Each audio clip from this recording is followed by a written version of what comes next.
Chapter 1. The Pre-Existing Condition. The dust on Zylo 7 tasted like rust and broken promises. Counselor Elias Thorne noted this as he descended the cargo ramp of the Beagle 2, his Oxfords crunching against silica-rich soil that hadn't known a footprint in 3 centuries. Behind him, the bulk carrier sat like a beached whale made of rivets and regret, a vessel so obsolete that the Lumina Collective's long-range sensors had initially classified it as orbital debris. That was the point. Thorne carried no weapon, no rifle, no sidearm, just a gold-plated briefcase containing 400 years of precedent and a notarized copy of a survey map so old the paper had begun to yellow. Around him, men and women in orange high-visibility vests were already unloading pallets of pre-mixed concrete, their movements precise and unhurried. They weren't soldiers. They were agricultural surveyors. The distinction would matter later.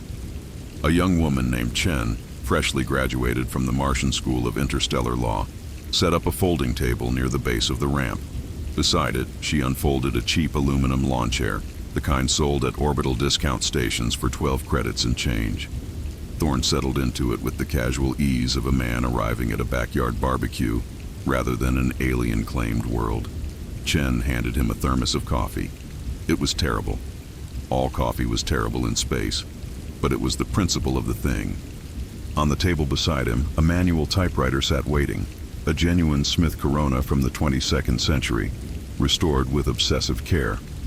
Thorne began typing, the mechanical clack, clack, clack of the keys cutting through the sound of construction like a metronome marking time towards something inevitable. The sky above Xylos 7 was the color of a bruise healing badly, purple and ochre, streaked with atmospheric particulates from the planet's abundant mineral deposits. Deposits that the Lumina Collective had designated as an unsettled ecological preserve exactly 502 years ago, intending to let the mining rights mature like a fine wine. They hadn't visited since. They hadn't needed to. The paperwork was filed. The claim was registered. The galaxy recognized their ownership. Thorne sipped his coffee. He did not stop typing. "Foundations first," he called out to the work crews between keystrokes, his voice carrying across the dusty plain with practiced authority. "I want the survey markers visible from orbit within the hour. Make sure the concrete has the heritage-grade calcium mix. We're not building a camp, people. We're building a residence." A foreman named Reyes jogged over, wiping grit from her face with a sleeve already stained the color of the local soil. "Counselor, we've got movement on the long range. Lumina probe, inbound. Designation 7X. And there's something bigger behind it. Looks like a Sovereign-class warship holding position at the edge of the thermosphere." "Of course there is," Thorne said, not looking up from the typewriter. Clack, clack, clack. "They have excellent response times for an organization that hasn't physically inspected this property since before humanity invented faster-than-light travel." The probe descended through the atmosphere like a chrome tear falling from an indifferent god. Behind it, barely visible through the haze, the silhouette of the Lumina warship hung like a sword waiting to fall, weapons arrays dark but present, a reminder of the violence that lurked behind every piece of galactic bureaucracy. The probe came to a hovering stop exactly 50 meters from Thorne's position, close enough to be threatening, far enough to be legal. Thorne remained in his lawn chair. He took another sip of coffee. The holographic projection that emanated from the probe's forward emitter was less beautiful than the hardware that produced it.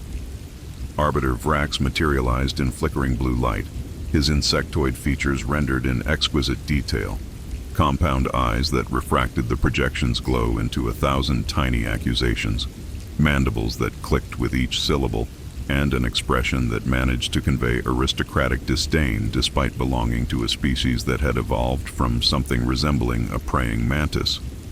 "Unidentified biological contaminants," Vrax's projection announced, the translation matrix giving his voice a resonant, almost musical quality that did nothing to soften his words. "You are in violation of Lumina Collective Territorial Statute 774. This world is designated as Protected Ecological Reserve. You have 90 seconds to return to your vessel and depart, or you will be classified as invasive fauna and sanitized accordingly." Thorne finished his sentence on the typewriter. Clack, clack, clack, ding. He pulled the paper free, examined it briefly, and set it on the growing stack beside his coffee thermos. "Good afternoon, Arbiter. I'm Counselor Elias Thorne, representing the Interstellar Real Estate and Litigation Group. Before we proceed, I'm required to inform you that this interaction is being recorded for quality assurance and potential evidentiary purposes. Vrax's mandibles clicked faster, the lumina equivalent of a scoff. You are not proceeding anywhere except off this planet. 60 seconds. I appreciate your concern for my schedule, Thorne replied, still seated, still holding his coffee. His eyes were the color of old paper and just as dry. However, I'm afraid there's been a misunderstanding. I'm not trespassing, Arbiter. I'm simply checking the plumbing on a property my great-grandfather technically looked at in 2310. The clicking stopped. That database, Vrax said slowly, was decommissioned 2 centuries ago. Decommissioned, yes. Deleted, no. Thorne held up the freshly typed document, actual paper with actual ink, the kind of physical document that the Lumina's all-digital legal system found almost offensively primitive. Under Section 8.2 of the Galactic Statute of Limitations on Abandoned Real Estate, a property claim remains valid in perpetuity if the registering party can demonstrate continuous intent to occupy. My great-grandfather filed a notice of intent to inspect in 2310. His son renewed it in 2358. His daughter renewed it in 2401. I renewed it last year. Thorne smiled. It was not a warm smile. He remained in his lawn chair, the warship's shadow falling across the plain behind the probe like a threat that couldn't quite reach him. We've been meaning to check on the vacation home for generations, Arbiter. We just finally got around to it. The holographic Vrax flickered, not from signal degradation, but from what Thorne recognized as genuine cognitive disruption. The Lumina were not accustomed to being challenged on matters of territorial law. They had, after all, written most of it. This is absurd, Vrax declared, compound eyes narrowing into something that might have been suspicion. The Colonial Development Database has no legal standing. It predates the formation of the Galactic Law Compact by 47 years, yes, Thorne interrupted smoothly. Which is precisely why Article 12 of the Compact includes a grandfather clause for pre-existing territorial arrangements established under previous jurisdictional frameworks. Your own legal scholars insisted on that provision, Arbiter. Something about protecting the Lumina Collective's mining claims in the Outer Rim from being invalidated by the new unified legal structure. Thorne reached into his briefcase, which sat open beside the typewriter, and pulled another document. This one was laminated. You'll find the relevant precedent on page 1247 of Collective v. Cathar Remnant, decided in your favor, I might add.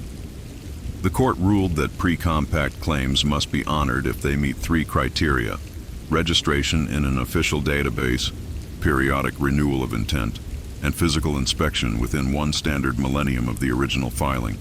You cannot possibly... My great-grandfather registered this property in 2310.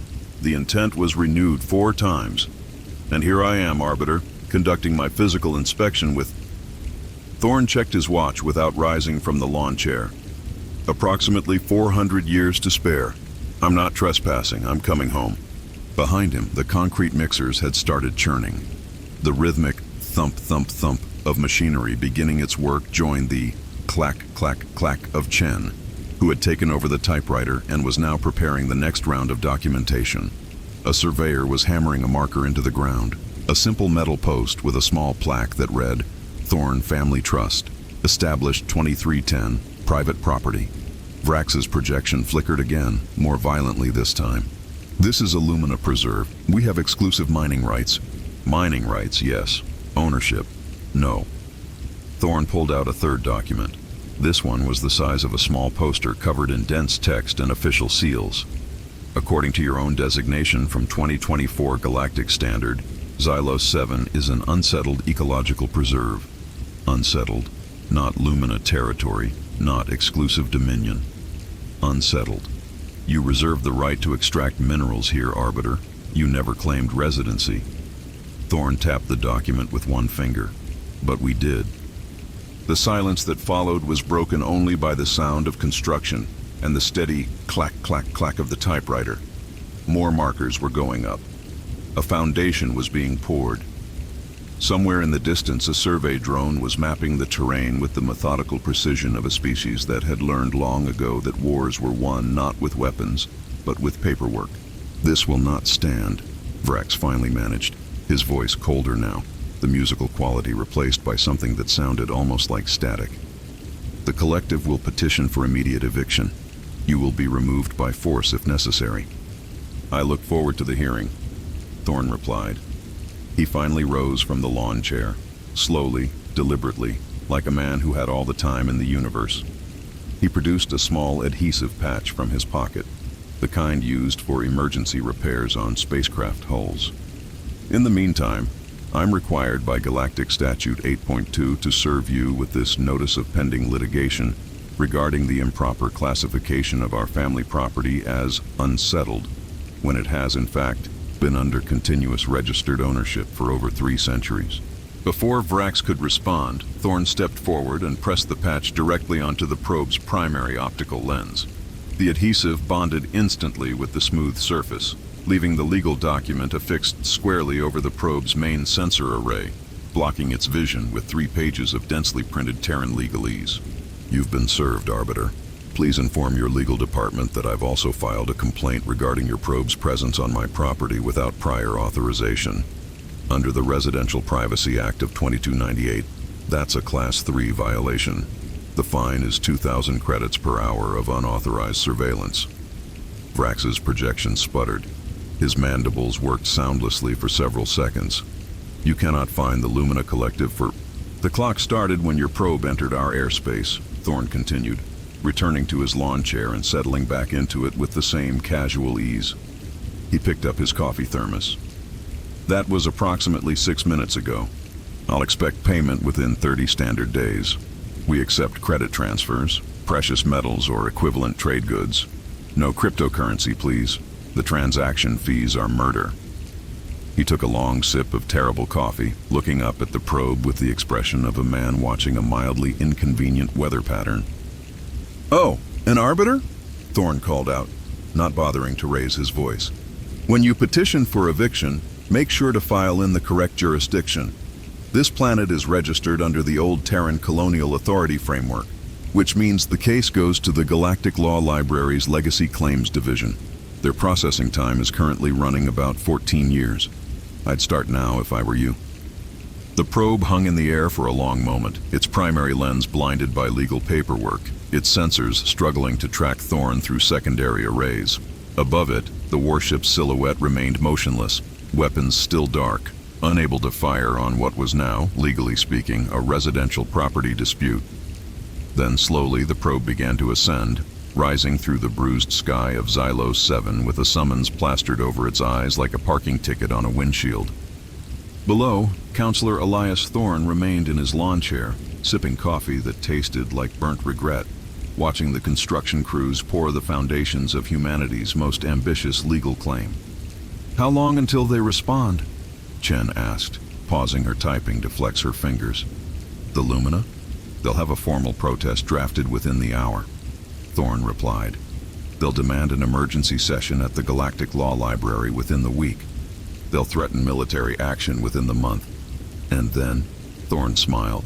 This time it was almost warm. Almost. "And then they'll start reading our discovery documents, all 400 crates of them. And somewhere around crate 207, they'll realize that we're not here to steal their planet, Ms. Chen." He gestured at the construction site, where a massive foundation was being poured, far larger than any vacation home would require, far larger than any reasonable maintenance inspection would need, far larger than anything except what it actually was. The first step in a carefully orchestrated legal siege that would take years to complete and cost the Lumina Collective more than any war ever could. "We're here to make evicting us more expensive than letting us stay." The sun was setting on Xylos 7, casting long shadows across the silica plains. The Beagle 2 sat silent and patient in the growing dark, its cargo hold still full of concrete and construction materials and legal precedents spanning 4 centuries of human jurisprudence. The warship above had begun to drift away, returning to report, no doubt, that the situation was more complicated than a simple extermination order could solve. Chen's typewriter resumed its rhythm. Clack, clack, clack. And on the surface, humanity was pouring foundations. They weren't invaders. They were tenants. And they had just moved in. Chapter 2. The Subpoena of a Solar System. The Galactic Law Library was a cathedral built by species who had forgotten what cathedrals were for. Its central chamber rose 17 stories into a dome of crystallized data substrate, every surface etched with the accumulated jurisprudence of 4,000 years of interstellar civilization. Holographic case citations floated through the air like luminescent dust motes, each one representing a dispute that had been filed, argued, and resolved according to the precise mechanisms of galactic order. The temperature was kept at exactly 2.7 degrees Celsius, cold enough to preserve the quantum computing cores embedded in the walls, cold enough to remind every petitioner that justice here was not a matter of passion but of process. Arbiter Vrax stood at the petitioner's rostrum, his chiton gleaming under the blue-white lights, his compound eyes reflecting the assembled judicial panel like 1,000 tiny courtrooms. Behind him, a holographic display showed the current status of Xylos 7, a spinning globe marked with red contamination warnings, human biosignatures spreading across its surface like a disease rendered in real-time telemetry. The display was flawless, razor-sharp resolution, data updating at speeds that would have seemed like magic to any species still bound to physical information storage. Honored adjudicators, Vrax began, his mandibles clicking with practiced rhetorical precision. The situation is unambiguous.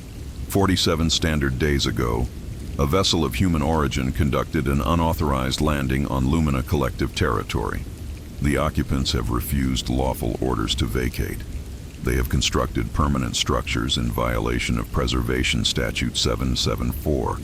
They have filed spurious claims of prior ownership based on defunct databases that predate the Galactic Law Compact itself. He paused, letting the weight of his words settle into the cold air. The collective requests immediate sanitization authority. These are not refugees. These are not settlers. These are invasive fauna, and they must be removed before their contamination spreads to adjacent systems.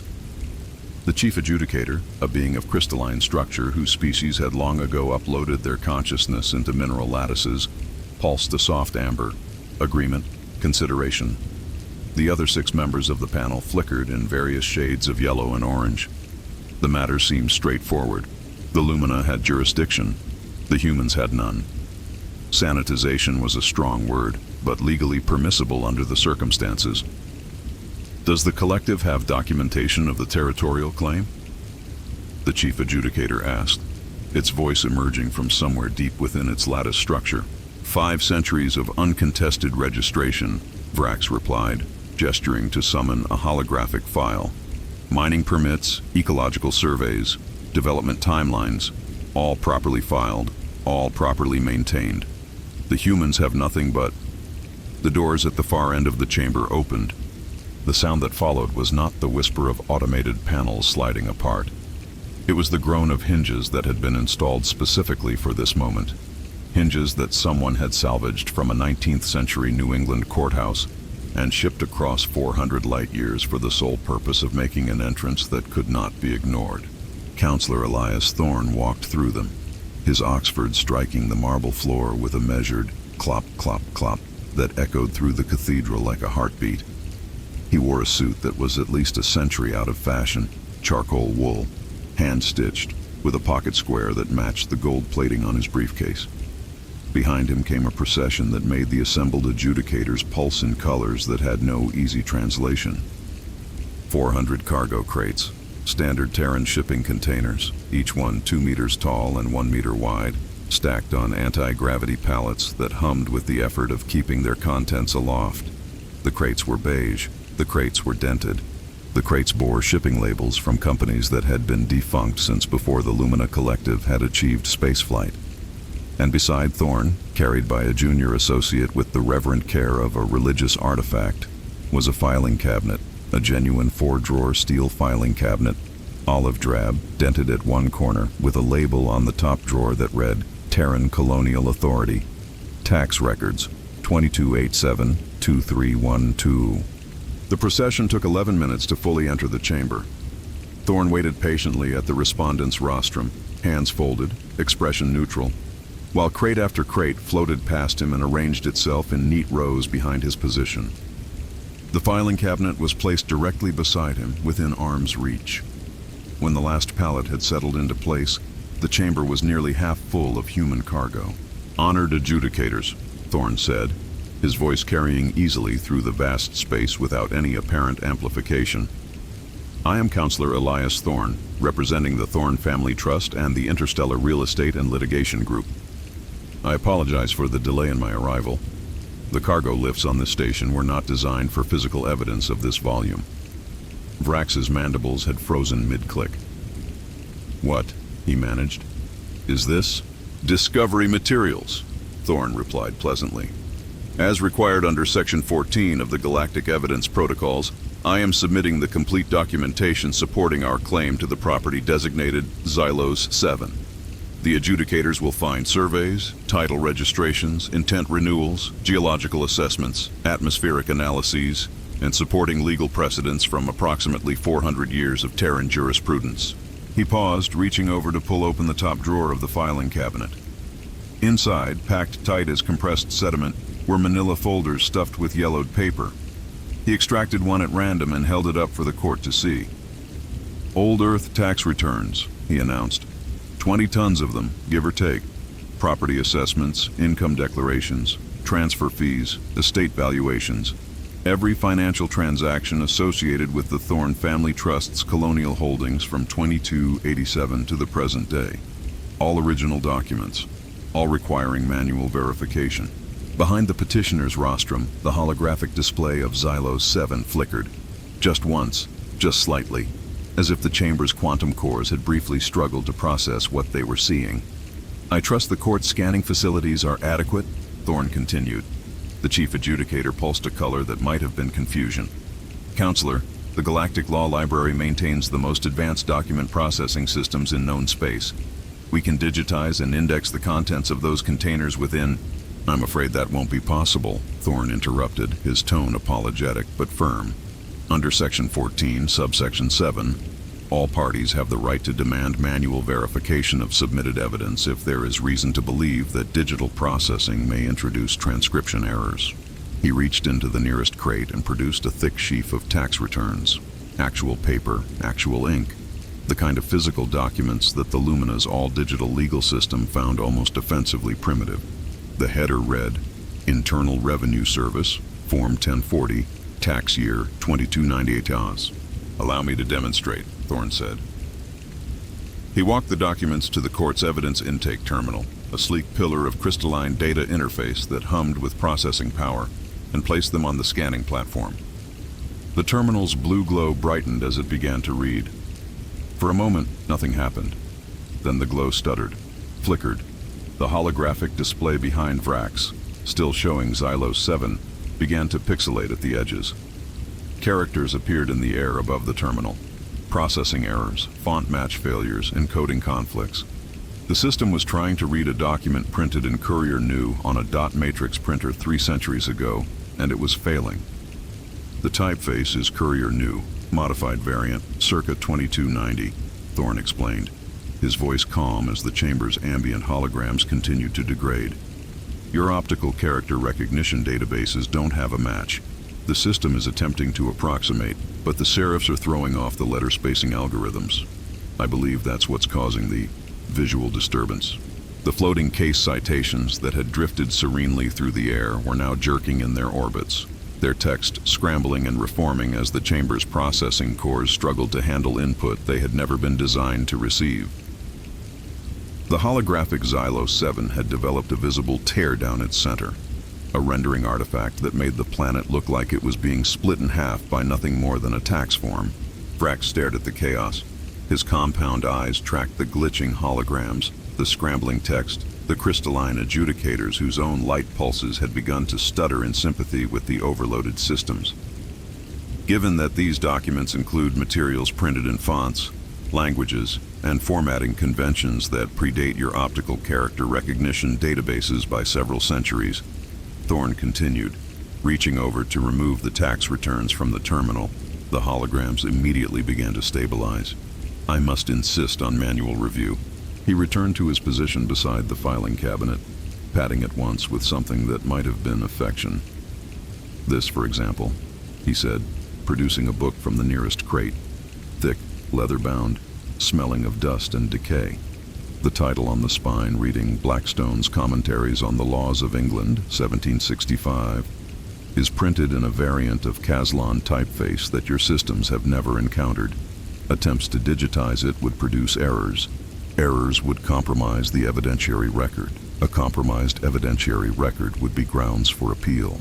Thorne smiled. It was not a warm smile. I'm sure the Arbiter would prefer to avoid appeals. Vrax's chiton had begun to vibrate, a subsonic frequency that indicated extreme agitation in his species. This is a delaying tactic. Those documents cannot possibly be relevant to a territorial dispute on Xylos 7, can't they?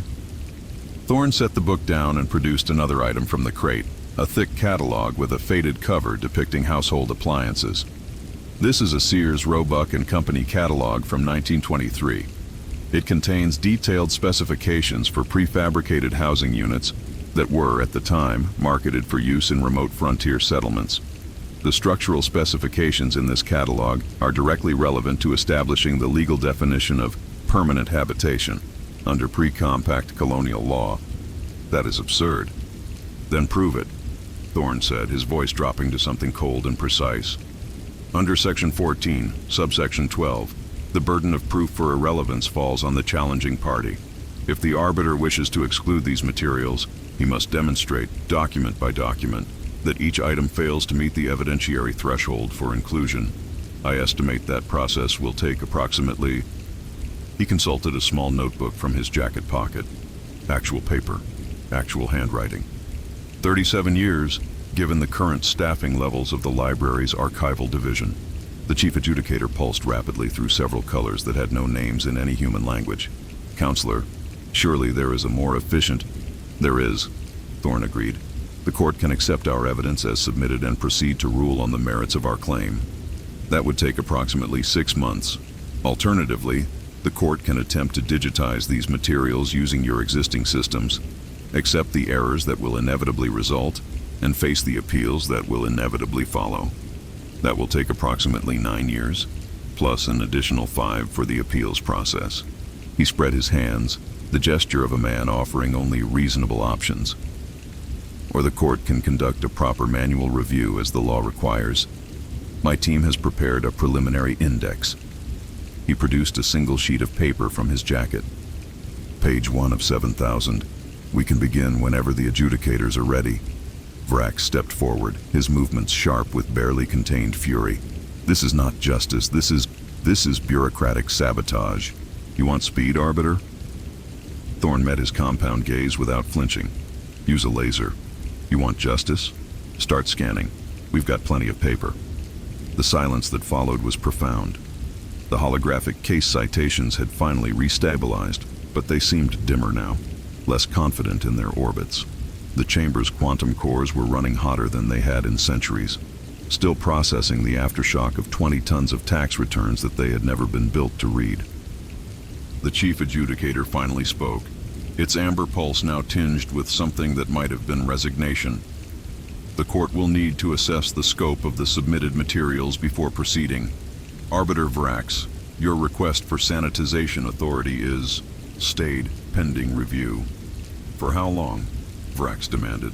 The adjudicator's lattice structure flickered as it performed calculations that should have taken microseconds but seemed to stretch into uncomfortable silence. Preliminary assessment indicates that manual verification of the submitted evidence, conducted according to the standards required by Section 14, will require approximately 14.2 standard Earth years. Vrax's mandibles opened, closed, opened again. No sound emerged. The humans will be permitted to remain on Xylos 7 as respondents in active litigation until such time as the evidentiary review is complete. The adjudicator continued. They will be afforded all protections normally granted to parties engaged in good faith legal proceedings, including immunity from military action asset seizure, and the crystalline being paused, as if surprised by its own words. Forced relocation. Thorne inclined his head. The court's wisdom is appreciated. I trust the Arbiter will inform the collective that their blockade fleet should be prepared to continue its supply deliveries for the duration of the proceedings. Vrax said nothing. His chitin had stopped vibrating. His compound eyes had gone flat and dark, the lumina equivalent of a system entering emergency shutdown to prevent catastrophic overload. One additional matter, Thorne said, reaching into his briefcase. He produced a thick folder and handed it to a court functionary who had materialized at his elbow. I am filing a counterclaim on behalf of my clients for damages resulting from 5 centuries of ecological neglect by the Lumina Collective. The details are in crates 400 through 412. I trust those will be reviewed concurrently. The chief adjudicator pulsed a color that no one in the chamber had ever seen before. It might have been despair. The counterclaim is noted. Excellent. Thorne closed his briefcase with a decisive click. My team will make ourselves available for any questions the archival division may have. We've also included a glossary of 20th century Terran typefaces, a pronunciation guide for archaic English legal terminology, and a complete set of instructions for operating the manual card catalog system that indexes crates 1 through 100. He turned to leave, his Oxfords beginning their measured clop, clop, clop back toward the ancient hinges. Oh, and Arbiter? He paused at the door, glancing back over his shoulder. You may want to notify your Treasury Department. Under the litigant's lien statute, all Lumina assets in the disputed sector are now frozen as collateral for our counterclaim. I believe that includes 17 mining installations, 4 orbital processing facilities, and the flagship of your third fleet, which entered contested space without filing the appropriate visitors' permits. The doors groaned shut behind him. In the Cathedral of the Galactic Law Library, 400 crates of human paperwork sat in patient rows, each one a monument to a species that had learned, long before it reached the stars, that the most powerful weapon in any civilization was not the ability to destroy, but the ability to delay. And beside them, dented in olive drab and utterly unremarkable, stood a filing cabinet full of tax returns that had just crashed a galactic supercomputer. Arbiter Vrax remained at the petitioner's rostrum for a long time after the chamber had emptied. His compound eyes moved slowly across the rows of beige containers, each one stamped with shipping labels from a world he had been prepared to sterilize, each one containing documents that would take his people more than a decade to read. The holographic display of Xylos 7 still spun behind him, its contamination warning still blinking, its human biosignatures still spreading. But there was a scar across its surface now, a faint rendering artifact, a ghost of the processing error that 20 tons of old Earth tax returns had burned into the chamber's memory. And above the planet's designation, a new status had appeared. Litigation pending, estimated resolution, 14.2 years. Somewhere in those crates, Vrax knew there was a Sears catalog, and somehow, impossibly, it was going to be used against him. Chapter 3, The Cathar Loophole. The Chronite obelisk was the ugliest thing ever built by human hands, and that was saying something for a species that had invented brutalist architecture and the New Jersey Turnpike. It rose from the silica plains of Xylos 7 like a middle finger made of industrial slag. 500 tons of dense dark metal that hummed with a low-frequency vibration you felt in your teeth before you heard it in your ears.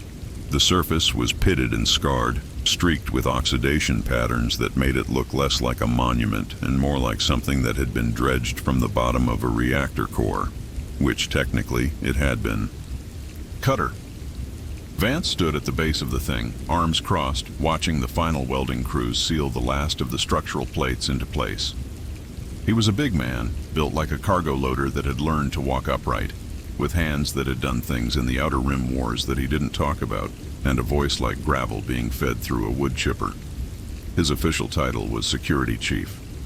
His unofficial title was the reason the Lumina hadn't tried anything stupid yet. It's hideous, he said. Counselor Elias Thorne stood beside him, reviewing documents on a clipboard. Actual paper. Actual clipboard.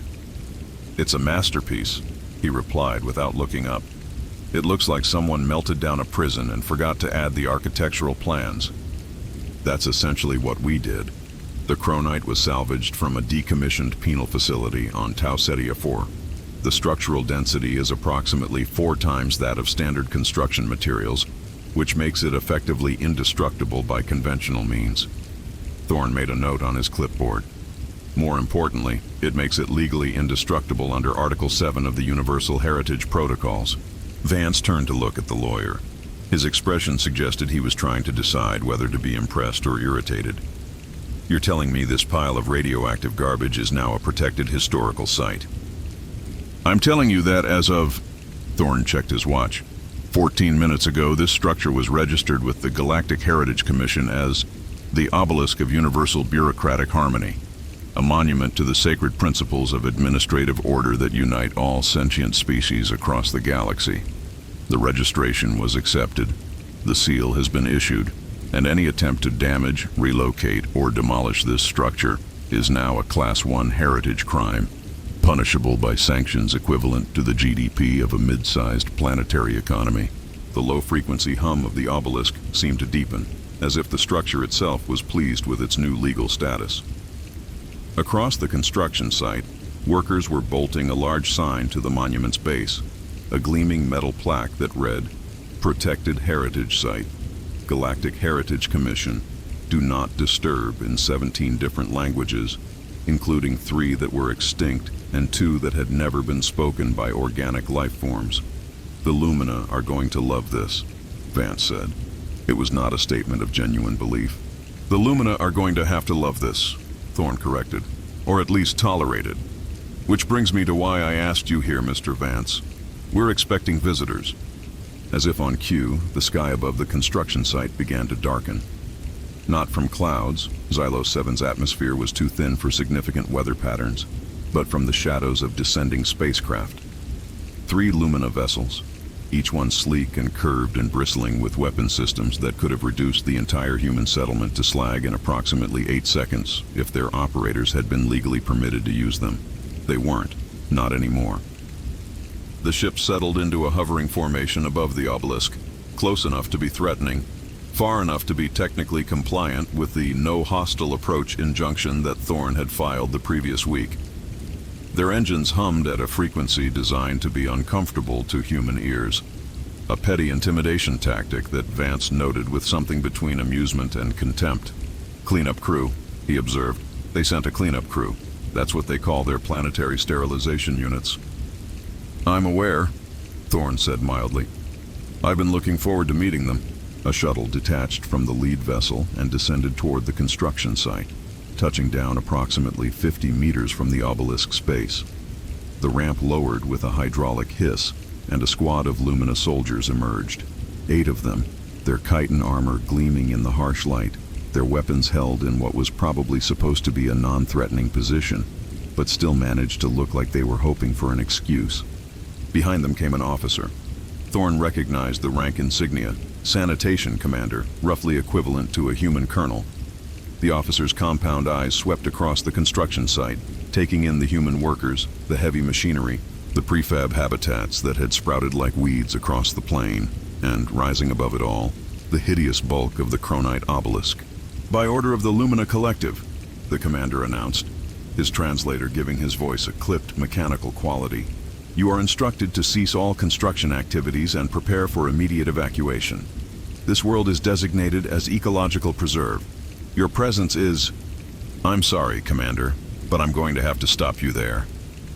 Thorne stepped forward, clipboard in hand, his tone the polite firmness of a man who had interrupted military officers before and fully intended to do so again. "Before you continue, I need to inform you that you are currently standing within the protected heritage zone of a registered galactic heritage site.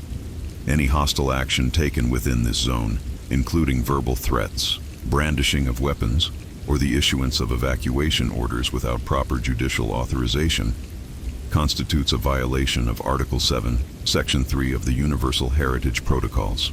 The commander's mandibles clicked once, twice. "A heritage site. You expect me to believe that this..." He gestured at the obelisk with one armored appendage. This industrial waste heap is a protected cultural monument. I don't expect you to believe anything, Commander. I expect you to read. Thorne produced a document from his clipboard and offered it to the officer. This is the official registration certificate, stamped and sealed by the Galactic Heritage Commission 14 minutes ago. The structure you see before you is the obelisk of universal bureaucratic harmony, erected to honor the sacred administrative traditions that, this is absurd, that unite all sentient species in the common pursuit of orderly governance. The monument is constructed from cronite, a material of significant historical value due to its use in the construction of the original Cathar administrative archives, which were unfortunately destroyed during the collapse of the Third Era. This obelisk serves as a memorial to that lost heritage. The commander stared at Thorne. His compound eyes, designed to process visual information at speeds far exceeding human capability, seemed to be struggling with what they were seeing. The Cathar have been extinct for 4,000 years, which is precisely why their heritage must be preserved, Thorne replied smoothly, and why this monument is so significant. You see, Commander, Xylos 7 was originally a Cathar world, a gift of stewardship granted to them under the Treaty of 2342. When the Cathar went extinct, their territories were supposed to revert to the first sentient species to establish beneficial development and plant a permanent landmark on the surface. Thorne gestured at the obelisk, which continued to hum its low, tooth-vibrating note. The Lumina Collective never did that. They designated this world as a preserve and left it fallow for 5 centuries. They reserved mining rights, but they never established presence. They never built anything. They never improved the lot. He smiled. It was not a warm smile. We did. You cannot possibly claim this pile of salvaged reactor shielding constitutes a permanent landmark. I can, and I have. Under Section 42 of the Cathar Treaty, any structure of significant cultural, religious, or administrative value qualifies as a landmark if it is constructed from materials that cannot be easily relocated or demolished. Cronite, as I'm sure you're aware, has a structural half-life of approximately 40,000 years. This monument will still be standing long after your great-great-grandchildren's grandchildren have turned to dust. Thorne's smile widened slightly. It's not a fortress, Commander. It's a protected historical site. You can't shoot it, and you certainly can't move it. The commander's chitin armor creaked as his body tensed. Behind him, his soldiers shifted, their weapons rising slightly before discipline reasserted itself. Above them, the 3 cleanup vessels continued to hover, their weapon systems dark, their targeting arrays locked onto a structure they were legally forbidden to destroy. You are making a mistake, the commander said, his voice dropping to something that might have been a threat if it hadn't been so clearly impotent. The collective will not tolerate this mockery of our legal systems. Your legal systems, Thorne corrected gently. The Cathar Treaty was drafted by Lumina scholars. The Universal Heritage Protocols were championed by Lumina diplomats. The definition of permanent landmark that we're using, that was established in Collective v. Tertian Mining Consortium, a case that your own Supreme Arbiter cited as the foundation of modern property law in civilized space. He tucked the registration certificate back into his clipboard. We're not mocking your legal systems, Commander. We're using them. There's a difference. The silence that followed was broken only by the hum of the obelisk and the distant sound of construction equipment. Somewhere behind Thorne, a human worker had climbed to the top of the newly installed heritage sign and was eating a sandwich, his legs dangling over the edge, his expression one of complete unconcern. Below him, Lumina soldiers stood with weapons they couldn't use, staring at a monument they couldn't touch, receiving orders from a commander who was rapidly running out of options. Vance stepped forward, positioning himself beside Thorne with the casual ease of a man who had stood in front of hostile forces before. The counselor's being polite, he said, his gravelly voice cutting through the tension like a blade. Let me be direct. That obelisk, it's 500 tons of dead-weight industrial slag, but it's also the only thing standing between your fleet and a heritage crime that would bankrupt your entire collective. So you've got 2 choices, Commander.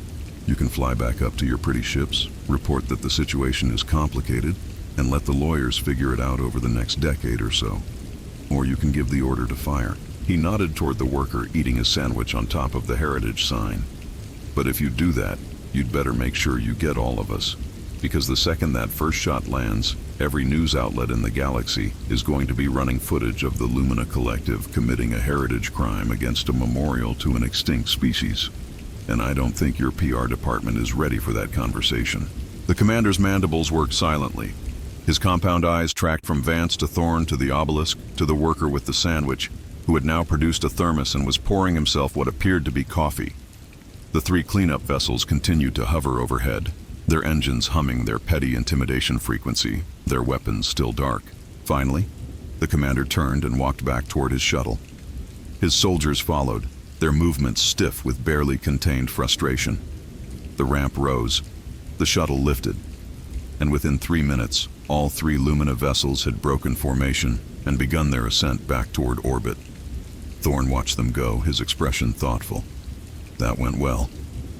"That went exactly like you planned it," Vance replied. "Don't pretend otherwise." "I never pretend, Mr. Vance, I prepare." Thorne made another note on his clipboard. "The heritage zone extends 5 kilometers from the obelisk's base in all directions. Any kinetic strike, orbital bombardment, or accidental weapons discharged within that radius is now a Class 1 heritage crime. The Lumina can't touch us without becoming international pariahs. So we're safe. We're protected," Thorne corrected. "There's a difference. The Lumina will adapt. They'll find other angles of attack, legal, economic, social. They'll try to delegitimize our claims, undermine our supply lines, turn other species against us. The heritage zone buys us time, Mr. Vance. It doesn't buy us victory." Vance looked up at the obelisk, its dark bulk silhouetted against the bruised sky of Xylos 7. The low-frequency hum continued, vibrating through the ground, through his bones, through the very foundations of the settlement that humanity was building around it. 40,000 years, he said. "That's how long this thing is going to stand here, give or take. And the Cathar, the ones this is supposedly a memorial to?" Thorne tucked his clipboard under his arm and began walking back toward the settlement. Extinct 4,000 years ago, their entire civilization collapsed over a period of about 3 centuries. Disease, civil war, ecological catastrophe, the usual. By the time the Lumina arrived to claim their worlds, there was nothing left but ruins and legal documents. And we're using those legal documents to take their planet. Thorne paused, glancing back at the security chief. "We're using those legal documents to establish that the Lumina never had legitimate claim to this planet in the first place. The Cathar were the original owners. Their succession laws are still on the books. And according to those laws, if no one improves the land for more than 1,000 standard years, it reverts to whoever plants the first permanent landmark." He nodded toward the obelisk. "The Lumina waited 500 years to start mining. We just had to wait a little longer." Behind them, the worker on the heritage sign finished his coffee and began his descent, leaving nothing but crumbs on top of the galaxy's most legally protected "Do Not Touch" sticker. And in orbit, 3 cleanup vessels reported back to their commanders that the situation on Xylos 7 was indeed complicated. Chapter 4. The Neutral Zone. The Lumina blockade was beautiful in the way that all weapons of mass starvation are beautiful when viewed from sufficient distance.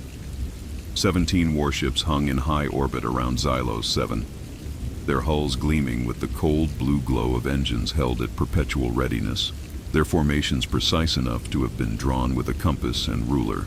Each vessel bristled with weapon systems capable of reducing the human settlement to radioactive glass. And each vessel sat silent, dark, forbidden by court order from using any of them. So they had decided to wait. The total embargo had been declared 72 hours ago. Nothing goes in, nothing comes out. The official justification was quarantine protocols. The humans were, after all, biological contaminants on a designated ecological preserve, and quarantine was a perfectly reasonable public health measure. The unofficial justification was simpler. If the Lumina couldn't shoot the humans, they would starve them. It was clean. It was legal. It was, in the cold calculus of interstellar warfare, almost elegant. Counselor Elias Thorne watched the blockade through the observation window of Settlement Alpha's command module, a cup of coffee cooling in his hands. The coffee was terrible, synthesized from emergency rations that had been designed for nutrition rather than taste, but it was the last of their supply. In approximately 6 days, according to the settlement's logistics officer, they would run out of food entirely. In 8 days, the water recyclers would begin to fail. In 12 days, the first deaths would begin. The Lumina were patient. They had been a spacefaring civilization for 40,000 years. They could wait 12 days. Thorne took a sip of his terrible coffee and smiled. "Miss Chen," he said, not turning from the window, "please establish a connection to the Galactic Law Library's Emergency Injunction Division, Priority Channel, and make sure we're broadcasting on the open diplomatic frequency. I want the Arbiter's fleet to hear every word." Chen looked up from her workstation where she had been cataloging the settlement's remaining supplies with the grim efficiency of someone preparing a last will and testament. "The Emergency Division? Counselor, their response time is measured in weeks, not when the petition involves a violation of the landlord's duty to maintain," Thorne interrupted, his tone shifting to something almost cheerful. "Under Section 23 of the Galactic Habitation Codes, any party claiming ownership of an occupied territory is legally obligated to provide essential life support services to the occupants until such time as the ownership dispute is resolved through proper judicial channels." He turned from the window, and his smile had taken on the quality of a blade being drawn from its sheath. "The Lumina claim to own Xylos 7. We are currently occupying Xylos 7. And they have just cut off our access to food, water, and breathable atmosphere." He set down his coffee cup. "Please inform the Emergency Division that we are filing an immediate motion for relief under the Habitability Preservation Act of 2298. The Lumina Collective has 48 hours to restore essential services, or they will be in contempt of approximately 14 different galactic statutes regarding tenant welfare." Chen stared at him for a long moment. Then, slowly, a smile began to spread across her face. The smile of a law student who had just realized that the exam she'd been dreading was actually open book. "They claimed ownership," she said. "They put it in writing, in their own embargo declaration." "They did indeed. Which means they're legally our landlords." "Correct. And landlords have to provide utilities to their tenants." "Also correct." Thorne picked up his coffee cup again, examined the dregs with something approaching affection, and then set it aside. "The Lumina have been so focused on treating us as invasive fauna that they forgot the first rule of property law. If you claim to own it, you're responsible for it. They wanted to starve us out. Instead, they've just obligated themselves to keep us alive." The connection to the Galactic Law Library took approximately 4 minutes to establish, an eternity by modern communication standards, but the Emergency Division was handling 17,000 active petitions across 300 inhabited systems, and even quantum processing had its limits. When the holographic seal of the GLC finally materialized above Chen's workstation, Thorne was ready with a stack of physical documents, a prepared statement, and the calm, patient demeanor of a man who had been waiting for this moment since the first Lumina warship had dropped into orbit. The arbiter who answered the emergency petition was not Varax. That particular official was still buried under 14 years of discovery documents in the main chamber, but a younger Lumina, her chitin, a paler shade of green that suggested relative youth and inexperience. Her mandibles clicked with nervous energy as she reviewed Thorne's filing. "Counselor Thorne," she said, her translator rendering her voice in clipped professional tones, "this petition appears to invoke the landlord's duty to maintain in the context of an active territorial dispute. That statute was designed to protect residential tenants from negligent property owners, not to what, Arbiter?" Thorne's voice was polite, reasonable, and utterly merciless. "Not to protect occupants of disputed territory from being starved to death by the party claiming ownership, because I believe that's precisely what it was designed to do. Section 23, Paragraph 4. The claiming party shall bear responsibility for the provision of essential life support services, including but not limited to atmospheric maintenance, potable water, and nutritional sustenance, until such time as the dispute is resolved or the occupants voluntarily vacate." He held up the document for the holographic recorder to capture. "The Lumina Collective has declared a total embargo on Xylos 7. They have cut off our supply lines. They have positioned warships to prevent any vessel from entering or leaving the system. This constitutes a clear violation of their obligations as the self-declared owners of this territory. We are requesting immediate relief in the form of mandatory supply deliveries to be provided by the collective at their own expense until such time as the ownership dispute currently before the main chamber is resolved. The young arbiter's mandibles had stopped clicking. Her compound eyes had gone very still. You want us to order the Lumina Collective to feed you? I want you to order the Lumina Collective to fulfill their legal obligations as landlords, Thorne corrected. The specific form those supplies take is, of course, negotiable. We've prepared a list of essential items. He produced another document. 10,000 units of grade A nutrient paste, 5,000 liters of purified water, medical supplies sufficient for a population of 10,000, and, he paused, consulting the list with theatrical care, approximately 200 kilograms of high-quality coffee beans. The Arabica variety, if possible. We find it aids productivity.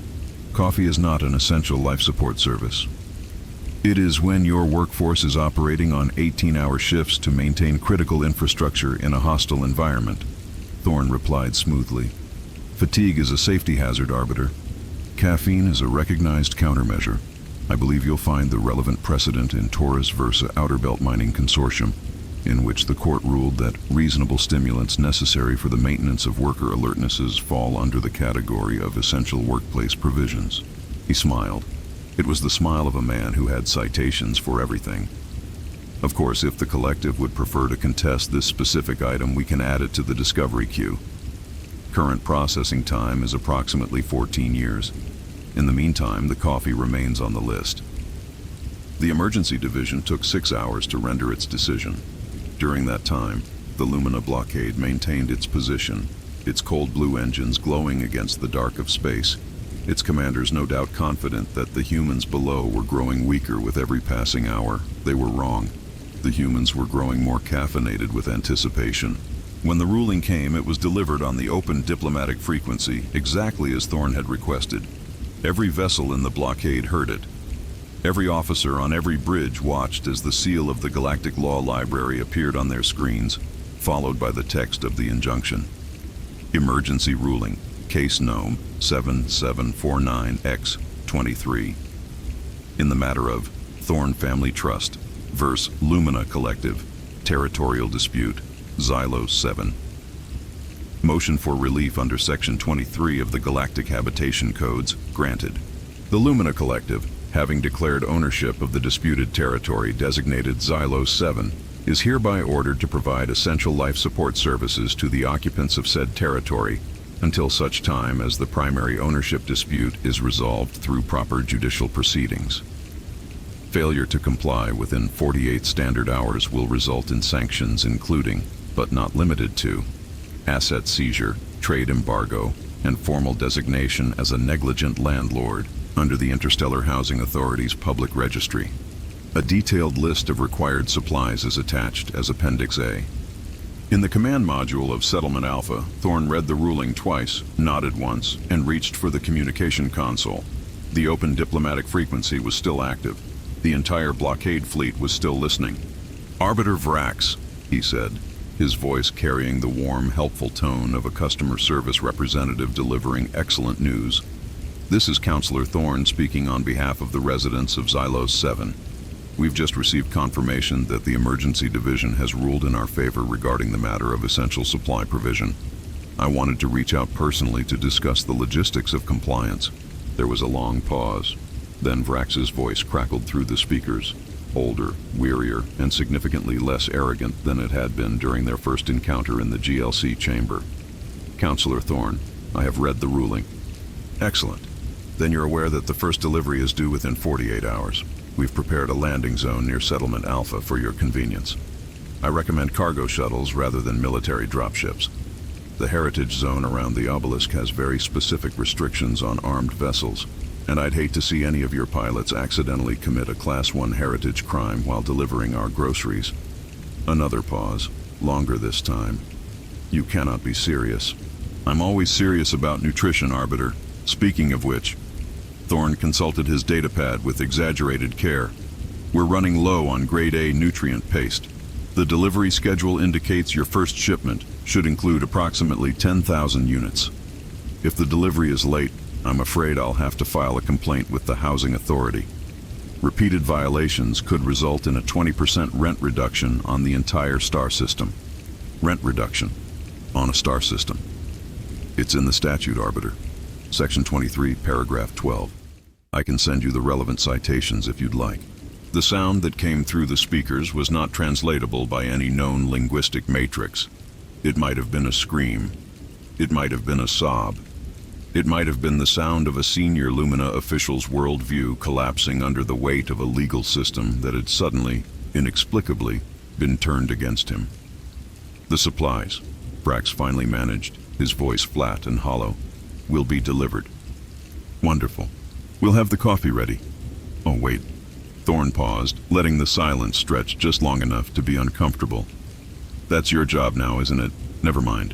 We'll have the mugs ready. He terminated the connection and leaned back in his chair, watching through the observation window as the first cargo shuttle detached from the blockade's flagship, a Lumina dreadnought that had been designed to rain destruction on enemy worlds, now reduced to the role of an interstellar delivery truck.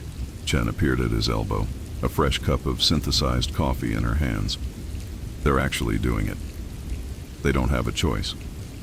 Thorne accepted the cup, grimaced at the taste, and drank it anyway.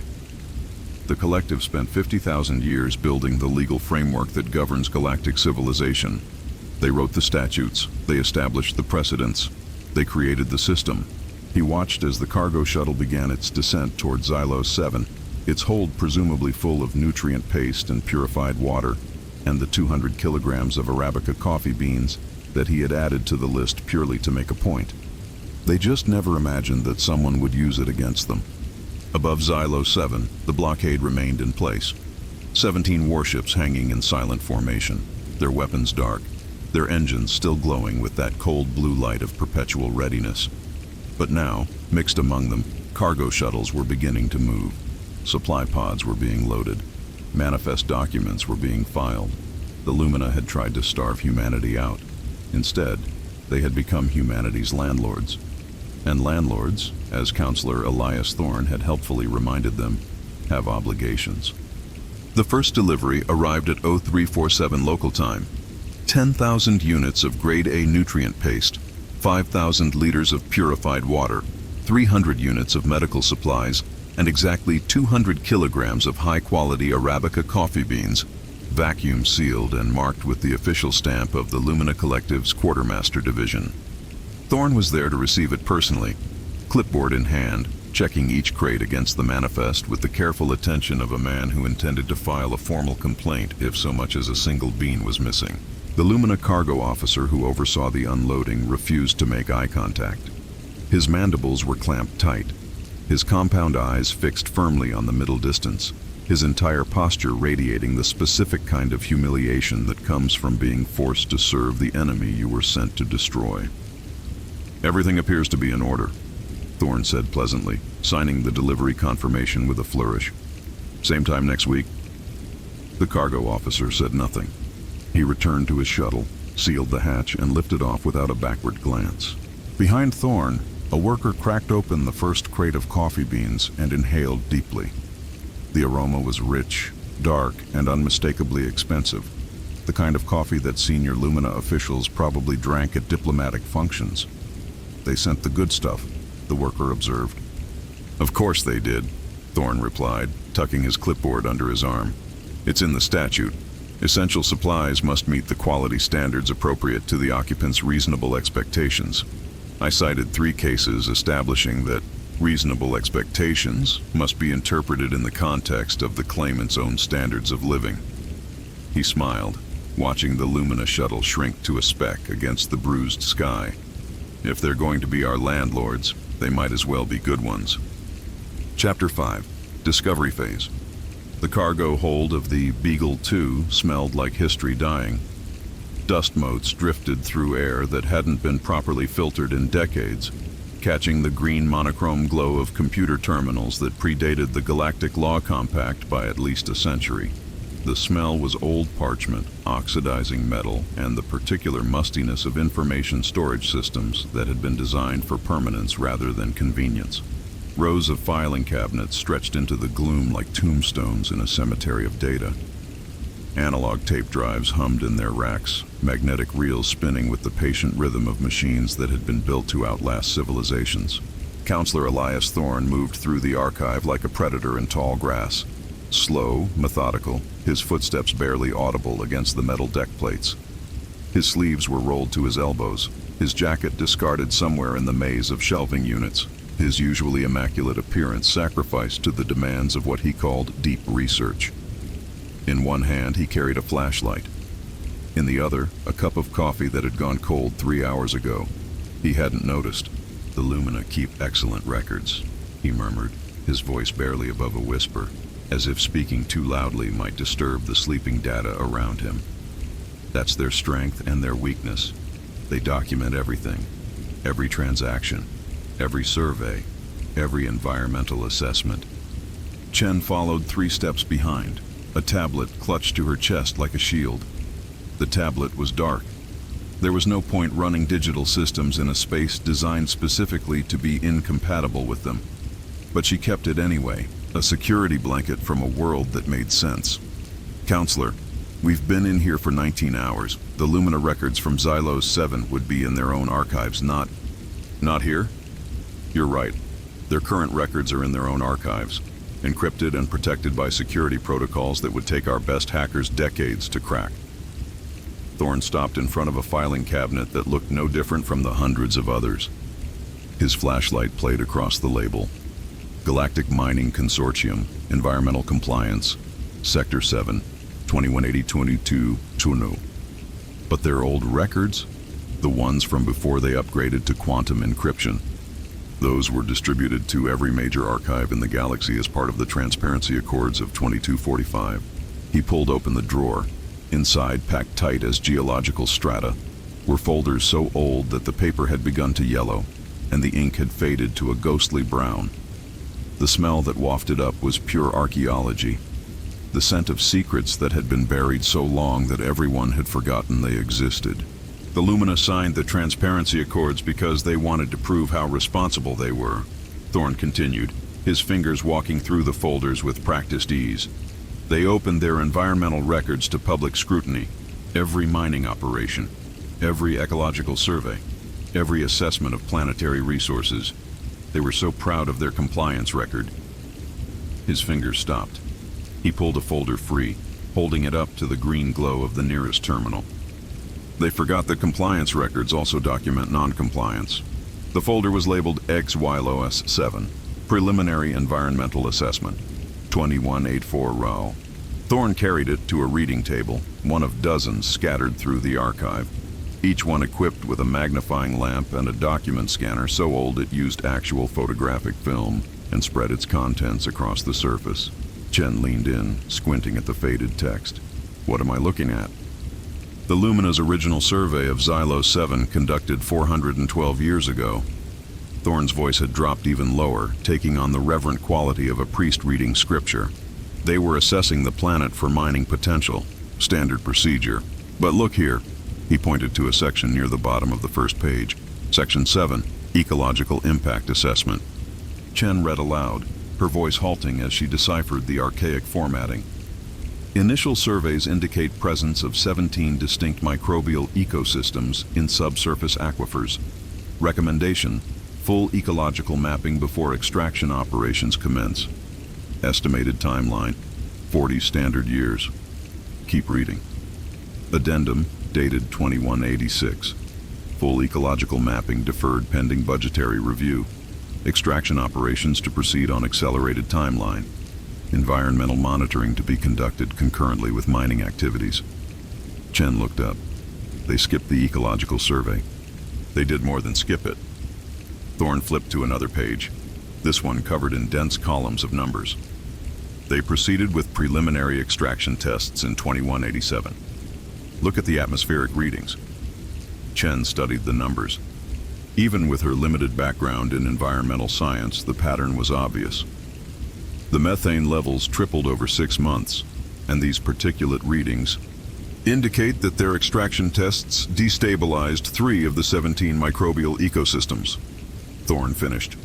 Ecosystems that, according to their own preliminary assessment, should have been mapped and protected before any industrial activity took place. He smiled, and in the green light of the archive it looked almost predatory. They killed 3 unique life forms before they even started mining, and they documented every moment of it. He pulled another folder from the stack. This one thicker, heavier, bound with a string that crumbled at his touch. Inside were hundreds of pages of environmental monitoring data, atmospheric readings, geological surveys, and internal memoranda. Thorne spread them across the table like a general surveying a battlefield. 2188. Additional ecosystem collapse detected. Recommendation to halt operations pending review. Recommendation denied by regional director. He flipped pages. 2191. Water table contamination confirmed. Remediation costs estimated at 2.3 billion credits. Remediation deferred to post-extraction phase. More pages. 2194. 4th ecosystem extinction event.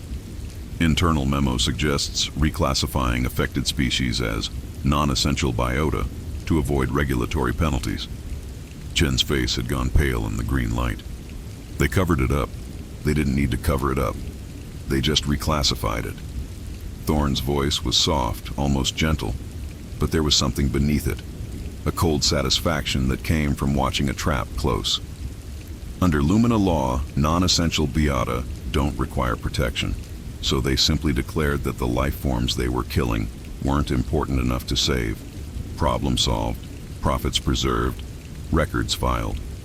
He tapped the stack of documents. Records that they then distributed to every major archive in the galaxy, because they were so proud of their transparency.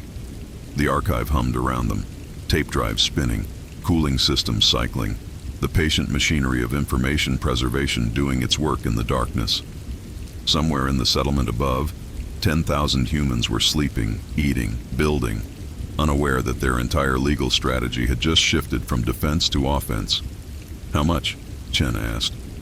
How much is this worth? Thorne pulled a calculator from his pocket, a physical calculator with actual buttons, because in the Beagle 2's archive, nothing digital could be trusted. He began punching numbers, his fingers moving with the speed of long practice. 4 confirmed ecosystem extinctions, 3 additional confirmed ecosystem collapses, water table contamination affecting approximately 40% of the planet's subsurface aquifers, atmospheric destabilization requiring an estimated 6 centuries of natural remediation. He paused, checked his figures, and continued. Under the Ecological Damages Assessment Protocol of 2201, the base penalty for a single ecosystem extinction is 100 billion credits, adjusted for inflation and compounding interest over the elapsed remediation period. More numbers, more calculations. Chen watched his face, trying to read the result before he announced it. 400 years of compounding interest, Thorne said finally, setting down the calculator. At the standard remediation rate of 3.2% annually, applied to a base penalty of approximately 400 billion credits for the documented extinctions alone, plus an additional 200 billion for the water table contamination, plus remediation costs, plus punitive damages for the deliberate reclassification of protected species. He looked up and his smile had become something that would have made a shark nervous. 4 trillion credits, give or take. Chen's mouth opened, closed, opened again. 4 trillion, that's approximately 8% of the Lumina Collective's annual GDP. Thorne began gathering the documents, handling each page with the care of a man collecting evidence for the trial of the century. We're not just filing a counterclaim, Ms. Chen. We're filing a claim large enough to destabilize their entire economy. And the best part? He held up the original assessment, the one that recommended full ecological mapping, the one that had been ignored in favor of accelerated extraction. It's all documented, in their own handwriting, with their own official seals, distributed to archives across the galaxy by their own transparency initiative. He tucked the document into a protective sleeve. They didn't just commit ecological negligence, they provided us with the evidence to prove it. The filing took 3 hours. Thorne insisted on physical copies of everything: the original documents, the analysis, the damage calculations, the legal citations, delivered by courier to the Galactic Law Library's Claims Division rather than transmitted electronically. Digital records can be contested, he explained as Chen helped him seal the final crate. Physical evidence must be examined, and examination takes time. The counterclaim was registered at 0847 local time, stamped with the official seal of the GLC, and entered into the public record. By 0900, the first news agencies had picked up the story. By 0930, financial analysts were issuing preliminary assessments. By 1000, the Lumina collective stock price had dropped 4%. A loss of approximately 1.2 trillion credits in market capitalization, erased in less than 2 hours by a stack of 400-year-old documents that smelled like dust and vindication. Thorne watched the market feeds from the settlement's command module, a fresh cup of coffee, real coffee courtesy of the Lumina's mandatory supply deliveries, warming his hands. The numbers scrolled past in real time: sell orders, price adjustments, margin calls, the cascading mathematics of an economy suddenly confronting the possibility that its largest territorial holding might be a liability rather than an asset. "The asset freeze will be next," he said, as much to himself as to anyone else. "Under the litigant's collateral statute, any party filing a claim of this magnitude is entitled to freeze the defendant's assets in the relevant sector until the claim is adjudicated. That's," he checked his notes, "17 mining installations, 4 orbital processing facilities, and approximately 200 billion credits worth of extracted materials currently sitting in Lumina warehouses throughout the system." Chen appeared at his elbow, tablet in hand. They were back in the digital world now, where such things worked. The GLC just confirmed the freeze, effective immediately. All Lumina assets in the Zylo 7 sector are locked pending resolution of our counterclaim. Estimated resolution time? They're saying 12 to 15 years, minimum. Thorne nodded, sipping his coffee. Through the observation window, the Lumina blockade still hung in orbit. 17 warships that had been sent to starve humanity out, now reduced to delivery trucks for a species that had just filed a claim large enough to bankrupt their entire civilization. 12 to 15 years, he repeated, during which time they can't touch their mining operations, can't sell their extracted materials, can't access any of the infrastructure they've built in this sector over the past 5 centuries. He set down his coffee and turned from the window, his expression shifting from satisfaction to calculation. The victory was real, but it was also temporary. The Lumina would adapt. They would find new angles of attack. They would try to delegitimize the documents, challenge the damage assessments, file counter-motions and procedural objections, and every other legal maneuver that 40,000 years of civilizational experience had taught them. But that was fine. That was expected. That was, in fact, the entire point. They wanted a war of attrition, Thorne said quietly. They wanted to wait us out. Starve us, bore us, make the cost of staying higher than the cost of leaving. He smiled, and this time it was the smile of a man who had just moved his queen into position. They forgot that attrition works both ways, and now they're bleeding money instead of us. In the archive of the Beagle 2, the tape drives continued their patient spinning. The filing cabinets stood in their rows like silent witnesses, and somewhere in that maze of old paper and older secrets, there were undoubtedly more documents waiting to be discovered. More evidence of negligence, more records of covered-up disasters, more ammunition for a legal war that was just beginning. The Lumina had kept excellent records. That was their mistake. Chapter 6. Beneficial Development. The jungle of Xylos 7 was not meant to be paved. Its canopy rose 40 meters into the bruised sky, a tangle of bioluminescent fronds and crystalline spore pods that had evolved over millions of years to filter the planet's harsh ultraviolet radiation into something almost beautiful. Its floor was a carpet of purple moss and chitinous undergrowth, home to approximately 400 species of invertebrates that no one had bothered to catalog because no one had ever planned to build anything here. Cutter. Vance stood at the edge of the construction zone, watching as pile drivers hammered foundation posts into soil that had never known the weight of civilization. The rhythmic thump, thump, thump, echoed across the Xylosian canyons like a mechanical heartbeat, drowning out the alien chirps and clicks of the native fauna. Behind him, a 10-mile stretch of what had once been pristine wilderness was now a flat, gleaming expanse of gray. Brutalist concrete cutting through the jungle like a surgical scar. "It's beautiful," he said, and meant it. Beside him, Foreman Reyes consulted a tablet displaying construction schematics. "We're ahead of schedule. The primary grid should be operational by 1800 hours. Secondary systems by midnight. Full defensive capability by dawn." "Don't call it that." Reyes looked up. "Sir, don't call it defensive capability." Vance's voice was gravelly, amused, the tone of a man who had learned long ago that wars were won with words as much as weapons. "It's a public lighting array. Check the permits." Reyes scrolled through the tablet, found the relevant document, and let out a short bark of laughter. "Public lighting array, powered by solar collection mesh, for the purpose of," she squinted at the text, "ensuring safe nocturnal navigation for indigenous fauna along the community access way." That's the one. The community access way stretched from the edge of Settlement Alpha to the base of the Chronite obelisk, 10 miles of paved surface that the official documentation described as a migratory corridor for the native Xylosian beetle, a species of significant ecological value whose natural movement patterns were being disrupted by human construction activities.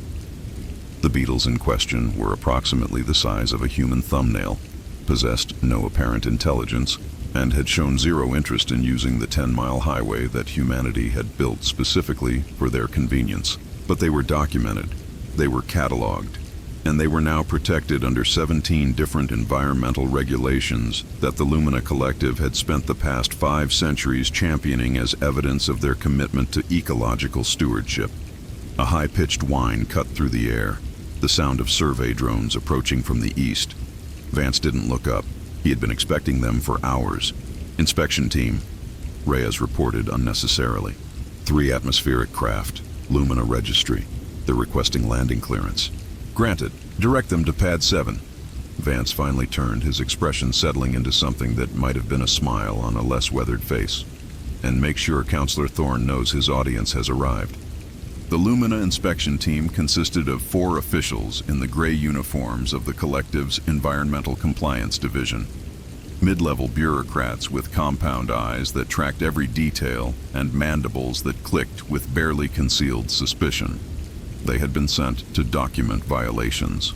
They had been sent to find evidence of illegal construction, military fortification, or any of the 100 other infractions that would justify the forcible removal of the human infestation. They found a park. "As you can see, Inspector," Thorne was saying, his voice carrying the warm, helpful tone of a tour guide rather than a legal adversary, "the surface you're standing on is a solar collection mesh, approximately 2.3 million individual photovoltaic cells embedded in a permeable concrete substrate. The design allows rainwater to filter through to the underlying aquifer, while simultaneously generating power for the settlement's essential services." The lead inspector, a tall Lumina with chitin that had begun to gray with age, swept his compound gaze across the expanse of paving. "This is a military installation. This is a migratory corridor," Thorne corrected gently. "The Xylosian beetle, I believe your own surveys classified it as Coleoptera xylosensis, requires unobstructed pathways for its seasonal movement patterns. Our construction activities were disrupting those patterns. This corridor restores them. You paved 10 miles of jungle. We created 10 miles of beetle highway. The distinction is important." Thorne produced a document from his ever-present clipboard. "Under Section 14 of the Cathar Treaty, any species that provides infrastructure for the benefit of native fauna qualifies for planetary stewardship status. The beetles are native. The infrastructure is beneficial. Ergo, this is absurd. Ergo, we are now legally recognized stewards of this planet's ecological heritage. Which, I should note, gives us standing to challenge any Lumina activities that might threaten that heritage. Such as, for example, the mining operations that your collective has been planning for the past 5 centuries." The inspector's mandibles clicked in a pattern that the translation matrix declined to interpret. Behind him, his colleagues were documenting everything. the paving, the construction equipment, the workers in orange vests, who continued their tasks with the studied indifference of people who had been told not to look at the aliens. The power generation, the inspector said, changing tactics. You claim this is for essential services. What services require this level of output? Atmospheric scrubbers, primarily. Thorne gestured toward a row of large metal boxes positioned along the edge of the corridor, each one roughly the size of a cargo container, each one humming with quiet energy. The human respiratory system requires a specific oxygen-nitrogen balance that Xylos 7's atmosphere doesn't naturally provide. These units filter and condition the air for the health and safety of our residents. Those are weapons emplacements. Those are life support systems. Thorne's smile didn't waver. I understand the confusion, Inspector. The housing units are admittedly robust, but Xylos 7's atmospheric conditions are harsh. High UV radiation, particulate storms, occasional seismic activity. We needed enclosures that could withstand the environment. He walked toward the nearest unit, and the inspection team followed despite themselves. Up close, the atmospheric scrubber was even more obviously military. Thick armor plating, reinforced viewports, and what appeared to be the barrel of a heavy laser system protruding from a slot marked exhaust vent. A sign bolted to the side read, Protected Habitat, Atmospheric Conditioning Unit, Do Not Disturb, Authorized Personnel Only. The weapons, the lead inspector said flatly. Explain the weapons. Those aren't weapons, Inspector, those are thermal regulators. Thorne tapped the barrel with one knuckle. Xylosian nights can drop to minus 40 degrees Celsius. These units project focused thermal energy to prevent ice formation on critical infrastructure, a necessary safety measure. Focused thermal energy, projected from what appears to be a military-grade directed energy system. The specifications are all in the permit documentation. Thorne produced another document. Model 7X Thermal Projection Array, originally designed for ice-clearing operations on the Martian polar caps. Repurposed for climate control in hostile environments. Completely civilian in origin, completely civilian in application. The inspector took the document. Read it. Read it again. His mandibles had gone still, the lumina equivalent of a human grinding their teeth. And the targeting systems? He asked quietly. The units appear to have targeting systems. Aiming systems, Thorne corrected. For precision thermal projection. You wouldn't want to accidentally heat the wrong area, would you? Efficiency is important in sustainable infrastructure. Vance had drifted closer during the exchange, positioning himself at Thorne's shoulder with the casual ease of a man who happened to be standing near a conversation rather than participating in it. His expression was unreadable, but there was something in his posture, a coiled readiness that the inspection team couldn't help but notice. The counselor's being diplomatic, Vance said, his gravelly voice cutting through the tension like a blade through silk. Let me translate.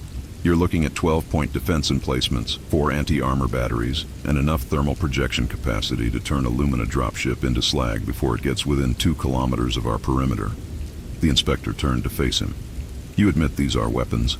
I admit these are tools. Vance shrugged. A human gesture that the Lumina found inexplicably unsettling. A hammer can build a house or crack a skull. Depends on who's holding it and what they're facing. Right now, these tools are maintaining atmospheric conditions for indigenous beetles. Tomorrow? Another shrug. Who knows? Xylos 7 is a dangerous place. Thorne stepped smoothly between them, his smile still perfectly calibrated to convey helpfulness rather than threat. What my colleague means is that our infrastructure serves multiple purposes: environmental protection, climate control, and yes, in emergencies, defensive capability. But that's true of any robust construction project, Inspector. Walls keep out weather and intruders. Power systems run lights and security measures. We've simply designed our park to be resilient. He gestured at the expanse of solar paving, the rows of armored scrubbers, the construction crews still hammering away at foundations that were clearly designed to withstand orbital bombardment. We didn't build a military base, Inspector. We built a very large, very flat, very well-guarded park for the bugs. The inspection lasted another 3 hours. The Lumina officials documented everything. Every paving stone, every power conduit, every suspicious thermal regulator, with its suspiciously weapon-like protrusions. They took samples of the permeable concrete. They scanned the solar mesh for hidden systems. They even attempted to interview the Xylosian beetles, which ignored them completely in favor of doing whatever it was that thumbnail-sized invertebrates did when they weren't being used as legal justification for fortress construction. In the end, they found nothing actionable. The permits were in order. The environmental impact assessments were filed. The beetles were protected, the atmosphere was being scrubbed, and the community access way was providing exactly the migratory corridor that its documentation claimed. The fact that it also happened to be a hardened defensive perimeter capable of repelling a planetary invasion was, legally speaking, a coincidence. "They'll be back," Vance observed, watching the inspection craft lift off and bank toward orbit. "With lawyers this time, not bureaucrats. Let them come." Thorne was reviewing the inspection report on his tablet, making notes in the margins with a stylus that was probably older than the Lumina Collective's environmental regulations. Every legal challenge they file adds to the discovery burden. Every discovery request requires a response. Every response takes time. And every day that passes is another day we're building, improving, and establishing facts on the ground that will be very difficult to undo. Facts on the ground. Vance looked at the construction site. The pile drivers still hammering. The workers still pouring foundations. The atmospheric scrubbers humming their quiet readiness. That's one way to describe a fortress. "A botanical garden," Thorne corrected. "A very well-defended botanical garden for the bugs." The sun was setting over Xylos 7, painting the bruised sky in shades of orange and purple that filtered through the jungle canopy like light through stained glass. The Chronite obelisk cast a long shadow across the settlement, its low-frequency hum blending with the rhythm of the pile drivers and the whine of the drones that patrolled the perimeter. Drones that were officially classified as wildlife monitoring systems and unofficially capable of dropping 100 kilograms of high explosive on anything that looked threatening. Somewhere in the purple moss at the edge of the paving, a Xylosian beetle emerged from its burrow, scuttled across 3 meters of solar collection mesh, and disappeared into the undergrowth on the other side. It had no idea that it had just used a 10-mile highway built in its honor. It had no idea that it was now the legal basis for humanity's claim to planetary stewardship. It had no idea that its existence was the only thing preventing the Lumina Collective from dropping rocks on the settlement until nothing remained but craters and regret. It was, after all, just a bug. But it was a very well-documented bug, and in the courts of galactic civilization, documentation was everything. Chapter 7, The Flora and Fauna Defense. The Xylosian moss was ugly, persistent, and worthless. 3 qualities that Dr. Helena Aris had learned to appreciate in the 6 months since she'd been assigned to catalog native flora for agricultural potential. The moss carpeted the lowlands south of Settlement Alpha in undulating waves of dull purple, absorbing the planet's harsh ultraviolet radiation and converting it into a faint bioluminescent glow that made night operations marginally less dangerous. It had no nutritional value. It couldn't be processed into fuel. It tasted, according to one unfortunate lab assistant who had tested it, like battery acid mixed with regret. But it grew. Slowly, stubbornly, across millions of acres of silica soil that nothing else could colonize. Dr. Aris knelt at the edge of the nearest field, jabbing a sampling probe into the root structure with the mechanical efficiency of someone who had done this exact motion 400 times in the past week. Her tablet beeped. Biomass density, UV absorption coefficient, soil pH levels. Numbers she could document. Numbers she could file. "The cellular structure is unremarkable," she said flatly, speaking into the recording drone that hovered at her shoulder. "Standard silicate-based metabolism, high tolerance for ultraviolet radiation. Slow growth rate, approximately 0.3 millimeters per standard year under optimal conditions. Chemical composition includes stable pigment compounds with potential industrial applications in UV-resistant coatings." Behind her, Counselor Elias Thorne stood with his hands clasped behind his back. watching the fields with the patient attention of a man who saw profit margins where others saw weeds. "Tell me about the harvest cycle," he said. Eris stood, wiping silica dust from her gloves with brisk, efficient movements. "That's the only interesting part, Counselor. The Xylosian moss doesn't reproduce annually. It accumulates biomass over decades, sometimes centuries, before producing reproductive spores. The current generation appears to have begun its cycle approximately 80 years ago, based on core samples and growth ring analysis. Estimated time to reproductive maturity, 120 years. 120 years. Thorne's voice was soft, thoughtful. "And you can document this with verifiable data?" "I've already submitted preliminary findings to 3 independent xenobiology journals. Peer review is ongoing, but the methodology is solid." Eris hesitated, her clipboard clutched against her chest. "Counselor, I should clarify. When you asked me to find agricultural potential, I assumed you meant something useful.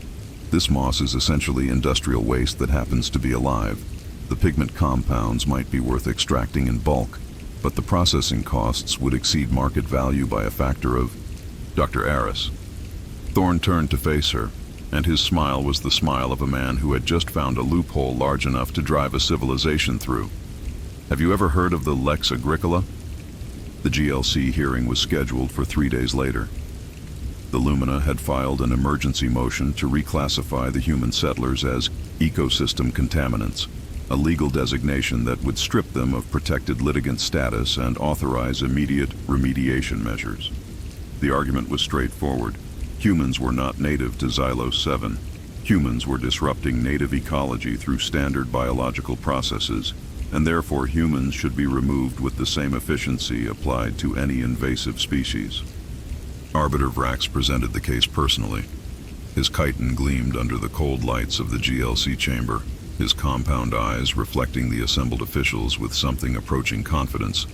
The humans had outmaneuvered him on property law, on landlord obligations, on heritage protections. But biology was different. Biology was measurable. Biology did not care about paperwork. "The evidence is incontrovertible," he declared, his mandibles clicking with renewed authority. "Human presence on Xylos 7 has resulted in measurable disruption to 17 distinct microbial colonies, alteration of atmospheric particulate levels in the settlement vicinity, and introduction of at least 400 non-native bacterial species through normal human biological processes. By any reasonable scientific standard, the humans are contaminants. They should be classified as such and removed accordingly." The chief adjudicator, the same crystalline being who had presided over the Discovery debacle months earlier, pulsed a cautious amber. "The human delegation wishes to respond." Thorne rose from the respondent's rostrum with the unhurried precision of a man who had been waiting for this moment. "The collective scientific analysis is thorough, honored adjudicator. We do not dispute that human presence has affected local ecology. We do, however, dispute the conclusion that this effect constitutes contamination requiring remediation." He gestured, and Dr. Eris stepped forward, efficient, professional, clutching a folder of research data that represented 6 months of fieldwork and approximately 400 biomass samples. "If it please the court," Thorne continued, "I would like to introduce Dr. Helena Aris, our chief xenobotanist, who will present evidence that the human settlement on Xylos 7 is not a contamination event, but rather an agricultural operation, specifically the cultivation of a native crop species under the protections afforded by the Lex Agricola of 2187. Vrax's mandibles froze mid-click. "Agricultural operation? Dr. Eris, please proceed." Eris approached the evidence platform with the measured steps of someone who preferred laboratories to courtrooms, but knew how to present data regardless of venue. She placed her folder on the surface, activated the holographic display, and began speaking in the clipped cadence of a scientist delivering findings. "The Xylosian moss, taxonomic designation, Bryophyta xylosensis, is a multicellular organism native to the equatorial lowlands of Xylos 7. Initial surveys by the Lumina Collective classified it as non-essential biota, with no commercial or ecological significance. Our research has revealed this classification to be incomplete."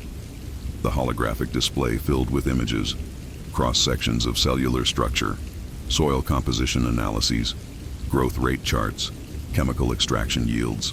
Over the past 6 months, our team has developed a cultivation technique that increases biomass density by approximately 40%.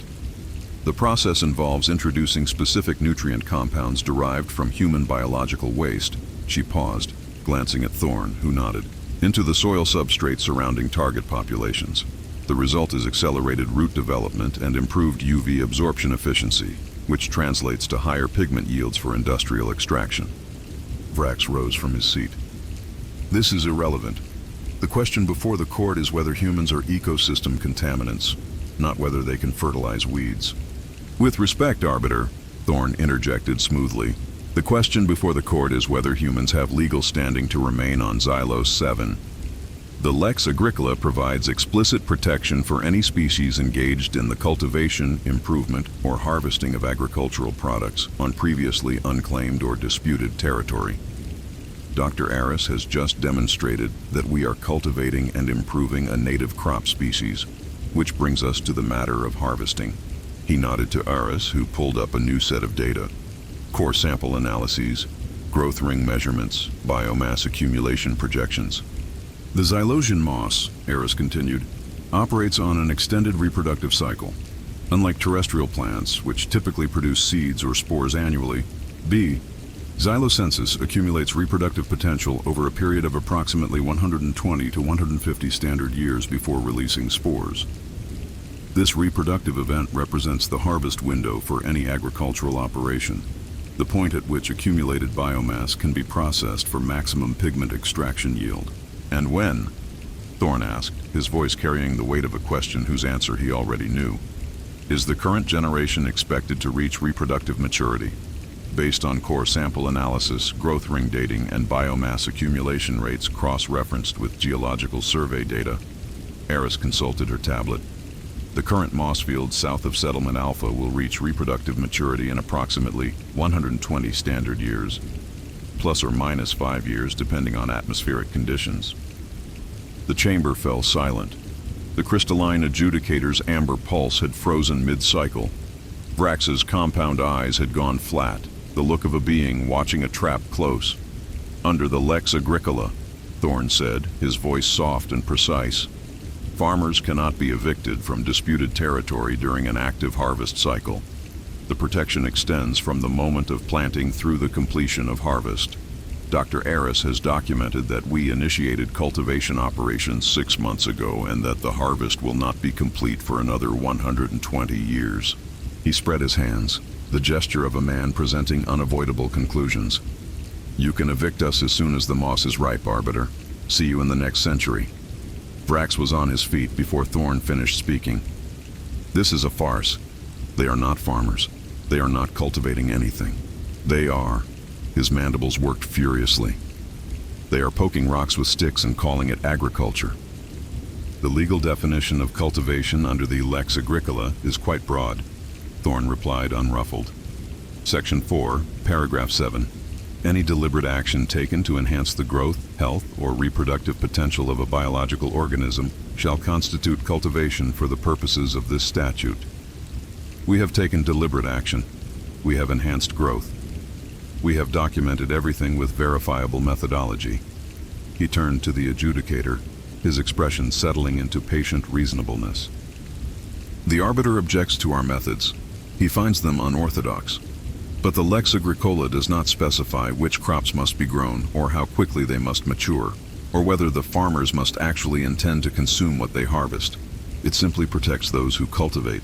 And we, he gestured at Aris, at the holographic data, at the chemical yield projections, are cultivating.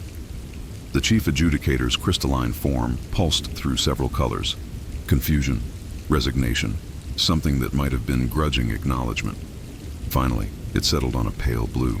The court finds that the human settlement on Xylos 7 meets the statutory definition of an agricultural operation under the Lex Agricola of 2187. The settlers are hereby granted protected harvester status for the duration of the current crop cycle. Vrax's objection was immediate. This is the current crop cycle, the adjudicator continued, is documented as lasting approximately 120 standard years. During this period, the settlers may not be forcibly removed, their agricultural operations may not be disrupted, and any attempt to interfere with the harvest will be treated as a violation of agricultural protection statutes, carrying penalties up to and including sector-wide trade sanctions. The adjudicator pulsed a final, exhausted blue. The motion to reclassify the human settlers as ecosystem contaminants is denied. The walk back to the transport bay took 15 minutes. Thorne reviewed upcoming filings on his tablet while Eris walked beside him, still processing the fact that her biomass yield calculations had just secured legal protection for 10,000 humans for the next 12 decades. 120 years, she said finally. We're protected for 120 years because I figured out how to make weeds grow slightly faster with human waste. You figured out how to make weeds grow faster in a way that could be documented, peer-reviewed, and presented as evidence in a court of galactic law, Thorne corrected. That's the distinction that matters, Dr. Eris. The methodology was solid, but the documentation is what won. They reached the transport bay, where a shuttle was waiting.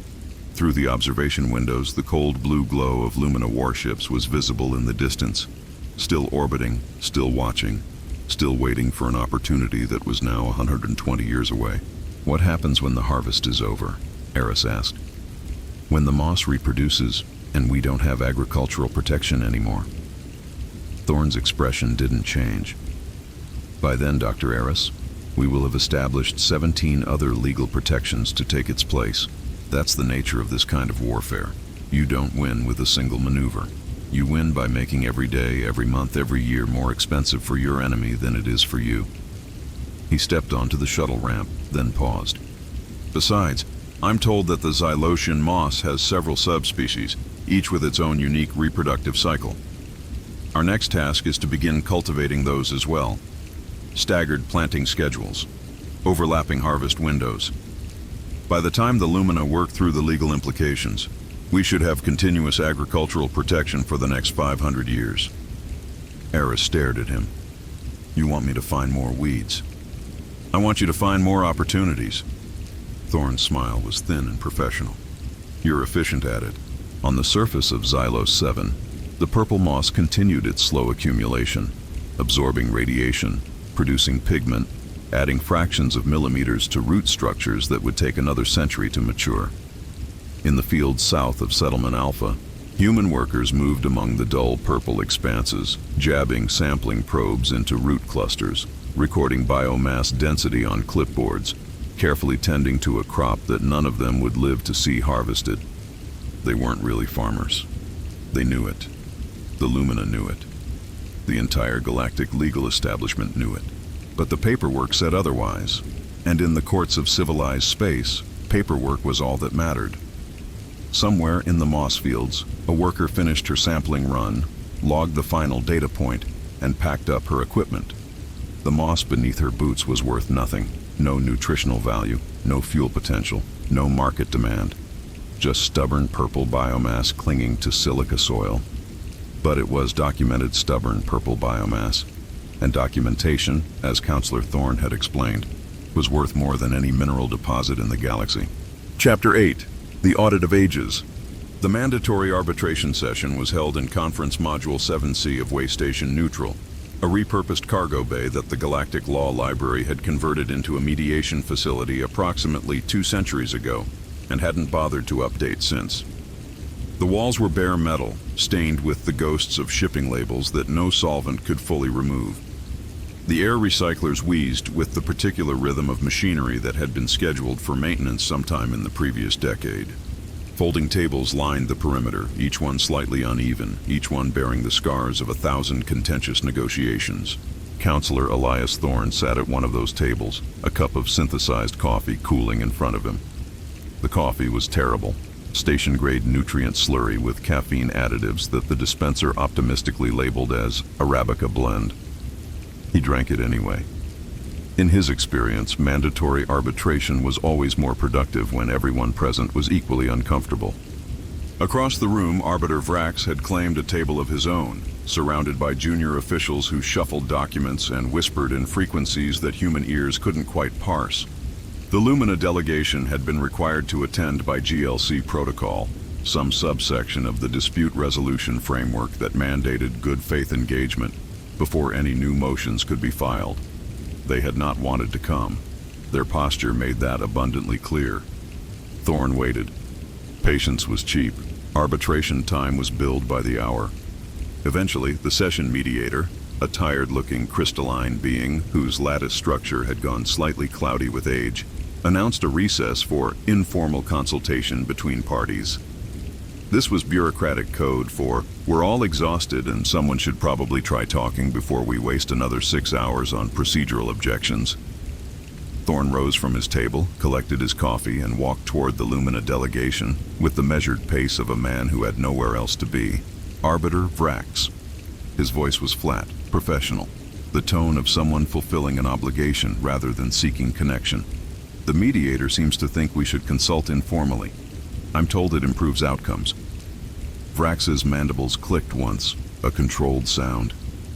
"Counselor Thorne, I confess myself surprised you bothered attending. These sessions rarely produce meaningful progress. I find value in the process." Thorne pulled a folding chair from a nearby stack, its metal legs scraping against the deck plates, and sat down without waiting for invitation. "Besides, it gave me time to review some interesting historical documents. Your collective's archives are quite thorough. 40,000 years of records, all meticulously preserved." Something shifted in Vrax's posture, a subtle tension that his formal training almost managed to hide. "You have accessed our archives, the public sections, the ones your ancestors opened to scholarly review after the Transparency Accords of 2245. Thorne sipped his terrible coffee. "I've developed an interest in Lumina administrative history, particularly the early colonial period, the settlement of the outer territories, the establishment of transit corridors through what you now call collective space. Ancient history," Vrax said dismissively, "irrelevant to current proceedings." "Is it?" Thorne set down his cup on Vrax's table, a minor territorial assertion that the Arbiter's junior officials noticed with visible discomfort, and produced a worn leather folder from inside his jacket.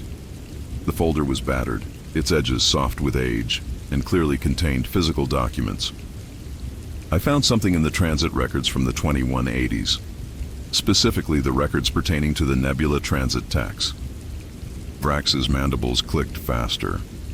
The Nebula transit tax was a minor administrative fee levied by the Cathar Consortium on vessels passing through certain navigational corridors. It was abolished centuries ago. Abolished, yes. Retroactively forgiven, no. Thorne opened the folder and extracted a single page, yellowed, brittle, covered in text that predated the standardized galactic font system. "This is the original statute establishing the Nebula Transit Tax, dated 2156. Section 7, Paragraph 3. Failure to remit the prescribed transit fee within 90 standard days of corridor passage shall constitute forfeiture of voyage rights, and all territorial claims established subsequent to said passage shall be rendered void ab initio." He held up the document, letting the flickering overhead lights illuminate its age. "Void ab initio. Void from the beginning. The action is treated as if it never occurred. This is absurd." Vrax's voice had dropped to something cold. "The Lumina Collective has paid trillions in transit fees over the centuries. One missed payment from 400 years ago. 47 missed payments, actually." Thorne produced more pages from the folder. Shipping manifests, transit logs, payment records. Between 2178 and 2192, the Lumina Collective dispatched 47 vessels through the Cathar Nebula corridor without remitting required transit fees. The vessels were part of your colonial expansion into the outer territories. Survey teams, mining equipment, administrative personnel. He spread the documents across Vrax's table, displacing the Arbiter's own papers with methodical precision. One of those vessels was the Lumina Ascendant, registry number 7742 Alpha. It arrived at Xylos 7 on the 14th of the 7th month, 2184. It conducted the preliminary survey that established the collective's claim to the planet.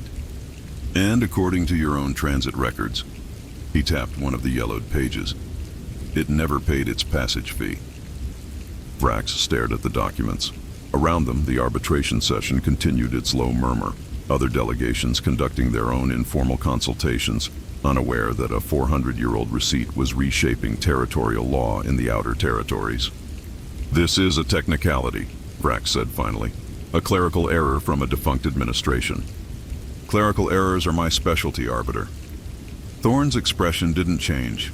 No warmth, no satisfaction, just the flat professionalism of a man delivering an invoice. And this particular error has specific consequences.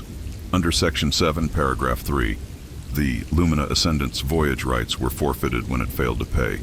Its arrival at Zylo 7 was unauthorized. The survey it conducted had no legal standing, which means the claim is void, Vrax finished. His voice had gone hollow. "Void ab initio." Thorne gathered the documents back into their folder. "Your entire claim is built on a clerical error, Arbiter. You don't own this planet. You never did. You're just the galaxy's longest-running trespassers." The silence stretched. One of Vrax's junior officials had stopped shuffling papers entirely, compound eyes fixed on the yellowed documents as if they might spontaneously combust. "The Cathar Consortium no longer exists," Vrax said slowly. "There is no authority to enforce the transit statute. The debt cannot be collected. True, the Cathar are extinct, but their legal framework isn't." Thorne tucked the folder back into his jacket. The Galactic Law Compact absorbed all pre-existing treaties when it was formed, including the Nebula Transit Tax. The debt may be uncollectible, but the legal consequences of non-payment remain in effect.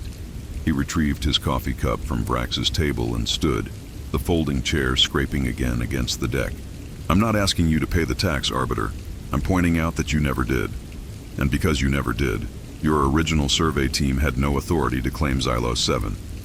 Every mining permit, every ecological designation, every legal action you've taken regarding that planet, all of it is predicated on a claim that was void from the moment it was filed." Vrax's chitin had begun to vibrate, low-frequency agitation that Thorne could feel through the deck plates. The junior officials had gone very still. "You cannot expect this to succeed," Vrax said quietly. "The collective will not surrender 5 centuries of investment because of one missed payment. I don't expect you to surrender anything." Thorne's expression remained flat. "I expect you to fight, to file motions, challenge evidence, hire lawyers, spend millions of credits trying to prove that a clerical error from 400 years ago doesn't matter. That's what I'm counting on. Every credit you spend fighting this is a credit you're not spending on military assets. Every hour your legal team spends researching transit records is an hour they're not spending on eviction proceedings." He took a sip of his terrible coffee. "You wanted a war of attrition, Arbiter. You got one. The difference is that now we're bleeding you instead of the other way around." The mediator called the session back to order 20 minutes later. The remaining 4 hours were spent on procedural matters, filing deadlines, discovery schedules, the administrative machinery of a dispute that had just become significantly more complicated. Vrax spoke rarely, his mandibles clicking in patterns that suggested intense private calculation. His junior officials took notes with the frantic energy of beings who had just realized their entire department's workload had tripled. When the session finally concluded, Chen was waiting in the corridor outside Conference Module 7C. She fell into step beside Thorne as he walked toward the shuttle bay, her tablet already displaying incoming messages. "The motion's ready," she reported. "Void claim under Nebula Transit Tax Statute, 47 documented instances of non-payment, cross-referenced with vessel registries and territorial claim records. The GLC will have it on their docket by morning. Response time? 6 months for preliminary review, 2 years for evidentiary discovery. Full adjudication in 8 to 12 years, plus appeals." Thorne nodded. "And the cataloging project? Junior associates have already started. They're working through every transit record, every tax receipt, every administrative filing the Lumina made during their colonial expansion." Chen glanced at her tablet. "Initial estimates suggest several hundred additional instances of non-compliance across multiple sectors. If even a fraction of those hold up to scrutiny, then the collective's entire territorial foundation is compromised. Thorne's expression didn't change. That's the point. They built their empire on paperwork. They just never imagined someone would read all of it. The shuttle bay was cold. Station life support running at minimal capacity to save power, and smelled of recycled air and old lubricant. Thorne settled into his seat as the shuttle began its departure sequence, watching through the viewport as Waystation Neutral receded into the distance. The Arbiter will claim we're acting in bad faith, Chen observed, weaponizing technicalities to undermine legitimate territorial authority. The Arbiter would be correct. Thorne closed his eyes. That's exactly what we're doing. The difference is that we're doing it legally. Every statute we cite is real. Every precedent we invoke is valid. Every argument we make is supported by their own documentation. On Zylo 7, the settlement continued its expansion. Construction crews poured foundations. Survey teams documented flora and fauna. And in the legal offices of the Interstellar Real Estate and Litigation Group, junior associates began the long process of cataloging every clerical error that the Lumina Collective had made over the past 4 centuries. There were quite a lot of them. The Lumina had been meticulous record keepers. They had documented everything, every transaction, every survey, every payment made, and every payment missed. They had just never expected anyone to use that documentation against them. But that was bureaucratic warfare. You didn't need weapons, you didn't need soldiers, you just needed patience, attention to detail, and access to a very large filing cabinet. The Thorne Family Trust had all 3, and they were just getting started. Chapter 9. The Terra Nullius Turning Point. The town hall meeting was held in Prefab Module 12, a corrugated metal structure that had been designated as the settlement's civic center, approximately 6 hours before the meeting began. The designation was purely administrative. The building itself was identical to every other prefab on Xylos 7. Bare walls, exposed conduit, folding chairs arranged in uneven rows, and a smell of fresh sealant that made everyone's eyes water. A hand-painted sign above the door read, Xylos 7 Municipal Hall, in letters that were already starting to peel. Counselor Elias Thorne stood at a folding table at the front of the room, a stack of documents before him, and a microphone that occasionally squealed with feedback. Approximately 200 settlers filled the chairs behind him, construction workers, surveyors, administrative staff, anyone who could be spared from their duties for the 45 minutes this would take. They had been told to attend. They had not been told why. Ladies and gentlemen, Thorne began, his voice flat and professional. We are here today to conduct the first sovereign election in the history of Xylos 7. Under Section 4 of the Charter of Sentient Domains, any territory with an elected government cannot be annexed, absorbed, or forcibly incorporated into an external political entity without a majority referendum of its residents. He paused, letting the implication settle. Currently, the Lumina Collective treats us as squatters on disputed territory. They negotiate with us as invaders, trespassers, contaminants. This election changes that. Once we have an elected government, we are no longer an occupation. We are a polity, and polities have rights that occupations do not. A hand went up in the third row. What kind of government are we electing? A municipal council with an executive mayor. Standard democratic structure, recognized by the GLC as a qualifying local authority under 17 different precedents. Thorne shuffled his documents. The council positions will be filled by administrative appointment. We don't have time for a full legislative election, but the mayoral position requires a direct popular vote, which brings us to our candidate. He gestured toward the side of the room where Chen stood holding a leash. At the end of the leash was a golden retriever. The dog was approximately 4 years old, 60 pounds, with a coat that had been recently brushed, and a collar that bore a small metal tag reading, Barclay, Xylos 7 Municipal Services. He sat with the patient dignity of a creature who had no idea what was happening, but was content to be included. His tongue lolled. His tail thumped against the floor in an irregular rhythm. The room was silent for a long moment. You want us to elect a dog? Someone said finally. I want us to elect Mayor Barclay, Thorne corrected.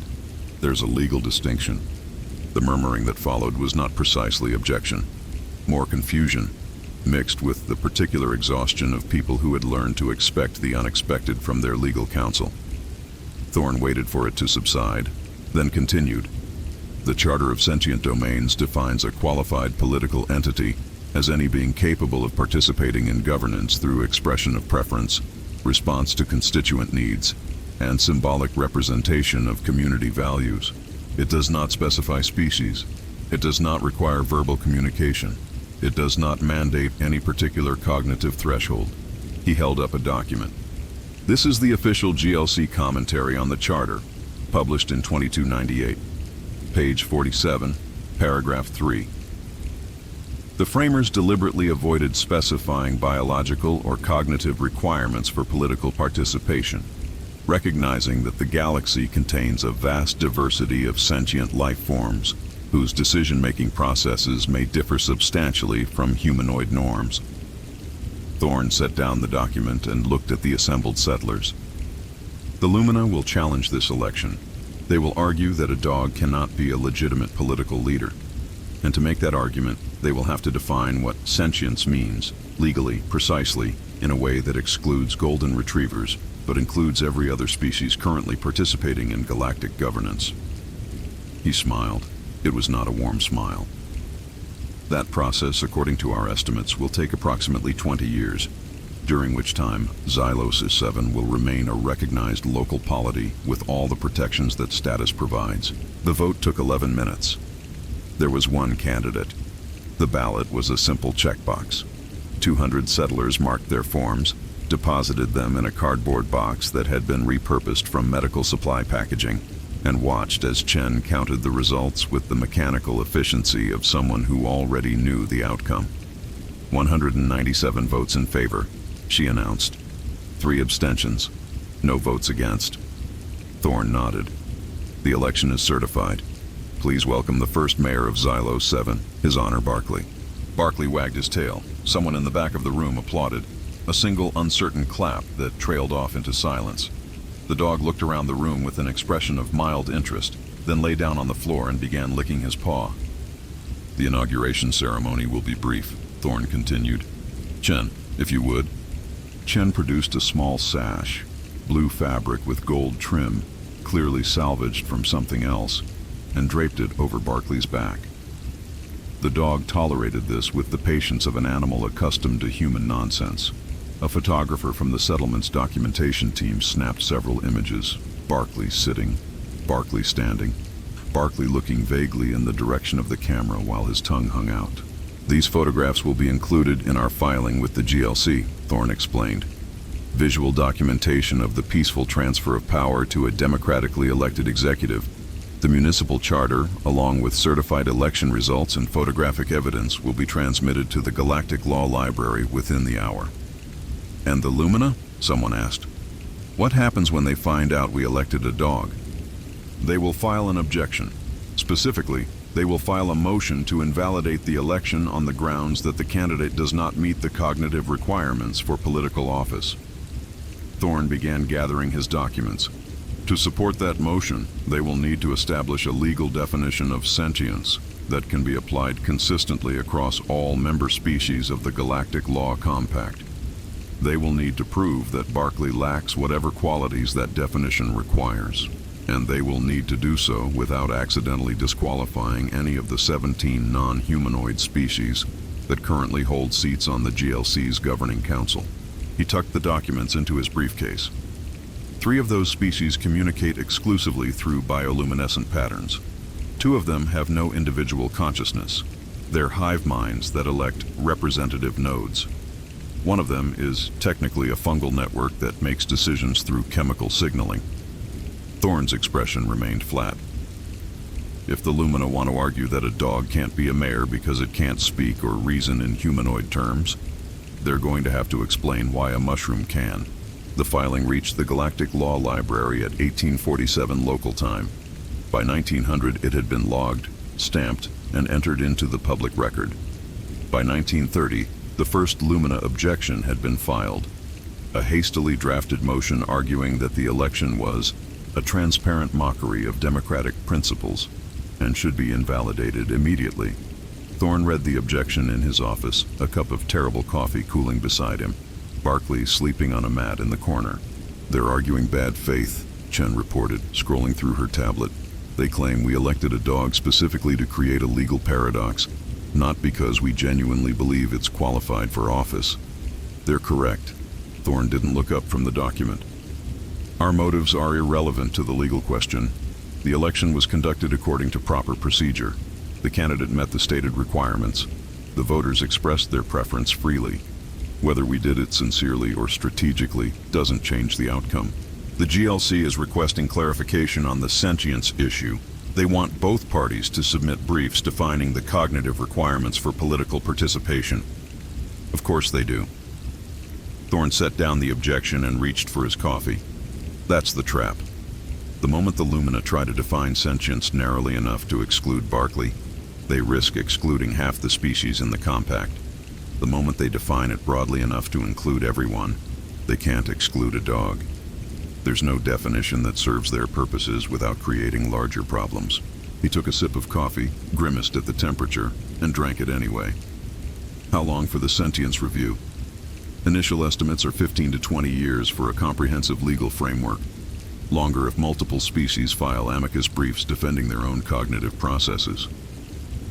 Chen glanced at Barkley, who had rolled onto his back and was snoring softly. The Vex Collective has already indicated interest. Apparently they're concerned that any definition of sentience might be used to challenge their own political status. The Vex are a distributed consciousness spread across 7 million individual organisms. They've been fighting accusations of non-sentience since they joined the compact. Thorne nodded slowly. "Good. The more species that get involved, the longer this takes. The longer this takes, the more time we have." He stood, walked to the window, and looked out at the settlement. Construction crews were working under floodlights, pouring foundations for another row of prefabs. Survey drones hummed overhead, mapping terrain for the next phase of expansion. In the distance, the Chronite obelisk stood dark against the stars, its low-frequency hum barely audible through the window glass. "The Lumina wanted to negotiate with invaders," Thorne said quietly.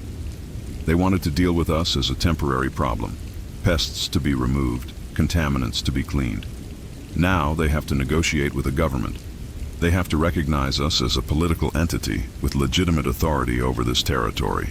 They have to treat us as equals." He turned back to Chen, and the face of that government is a golden retriever who can't sign documents, can't make speeches, and can't do anything except wag his tail and look happy. Every time they file a motion against us, they're filing it against Mayor Barkley.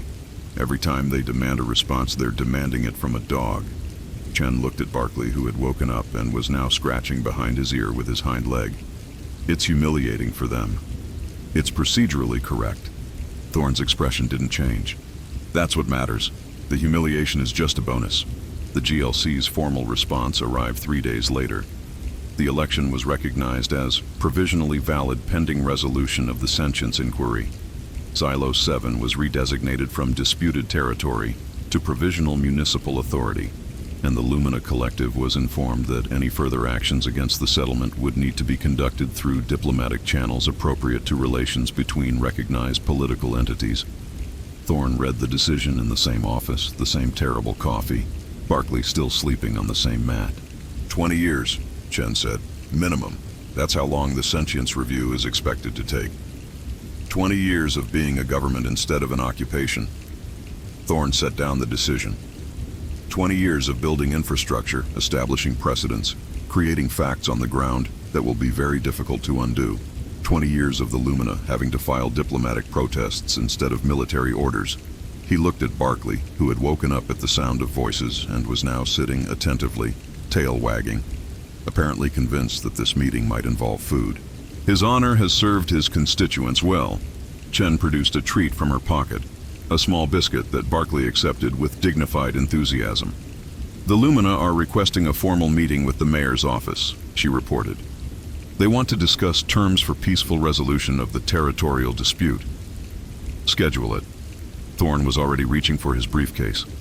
Make sure the conference room has water bowls, and inform the arbiter that Mayor Barkley's schedule is quite full, but we can fit them in next Thursday.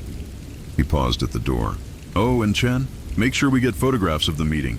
The arbiter sitting across from a golden retriever, discussing interstellar diplomacy. That's the kind of image that tends to circulate. Barkley barked once, a happy, meaningless sound that nonetheless echoed through the corridors of Xylos 7's municipal hall. The first mayor of humanity's most improbable colony had just been recognized by the galaxy's highest legal authority, and somewhere in the Lumina Collective's legal department, a team of lawyers was beginning the long, expensive, utterly futile process of trying to prove that a dog wasn't qualified for public office. It was going to take them decades. That was the point. Chapter 10, The Nuisance Abatement. The gas started venting at 0347 local time, when the settlement's night shift was at its smallest, and the perimeter sensors were running on reduced power to conserve battery reserves. It came from 3 points simultaneously, positions approximately 200 meters outside the legal boundary of the heritage zone, just far enough to avoid triggering the automated alarms that would have documented a territorial incursion. The gas itself was colorless, odorless in small concentrations, and classified in Lumina industrial databases as Atmospheric Reclamation Compound 7X, a terraforming agent designed to alter planetary atmospheres over extended exposure periods. In sufficient concentration, it made human lungs feel like they were filling with wet cement. Cutter. Vance was awake when the first reports came in. He was always awake during the dead hours, old habits from the Outer Rim campaigns, when sleeping through the quiet times got people killed. He read the sensor data on his tablet, checked the wind patterns, and reached for his boots with the methodical calm of a man who had been expecting something like this for weeks. 3 venting points, he said into his comm. Northwest quadrant, bearing 270, 285, and 300. Atmospheric contamination spreading toward prefab cluster 7. Wake up Martinez and her team. Full environmental gear, and get me Counselor Thorne. The response from the other end was groggy but professional. Sir, it's almost 0400. The counselor will want to be awake for this. Vance pulled on his jacket, heavy canvas, reinforced at the shoulders, with pockets designed for tools rather than weapons. Tell him the Lumina just gave us a gift. He'll understand. The venting units were exactly where the sensors said they would be. 3 squat cylinders, each about the size of a human torso, half buried in the silica soil with only their exhaust ports visible above ground. They bore no markings, no identification, no obvious connection to the Lumina Collective. They were, technically, anonymous industrial equipment performing anonymous industrial functions on territory that was, technically, still disputed. Vance stood at the edge of the heritage zone, watching his team approach the nearest unit through the pre-dawn gloom. They moved in environmental suits, bulky, awkward, but necessary, given the concentration of compound 7X now saturating the air. The suits had been designed for industrial accidents, not combat, but they served the purpose. Contamination levels? He asked. Martinez checked her scanner. 15 parts per million at this distance, 47 at the source, enough to cause respiratory distress in unprotected personnel within 6 hours of exposure. Permanent lung damage within 48. Slow poisoning. Vance's voice was flat. They're not trying to kill us outright. They're trying to make us leave voluntarily. Gray zone warfare, Martinez agreed. Technically not an attack. Technically just atmospheric maintenance on territory they claim to own. Technically. Vance turned to look at the settlement behind them. The prefabs dark and quiet, the construction equipment still, the chronite obelisk a shadow against the stars. 10,000 people sleeping, breathing air that was slowly being poisoned by an enemy that wouldn't admit it was an enemy. How long until the counselor arrives? He's en route. 10 minutes. Good. Vance gestured toward the venting units. Start documenting. Every angle, every reading, every piece of equipment. I want evidence that will hold up in court. And the units themselves? Vance's expression didn't change. Those are creating a public health hazard on territory that's currently under the jurisdiction of the Xylos 7 Municipal Authority. As Chief of Security, I have the legal obligation to abate that hazard by any means necessary. He reached into his jacket and produced a set of heavy-duty cable cutters. Start disconnecting. Thorne arrived as the third unit was being loaded onto a cargo sled. a flatbed transport normally used for moving construction materials, now repurposed for what the documentation would describe as emergency environmental remediation. He stepped out of the ground car with his briefcase in hand, and his expression already settling into the flat professionalism that Vance had learned to recognize as something useful is happening. "Report," Thorne said. Vance handed him a tablet displaying sensor logs, contamination maps, and approximately 47 photographs of the venting units from various angles. 3 Lumina-manufactured atmospheric processors, positioned outside the heritage zone, venting compound 7X toward the settlement.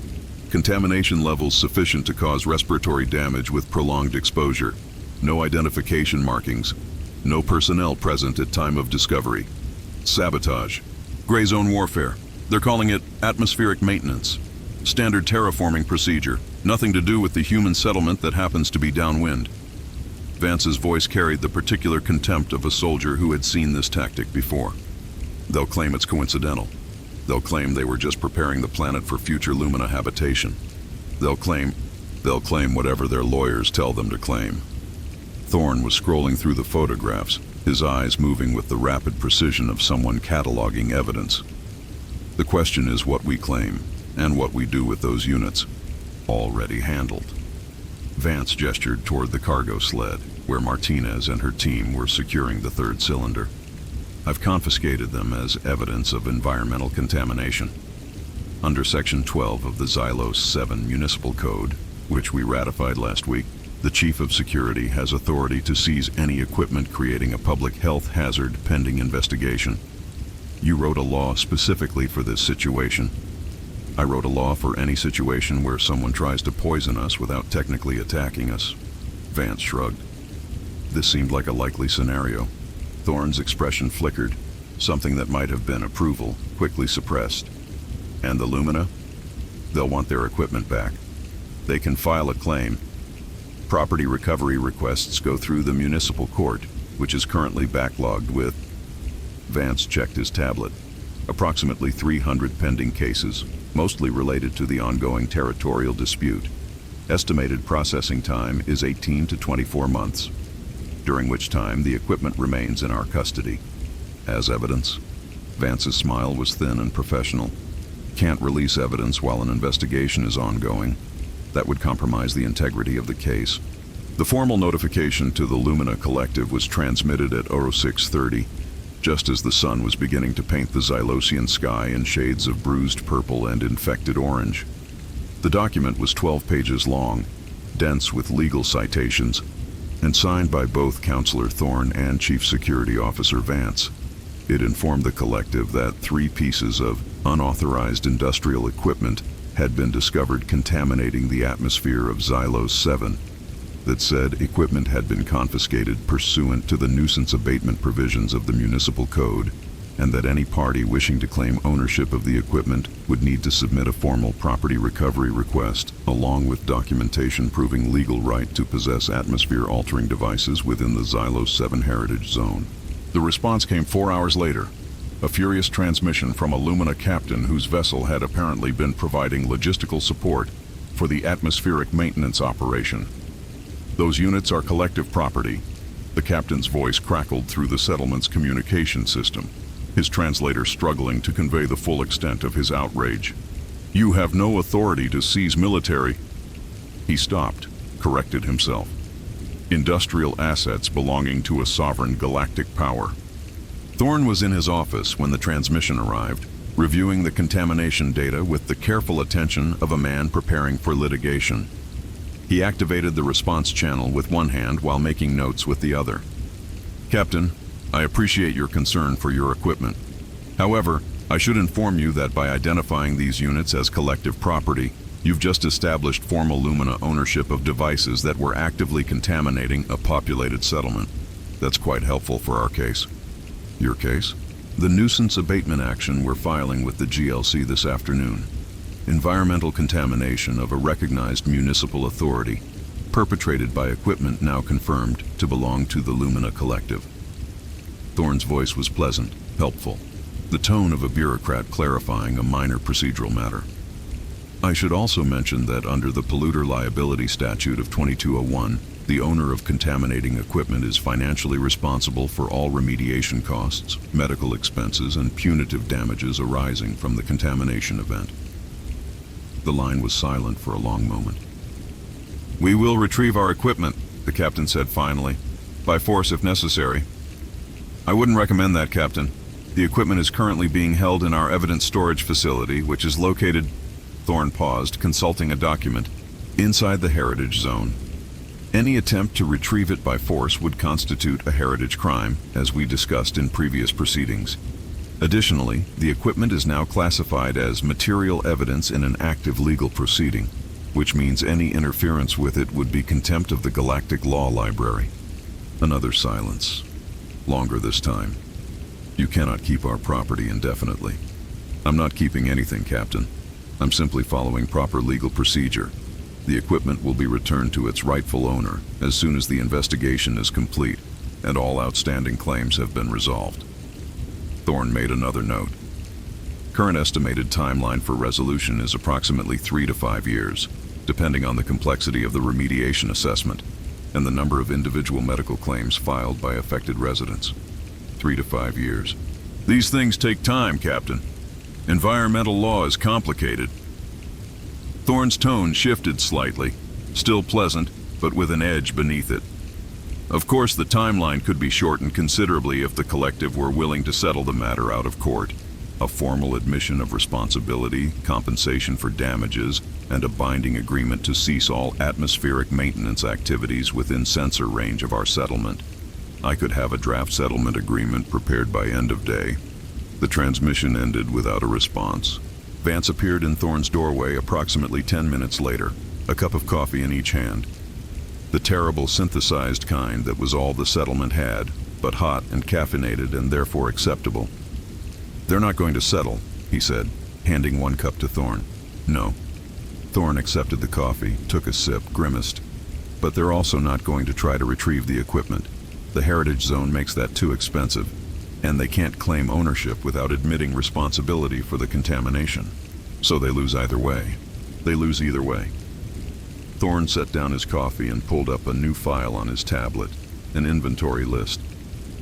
"Speaking of which, I've been reviewing the specifications on those venting units. Compound 7X is toxic to humans, but the dispersal mechanism is actually quite sophisticated. Industrial-grade atmospheric processing capable of conditioning approximately 10,000 cubic meters of air per hour." Vance saw where this was going. "You want to repurpose them?" "I want to file a formal request with the municipal court to utilize seized evidence for temporary public benefit pending resolution of the ownership dispute. Specifically, I want to reconfigure the units to filter and condition air for the settlement's residential sectors." Thorne's expression remained flat. "Their equipment was trying to poison us. Now it's going to keep us comfortable." "The Lumina will object. The Lumina will have to file a motion. Motions require hearings. Hearings require scheduling. Scheduling requires time." Vance nodded slowly, the smile on his weathered face matching Thorne's in its complete absence of warmth. "How long until the units are operational?" "Martinez says 48 hours for the reconfiguration. Another week for safety testing. We should have improved air quality in prefab Cluster 7 by the end of the month, courtesy of the Lumina Collective's generous, if involuntary, contribution to municipal infrastructure." Vance raised his coffee cup in a gesture that was almost a toast. "I didn't steal your atmosphere scrubber, Captain. I'm just holding it in legal escrow until the smell subsides." Thorne's cup met his with a quiet clink. "Exactly." The nuisance abatement filing reached the GLC that afternoon. It documented the contamination event, established Lumina ownership of the responsible equipment, and requested emergency sanctions against any further atmospheric maintenance activities within the Xylos 7 system. The filing also included a preliminary damage assessment, medical costs, productivity losses, emotional distress, totaling approximately 2.3 million credits, to be recovered from the equipment's owner through standard liability procedures. 3 days later, the reconfigured venting units came online. They hummed quietly in their new positions. no longer dispersing poison but filtering particulates, conditioning temperature, and generally making the settlement's living quarters significantly more comfortable than they had been before. The Lumina Collective filed 17 motions objecting to the unlawful seizure and misappropriation of their property. Each motion was logged, scheduled, and assigned to the municipal court's already overflowing docket.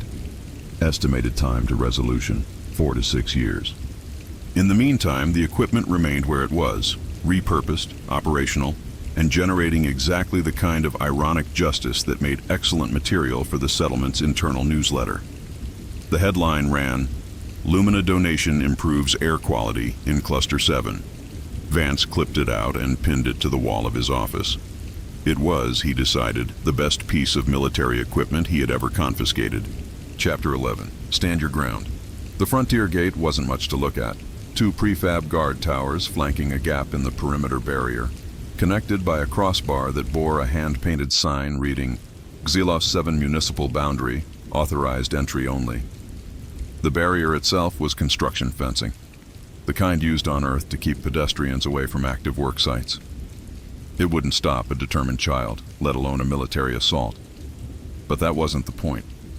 The point was that it existed, that it was documented, and that anyone who crossed it without authorization was no longer dealing with squatters on disputed territory. They were trespassing on a recognized municipal jurisdiction. Cutter. Vance stood on the observation platform of the eastern tower, watching the Lumina dropship descend through the morning haze. It was a military vessel, no pretense of civilian transport this time, with the angular hull geometry and weapons hardpoints of a ship designed for forced planetary insertion. The markings on its side identified it as belonging to the Collective's Enforcement Division. Police, in other words. Or the closest equivalent the Lumina had. "Neighborhood watch, sound off," Vance said into his comm. The responses came in sequence. 12 voices, 12 positions, spread along the perimeter in locations that had been chosen specifically for overlapping fields of coverage. Watch 1, ready. Watch 2, standing by. Watch 3, locked. The men and women of the Zylo 7 Neighborhood Watch were not technically soldiers. Their equipment was not technically military. They wore industrial exosuits, the kind used for heavy construction, cargo handling, and mining operations in hazardous environments. The suits had been modified slightly, their standard tool mounts replaced with attachments that could, if necessary, serve defensive purposes. High-pressure foam dispensers, cutting lasers recalibrated for low-power operation. Restraint systems originally designed for securing unstable cargo. All of it legal, all of it documented, all of it registered with the municipal authority as civilian safety equipment. The dropship touched down approximately 50 meters outside the frontier gate, its landing struts crushing silica soil that hadn't been properly surveyed for load-bearing capacity. The ramp descended with a hydraulic whine, and Lumina soldiers began to emerge, 8 of them in full tactical armor, carrying weapons that were definitely not registered with any civilian authority. Behind them came an officer. His rank insignia marked him as an enforcement sergeant, mid-level, probably chosen for this assignment because he was expendable if things went wrong and deniable if they went right. "Attention, human occupants," the sergeant announced, his translator projecting his voice across the gap between the dropship and the gate. "You are present on Lumina Collective territory in violation of Enforcement Order 447X. You have 60 seconds to surrender yourselves for processing and deportation.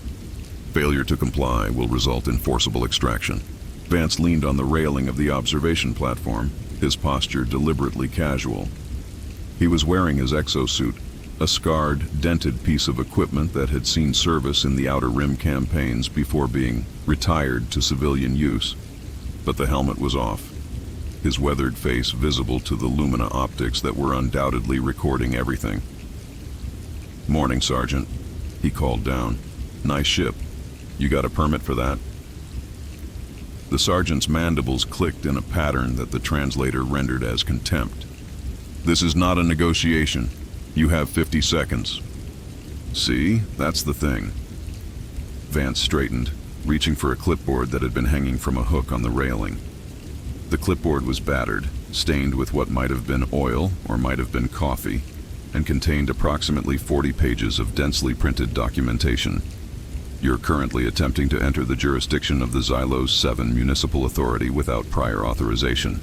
That's a violation of Section 7 of our Municipal Code, unlawful entry into a protected residence. Your municipal authority is not recognized by the collective. It's recognized by the Galactic Law Library, which, last I checked, has jurisdiction over territorial disputes. Vance flipped a page on his clipboard. I've got the recognition order right here. Provisional Municipal Authority, granted pending resolution of the sentience inquiry. That means we're a legal jurisdiction, Sergeant, and you're trespassing. 40 seconds. Also, I should mention... Vance set down the clipboard and pulled on his helmet, the faceplate sealing with a hiss of pressurized air. Under the Castle Doctrine as integrated into GLC common law, residents of a recognized jurisdiction have the right to defend their property against unlawful intrusion using reasonable force. Your weapons are military grade. Ours are civilian safety equipment. I'd say that makes our response pretty reasonable. The sergeant gestured to his soldiers. They began advancing toward the gate, weapons raised, their formation tight and professional. They had done this before. Forced entries, crowd dispersal, the ugly work of imposing order on populations that didn't want it. 8 soldiers against a handful of construction workers in modified suits. The math was obvious. Watch positions, Vance said quietly into his comm. Engagement authorized on my mark. Foam first, restraints second. Keep it clean. Copy. Copy. Copy. The Lumina soldiers reached the gate. The lead trooper raised one armored appendage to push aside the construction fencing. A gesture of contempt, really. A demonstration that human barriers meant nothing to collective force. Mark, Vance said. The foam hit the lead trooper from 3 directions simultaneously. High-pressure canisters mounted on the exosuits discharged their contents in coordinated bursts, coating the soldier in a rapidly expanding polymer compound that had been designed for fire suppression and structural stabilization. The compound hardened on contact with air, encasing the trooper in a shell of rigid white foam that immobilized everything except his head. The second and third troopers went down before they could react, foam coating their weapons, their limbs, their optical sensors. The fourth managed to get off a shot, a pulse of coherent energy that scorched the side of the eastern guard tower, before a restraint cable wrapped around his weapon arm and yanked him off balance. More foam, more cables. The coordinated efficiency of people who had practiced this exact scenario dozens of times. The sergeant stood at the rear of his squad, watching his soldiers disappear under layers of white polymer, his mandibles clicking in a frequency that no translator could render. He raised his own weapon, a sidearm, smaller than the rifles his troops carried but still capable of burning through an exosuit at close range. Vance dropped from the observation platform, his exosuit absorbing the impact with a grunt of servos, and walked toward the sergeant with the measured pace of a man who had all the time in the universe. "Sergeant, I'm going to advise you to put that down." His voice was calm, almost bored. "Right now, your troops are being detained for unlawful entry. That's a misdemeanor. Resisting detention with a weapon? That's a felony. And I've got..." He gestured at the guard towers, where watch members were recording everything with helmet-mounted cameras, about 6 different angles of footage showing exactly what happened here. "You cannot arrest collective soldiers. I'm not arresting anyone. I'm performing a citizen's detention of individuals suspected of criminal trespass, pending arrival of proper judicial authority." Vance stopped 3 meters from the sergeant, well within weapon range, but also well within foam range. "The GLC has been notified. A magistrate is en route.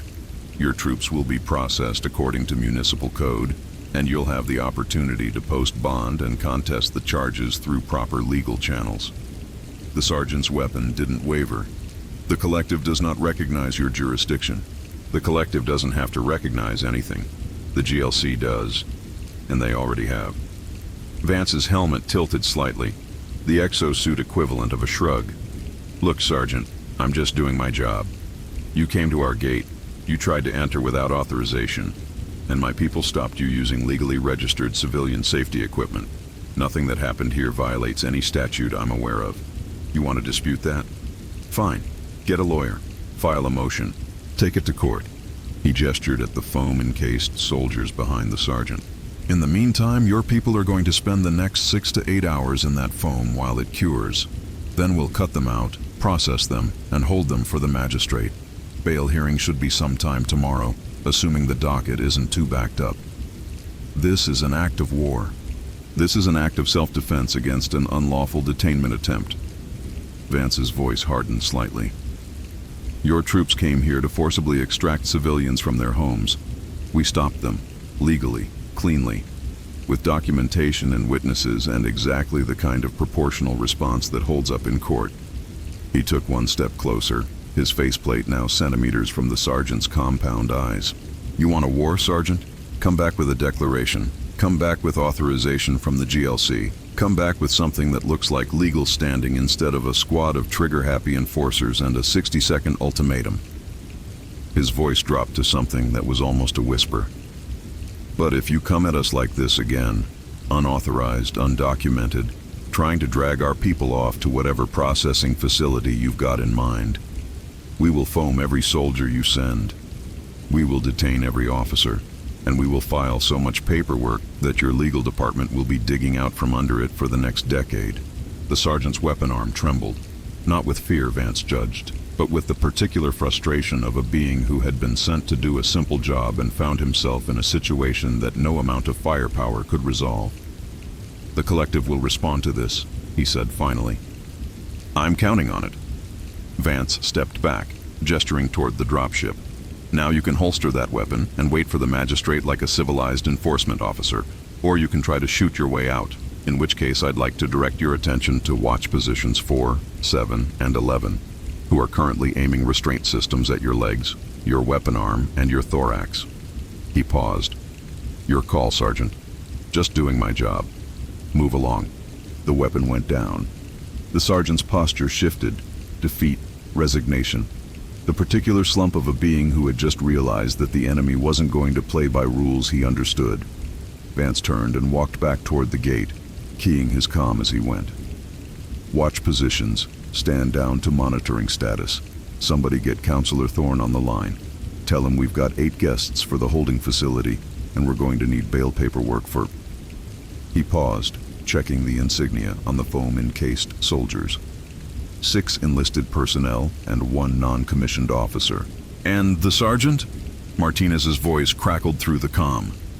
Vance glanced back at the Lumina officer, who was now standing alone beside his disabled squad, his weapon holstered, his compound eyes tracking the watch members with something that might have been calculating or might have been despair. The sergeant gets to explain to his superiors how he lost an entire enforcement squad to a neighborhood watch with foam guns and a clipboard. Vance allowed himself a thin smile, invisible behind his helmet.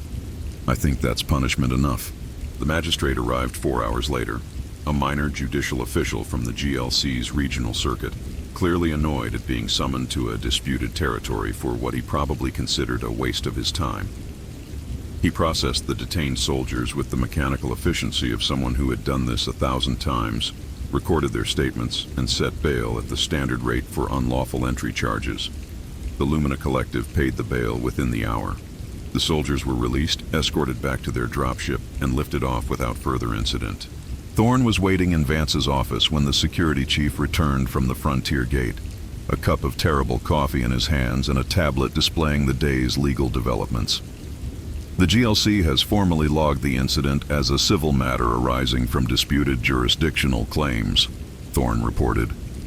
"No charges of assault, no accusations of unlawful detention. The collective filed a protest, but the magistrate's ruling stands. So we arrested a Lumina enforcement squad and got away with it. We detained suspected trespassers using legally registered civilian safety equipment, pending judicial review." Thorne's expression was flat, professional. "There's a difference."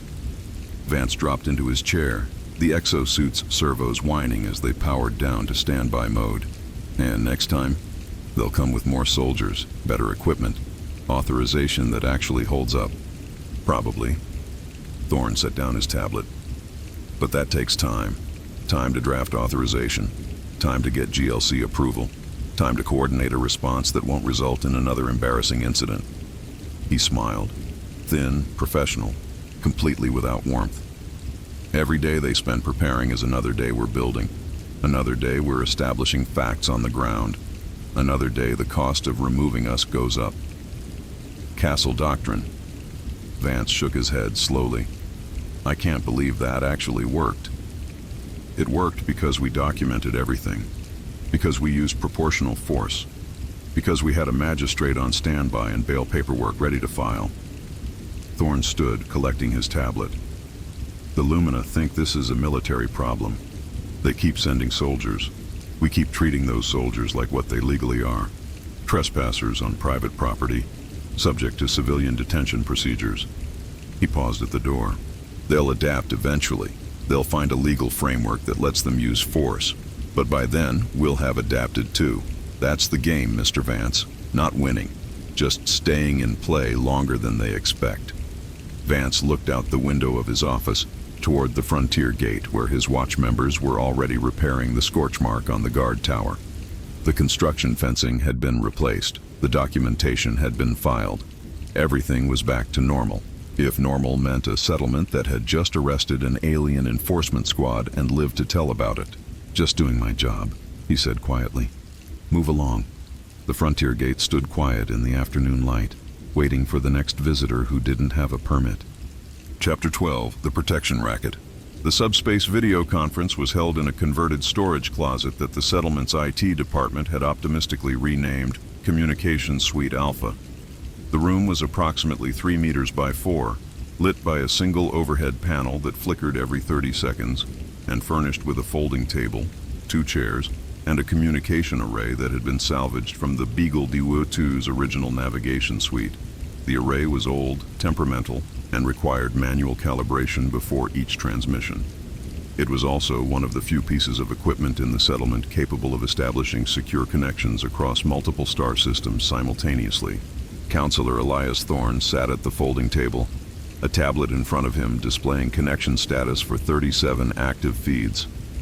The feeds showed faces, or what passed for faces among species that had evolved under conditions very different from Earth's.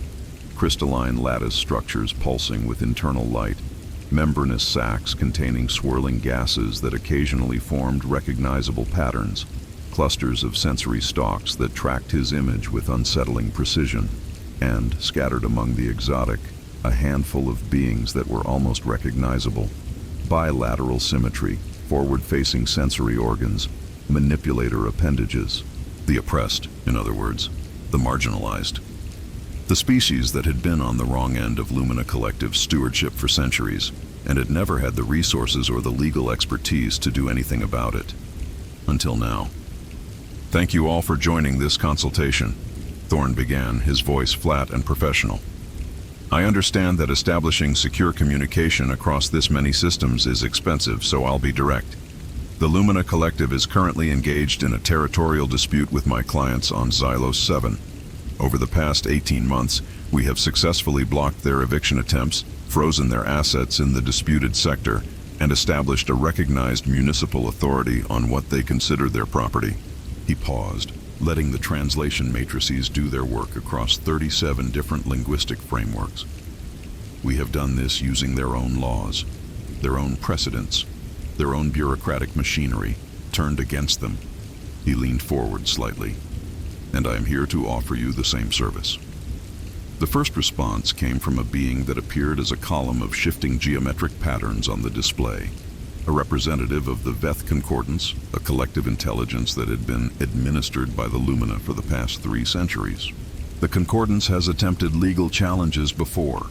The patterns spelled out, the translation rendering them in a flat, mechanical voice.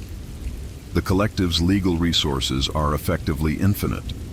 They bury opposition in procedural motions until the opposition runs out of funding or patience. They do, Thorne agreed. When the opposition fights alone. When each challenge is isolated, easily contained, easily outspent. But what happens when 40 challenges are filed simultaneously?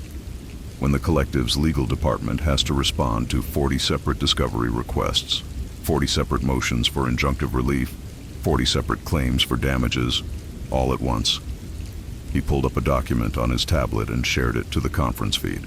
This is a draft framework for a class action lawsuit against the Lumina Collective, filed on behalf of multiple planetary systems, alleging systematic violation of the stewardship protocols of 2156. The specific violations include failure to provide adequate infrastructure development, extraction of resources without proportional reinvestment, and suppression of indigenous economic activity through regulatory manipulation. Another voice, this one recognizably organic, a species called the Korath who communicated through modulated clicking sounds. The collective will claim sovereign immunity. They always claim sovereign immunity. Sovereign immunity applies to governments, Thorne replied. The Lumina Collective is not a government. It's a corporate entity that happens to exercise governmental functions over territories it has acquired through a combination of treaty, purchase, and, he smiled thinly, creative interpretation of abandonment statutes. Under the Commercial Entities Act of 2203, corporate entities are subject to civil liability for damages arising from their commercial activities. And stewardship of planetary resources is, legally speaking, a commercial activity. The geometric patterns of the Veth representative pulsed rapidly, their equivalent of surprised consideration. You are arguing that the collective is not a sovereign power, but a corporation that has overstepped its charter.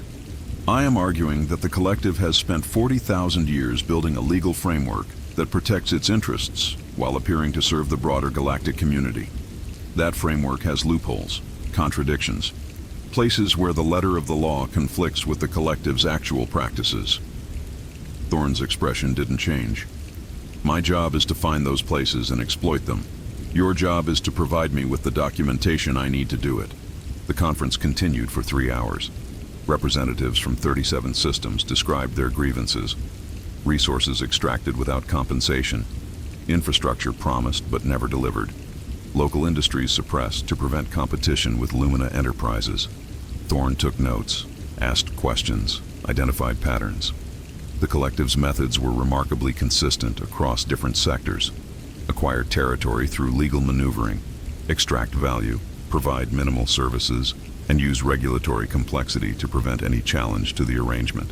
It was, Thorne reflected, exactly what a well-run protection racket would look like if it had 40,000 years to refine its techniques. By the end of the conference, he had commitments from 34 systems to join the class action. 3 more were pending internal consultation. The framework agreement specified that each participating system would contribute resources according to its capacity, raw materials, technical expertise, intelligence on collective operations, and would share proportionally in any damages recovered. One final matter, Thorne said as the conference began to wind down. The collective will attempt to isolate us. They will offer individual settlements to participating systems, try to peel off members of the coalition with targeted concessions. This only works if we stay together. If any system accepts a separate deal, they weaken the position of everyone else. The Korath representative clicked a response. And if a system cannot afford to refuse a collective offer, then they inform me before accepting, and we negotiate as a block. The collective's resources are vast, but they're not infinite. Every credit they spend settling individual claims is a credit they're not spending on legal defense. Every concession they make establishes a precedent we can use in future negotiations. Thorne's voice hardened slightly. The Lumina aren't a government, they're a corporation, and we just started a union. The feeds disconnected one by one, leaving Thorne alone in the flickering light of Communications Suite Alpha. He sat for a long moment, reviewing his notes, calculating resource requirements, mapping the legal terrain of a conflict that had just expanded from 1 planet to 40 systems. Chen appeared in the doorway, a tablet in her hands. The filing's ready. 34 named plaintiffs, 16 categories of damages, approximately 4,000 pages of supporting documentation. The GLC will have it on their docket by end of day. Response time? They're estimating 6 months for initial procedural review. Longer if the collective files for consolidation or dismissal. Chen glanced at her tablet. They'll file for dismissal. They always do. And we'll oppose. And they'll appeal our opposition. And we'll respond to their appeal. Thorne stood, collecting his own tablet. Every motion they file requires resources, lawyers, researchers, administrative staff. They have to respond to 40 simultaneous challenges, which means they need 40 times the personnel they'd need for a single case. Their legal department is already the largest in the galaxy. Then they'll need to make it larger. Thorne's smile was thin and professional. Do you know what the collective's legal budget was last fiscal year? Approximately 2.3 trillion credits. Their naval budget was 1.8 trillion. They already spend more on lawyers than they do on warships. He moved toward the door, pausing beside Chen. By the time we're done, that ratio is going to get much worse. Every credit they spend fighting us in court is a credit they're not spending on enforcement actions. Every lawyer they hire is a resource they're not deploying against someone else. We're not trying to win this case, Ms. Chen. We're trying to make the case so expensive that winning becomes irrelevant. The filing reached the GLC at 1847 local time, the same timestamp, Chen noted with private amusement, as every other major filing they had submitted. Superstition, perhaps, or just habit. The Lumina Collective's initial response came 72 hours later. A motion to dismiss on grounds of improper joinder, sovereign immunity, and failure to state a claim upon which relief could be granted. The motion was 847 pages long, cited 2,300 precedents, and had been prepared by a team of approximately 40 legal specialists working around the clock. Thorne read it in his office, a cup of terrible coffee cooling beside him, and smiled. They're taking it seriously, he observed. Chen was reviewing the motion on her own tablet, flagging sections for response. They assigned their senior litigation team, the same one that handled the Tertian mining case. Good, that team is expensive. Approximately 50,000 credits per hour, fully loaded, for 40 specialists. Thorne did the math in his head. This motion represents roughly 1.2 million credits in billable time. Our response will take them at least that long to analyze. Then they'll file a reply brief. Then we'll file a SIR reply. Then there will be oral arguments, discovery disputes, expert testimony. He set down his coffee. The Tertian mining case took 11 years to resolve and cost the collective approximately 4 billion credits in legal fees. That was one case. We just filed 40. Chen looked up from her tablet. They could settle, offer concessions to make the litigation go away. They could. And we'd consider any reasonable offer. Thorne's expression didn't change. But reasonable means addressing the underlying grievances, not just paying us to stop suing. The Veth want infrastructure investment. The Korath want regulatory reform. The other systems want various forms of autonomy and compensation. If the collective settles on those terms, they're admitting that their entire stewardship model is flawed. And if they don't, then we keep filing, keep discovering, keep deposing witnesses and subpoenaing documents and making their lawyers work 18-hour days for the next decade. Thorne stood, moving to the window that overlooked the settlement. The collective has been running a protection racket for 40,000 years. They extract resources, provide minimal services, and use legal complexity to prevent anyone from challenging the arrangement. We're not trying to beat the racket, Ms. Chen. We're trying to make it unprofitable. Outside, construction crews were working on the next phase of expansion. New prefabs, new infrastructure, new foundations for a settlement that had started as a legal fiction and was slowly becoming something real. The Chronite obelisk stood dark against the evening sky, its low-frequency hum barely audible through the window glass. How long? Chen asked. How long until the collective decides that litigation is more expensive than accommodation? Impossible to say. Years, certainly. Maybe decades. Thorne turned from the window. But every year that passes is another year we're here. Another year the other systems are building their own cases, their own precedents, their own legal expertise. Another year, the collective is bleeding resources into a fight they can't win quickly and can't afford to lose slowly. He picked up his coffee, found it cold, and drank it anyway. They wanted an empire built on paperwork. Now they're drowning in it. The class action progressed through the GLC's procedural machinery with the grinding inevitability of bureaucratic process. Motions were filed and opposed. Discovery requests were issued and contested. Depositions were scheduled, postponed, rescheduled, and eventually conducted across 17 different star systems using communication arrays that struggled to maintain real-time connections across interstellar distances. The Lumina Collective's legal department expanded, then expanded again.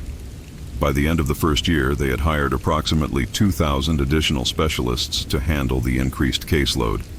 By the end of the second year, that number had doubled. The cost of legal defense had surpassed the cost of their entire enforcement division, the same division that had once been sent to forcibly extract human settlers from disputed territory. Now that division sat idle, its personnel reassigned to document review and witness coordination. Thorne tracked the numbers with the quiet satisfaction of a man watching compound interest accumulate. Every credit the collective spent on lawyers was a credit they weren't spending on ships. Every hour their executives spent in depositions was an hour they weren't spending on strategic planning. Every resource they dedicated to fighting the class action was a resource that wasn't available for anything else. It wasn't victory. Not yet. Maybe not ever, in the traditional sense. But it was attrition. And attrition, Thorne had learned, was its own kind of winning. The Union was holding. The cases were proceeding. And somewhere in the Lumina Collective's accounting department, someone was looking at the legal budget projections and beginning to understand that some fights were more expensive than surrender. That realization, Thorne knew, was worth more than any court ruling. It was the beginning of the end. Chapter 13, The Salvage Fee. The Lumina Cargo Hauler. Prosperity's Edge. Drifted 17 kilometers outside the Xylos 7 heritage zone, its engines dark, its running lights flickering with the irregular pulse of a vessel in distress. The ship was a mid-size freighter, approximately 200 meters long, with cargo holds designed to transport refined minerals from extraction sites to processing facilities deeper in collective space. Its manifest listed 40,000 metric tons of processed ore, valued at approximately 2.3 billion credits on the open market. It had been drifting for 6 hours. Cutter.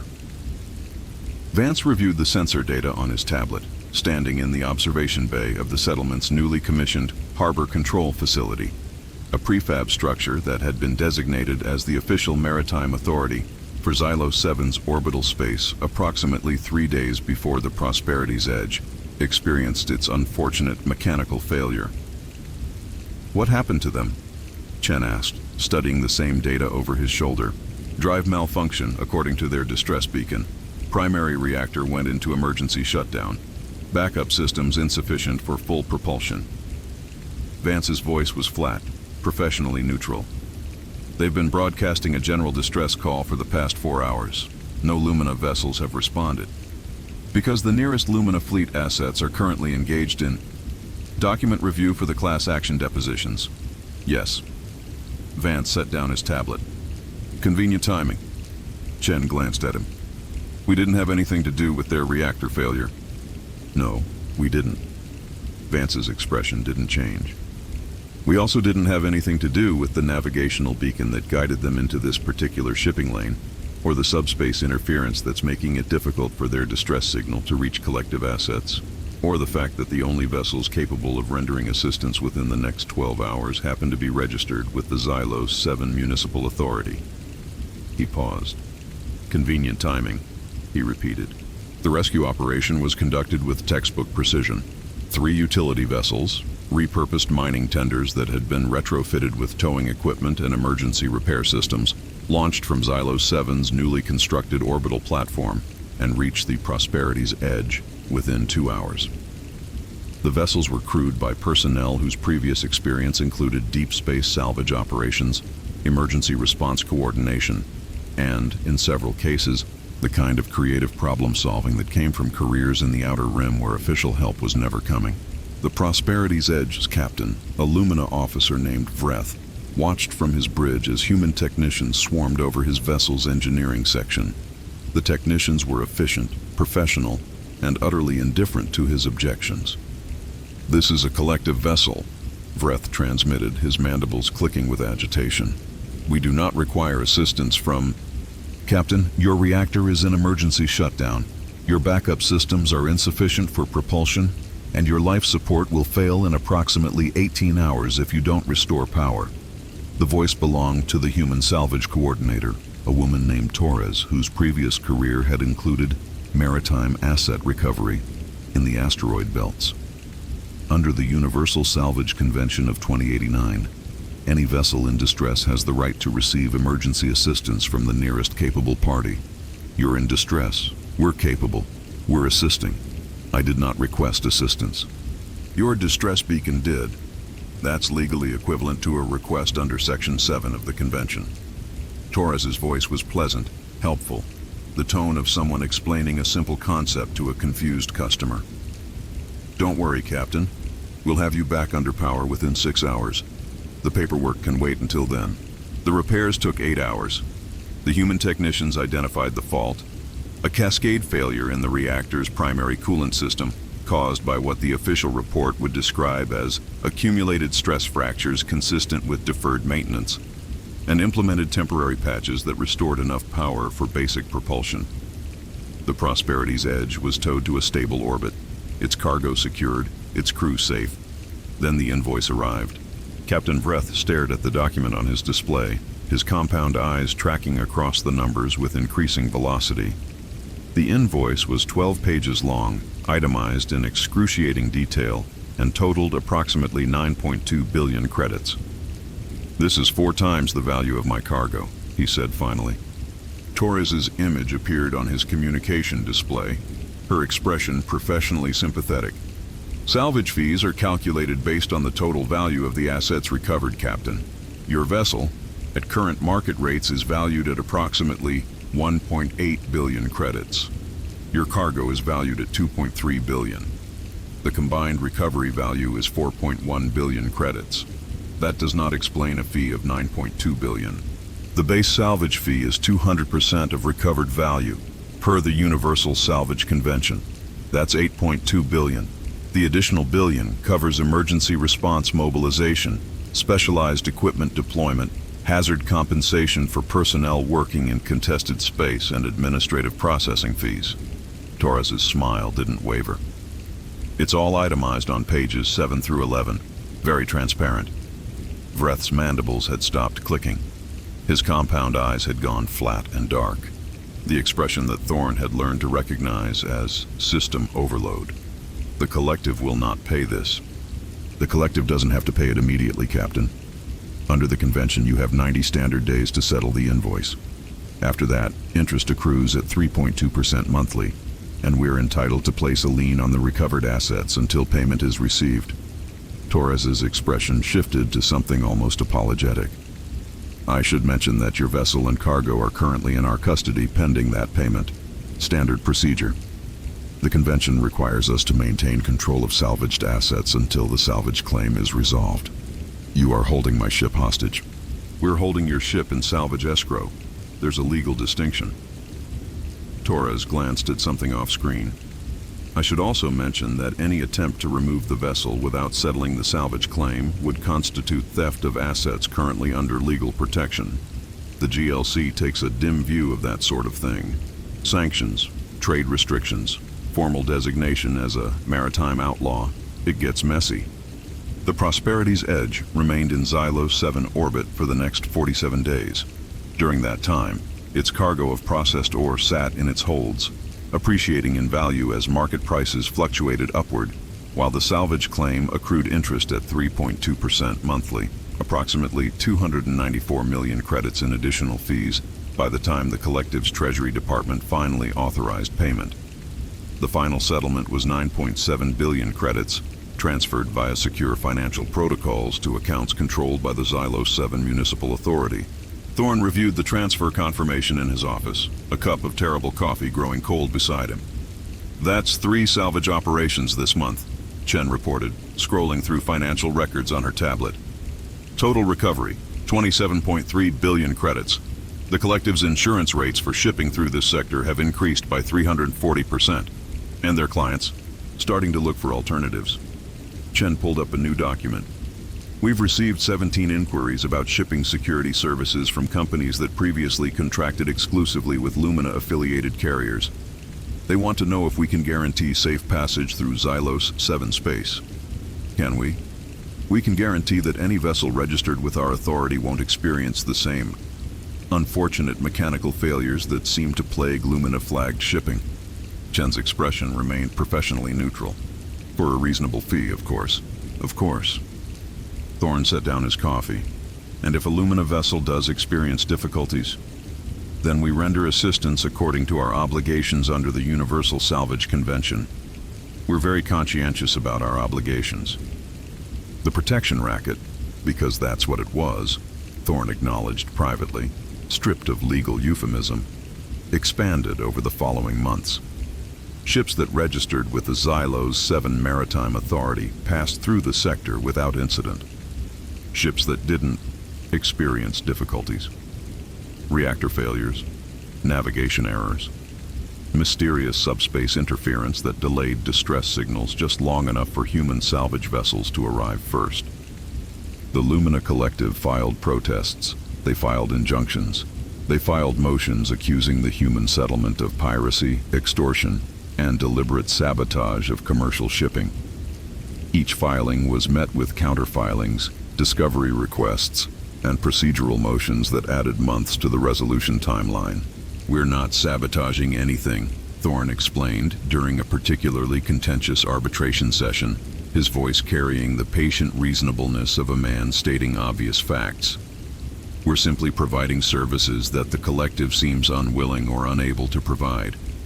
If their vessels are experiencing mechanical failures at a higher rate than industry average, perhaps they should investigate their maintenance protocols rather than blaming the nearest available scapegoat. Your salvage operations are bankrupting our shipping division, the Lumina representative, a mid-level bureaucrat who had drawn the short straw for this assignment, replied.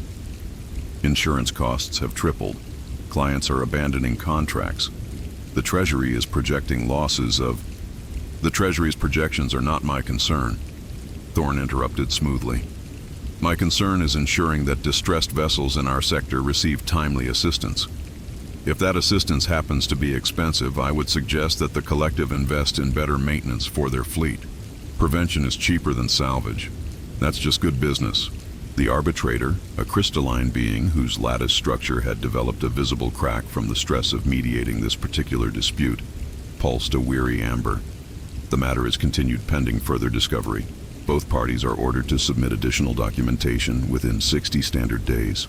More documentation. More delays. More time for the salvage operations to continue, for the fees to accumulate, for the collective's financial hemorrhage to worsen. By the end of the fiscal year, the Xylos 7 Maritime Authority had processed 47 salvage claims, totaling approximately 180 billion credits. The Lumina Collective's shipping insurance rates in the sector had increased by 600%. 3 major trading companies had terminated their contracts with Lumina-affiliated carriers and switched to Xylos 7 Guaranteed Shipping, a service that promised safe passage in exchange for a modest registration fee and a commitment to support the local maritime economy. The collective's stock price dropped 12% on the quarterly earnings report. Analysts cited unsustainable legal and salvage costs as a primary factor. Thorne read the financial reports in his office, the same terrible coffee cooling beside him, the same expression of flat professional satisfaction on his face. They're bleeding, Chen observed, stating the obvious. They're bleeding. Thorne closed the report. But they're not dead. Not yet. They still have resources. They still have options. They could abandon the sector, write off the losses, focus on territories where we don't have leverage. Will they? No. Thorne stood moving to the window that overlooked the settlement. Pride. Institutional momentum. The inability to admit that a species they designated as invasive fauna has been systematically dismantling their commercial infrastructure for the past 3 years. They'll keep fighting, keep spending, keep bleeding. He turned back to Chen. Which is exactly what we want. Every credit they spend fighting us here is a credit they're not spending somewhere else. Every resource they dedicate to the Xylos 7 dispute is a resource that's not available for expansion, enforcement, or any of the other activities that made them the dominant power in this sector for the past 40,000 years. Attrition. Attrition? Thorne's smile was thin and professional. We're not trying to defeat the Lumina Collective, Ms. Chen. We're trying to make them defeat themselves, one salvage fee at a time. Outside, the orbital platform that housed the Xylos 7 Maritime Authority gleamed in the reflected light of the planet's primary star. Salvage vessels were docked at its berths, their crews running maintenance checks, their holds ready for the next rescue operation. Somewhere in Lumina space, a cargo hauler was probably experiencing mechanical difficulties right now. Its distress beacon was probably broadcasting, and human salvage vessels were probably already calculating the approach vector. The fees would be substantial. They always were. Chapter 14, The Kennel. The tunnel descended 3 kilometers into the bedrock of Xylos 7, carved through silica and granite and a darker substrate that the geological surveys classified as thermally unstable metamorphic rock, requires active cooling. The air grew warmer as they descended, heated by the machinery that hummed in the darkness below, a low-frequency vibration that started in the soles of the feet and worked its way up through the skeleton until it settled in the teeth like a persistent ache. The walls sweated condensation where the cooling pipes had developed microfractures, and the smell was recycled air mixed with ozone and the particular mustiness of electronics running too hot for too long. Counselor Elias Thorne walked the tunnel with the measured pace of a man who had made this journey many times, his footsteps echoing against walls that had been reinforced with chronite plating salvaged from the obelisk construction project. Behind him, a delegation of GLC observers followed in various states of discomfort. Crystalline beings whose lattice structures resonated unpleasantly with the vibration, membrane-wrapped gas entities who found the heat oppressive, and one Lumina official who had been assigned to this inspection over what Thorne suspected were extremely vocal objections. The official was Arbiter Vrax. Of course it was. The collective has requested this inspection under Section 23 of the Infrastructure Transparency Protocol, Vrax said, his mandibles clicking with the particular rhythm of someone trying to maintain professional composure while experiencing significant physical discomfort. We have reason to believe that the human settlement has constructed unauthorized communication systems capable of interfering with collective operations. Unauthorized? Thorne didn't turn around. Every piece of equipment in this facility has been registered with the municipal authority. Every construction permit has been filed. Every safety inspection has been passed. Though I should mention we're still working on the ventilation issues in Section 7. The heat buildup causes periodic shutdowns. We're managing. Documentation for a facility that did not appear on any survey until 3 weeks ago. Subterranean construction is challenging to detect from orbit. I'm sure the collective survey teams did their best with the resources available. Thorne's voice carried the patient helpfulness of someone explaining a simple concept. We're happy to provide a full tour. Transparency is important to us. The tunnel opened into a cavern. The cavern was not natural. It had been blasted and drilled from the bedrock over the past 18 months, expanded chamber by chamber as the settlement's mining equipment chewed through the substrate. The space was roughly cylindrical, approximately 200 meters in diameter and 150 meters tall, and every surface was covered with equipment that looked like it had been assembled from salvage yards across 3 star systems. Servers, hundreds of them, stacked in racks that rose from the cavern floor in uneven rows. Half of them were clearly repurposed mining equipment, data storage systems salvaged from the Beagle 2's original navigation suite, magnetic tape archives from pre-compact colonial databases, optical storage units that predated faster-than-light travel. The racks were connected by cables of varying thickness and age, some professionally installed, others jury-rigged with electrical tape and prayer. Cooling fans whined at frequencies that suggested imminent bearing failure. Warning lights blinked amber on approximately 30% of the visible units. And at the center of it all, rising through the heart of the cavern, stood the antenna. The subspace relay was 120 meters tall, constructed from materials that the Lumina had never seen combined in this configuration. Chronite structural elements, salvaged broadcast arrays from decommissioned colonial communication satellites, and transmission equipment that had been reverse-engineered from captured collective hardware. It hummed with a frequency that made the air shimmer slightly. and the heat radiating from its base had created a permanent thermal updraft that carried dust and debris toward the ventilation shafts in the ceiling. "What is this?" Vrax's voice had gone flat, his mandibles frozen. "This is the Xylos 7 Municipal Data Center," Thorne replied, turning to face the delegation with an expression of professional acknowledgement.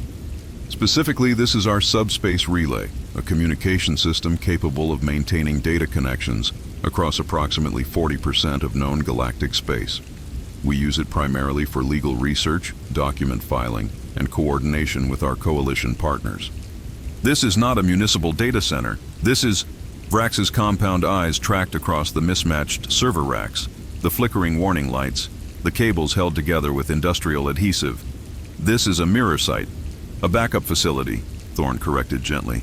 "For redundancy purposes, the Galactic Law Library's primary archives are maintained at the GLC Central Hub, but those archives are vulnerable to various forms of disruption. A prudent legal practitioner maintains backup copies of essential documents. You have copied the Galactic Law Library. We have synchronized with it. Partially." Thorne clasped his hands behind his back. "Our systems maintain a mirror of publicly accessible GLC records. Case law, statutes, treaties, procedural filings. Approximately 847 petabytes of legal documentation, updated via batch transmission every 6 hours when our power allocation permits. The solar arrays on the surface only generate enough capacity for full synchronization during peak daylight hours, and we have to balance that against cooling requirements." He gestured at a section of servers where the warning lights had gone solid red. "Section 12 is currently offline for thermal management. We should have it back up by tomorrow, assuming the replacement fans arrive from the orbital platform." One of the GLC observers, a crystalline being whose lattice structure had been pulsing with increasing agitation throughout the tour, stepped forward. "This facility was not authorized by the library's Data Governance Committee. The facility doesn't require authorization. Section 17 of the Open Records Protocol permits any recognized legal entity to maintain copies of publicly accessible documents for research and reference purposes. We are a recognized legal entity. These are publicly accessible documents." Thorne shrugged. "The fact that we've chosen to maintain a rather comprehensive collection is simply a matter of thoroughness and stubbornness. This equipment requires constant maintenance." He smiled. It was not a warm smile. "We're very stubborn." Vrax had been silent for a long moment, his compound eyes fixed on the antenna. When he spoke, his voice carried a quality that Thorne hadn't heard before, something that might have been fear. "If this facility were destroyed," he said slowly, "the backup would be lost." "Correct. And if the primary archives were also compromised at the same time, then there would be significant gaps in the authoritative record of galactic law." Thorne's expression didn't change. "Our synchronization isn't perfect. The 6-hour batch cycle means we're always slightly behind the primary, and the power limitations mean we prioritize high-traffic documents over obscure precedents. But for the major statutes, the core treaties, the procedural frameworks that govern daily operations, we're current enough to matter. Current enough that losing both archives would throw every active legal proceeding into chaos." He paused, letting the implications settle. "Fortunately, our facility is quite secure. The chronite plating provides structural integrity against most forms of attack. The depth of the installation protects against orbital bombardment. And of course," he gestured at the servers, the cables, the machinery that hummed and whined and blinked its amber warnings, "any hostile action against this facility would constitute an attack on critical infrastructure essential to galactic governance. The GLC takes a dim view of such attacks." The crystalline observer pulsed a color that had no easy translation. "You have made yourselves indispensable. We have made ourselves useful." Thorne turned back to the antenna, watching the thermal shimmer around its base. "Useful and expensive to maintain. The power draw alone consumes 60% of our solar capacity. The cooling requirements force us to vent heat through surface shafts that create localized dust storms during peak operation. Half of this equipment is held together with salvage parts and optimism." He turned to face Vrax directly. "But it works. And because it works, you can't destroy it without risking damage to the legal framework that governs your entire civilization.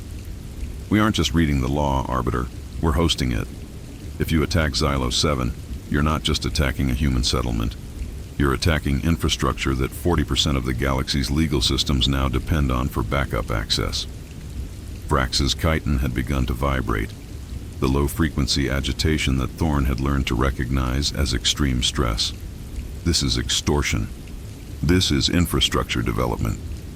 Thorne's voice was flat, professional.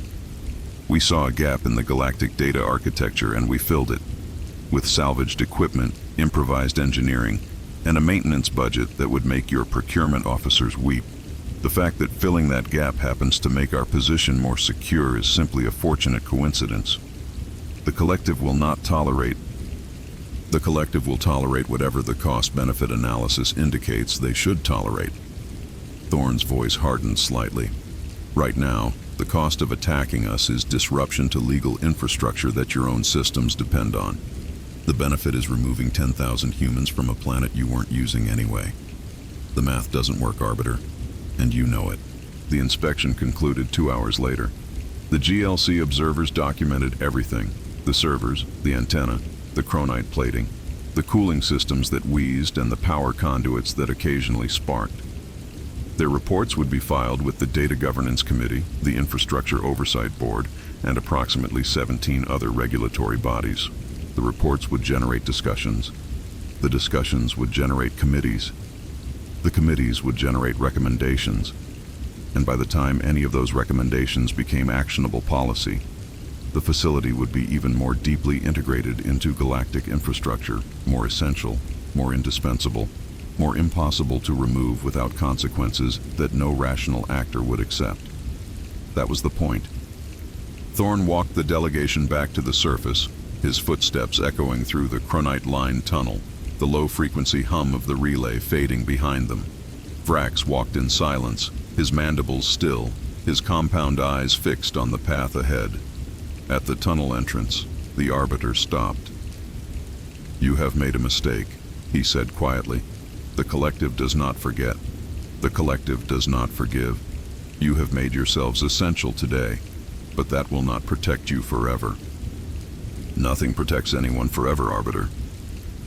Thorne's expression remained flat. "But forever is a long time, and every day between now and then is a day we're building, expanding, adding connections. Today we're hosting legal records with equipment that barely functions. Tomorrow, perhaps, we'll have proper infrastructure. The day after that, redundant systems. Each improvement makes us more valuable. Each new connection makes removing us more costly." He smiled, thin, professional, completely without warmth. The collective spent 40,000 years making themselves the center of galactic civilization. They controlled the infrastructure that everyone else depended on. We learned from your example, Arbiter. We just applied the lesson with whatever we could salvage. Vrax said nothing. He turned and walked toward the transport that would carry him back to orbit, back to his fleet, back to a collective that was slowly realizing it had been outmaneuvered by a species building critical infrastructure out of spare parts and spite. Thorne watched him go, then turned back to look at the tunnel entrance, a reinforced metal door set into a hillside, marked with nothing more than a small sign reading Municipal Data Center, Authorized Personnel Only. Behind that door, 3 kilometers down, a relay hummed with the accumulated weight of 40,000 years of galactic law, stored on magnetic tape and optical discs and servers that required constant maintenance, synchronized in 6-hour batches when the power held, cooled by systems that created dust storms on the surface. It was ugly. It was inefficient. It was held together with salvage and determination. But it worked. "We aren't just reading the law," Thorne murmured. "We're hosting it." Chen appeared at his elbow, a tablet in her hands. "The inspection report will be filed within the hour. Initial reactions from the Data Governance Committee are mixed. Some members are concerned about the precedent. Others are relieved that someone finally built a backup system, even if it's..." She glanced at the door. "Not exactly state-of-the-art. And the collective?" Their representative filed a formal protest before the transport even reached orbit. Motion to classify the facility as unauthorized critical infrastructure and demand immediate decommissioning. Chen glanced at her tablet. Estimated processing time, 18 to 24 months.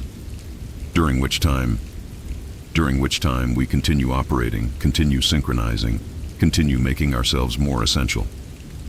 Chen's expression remained professionally neutral.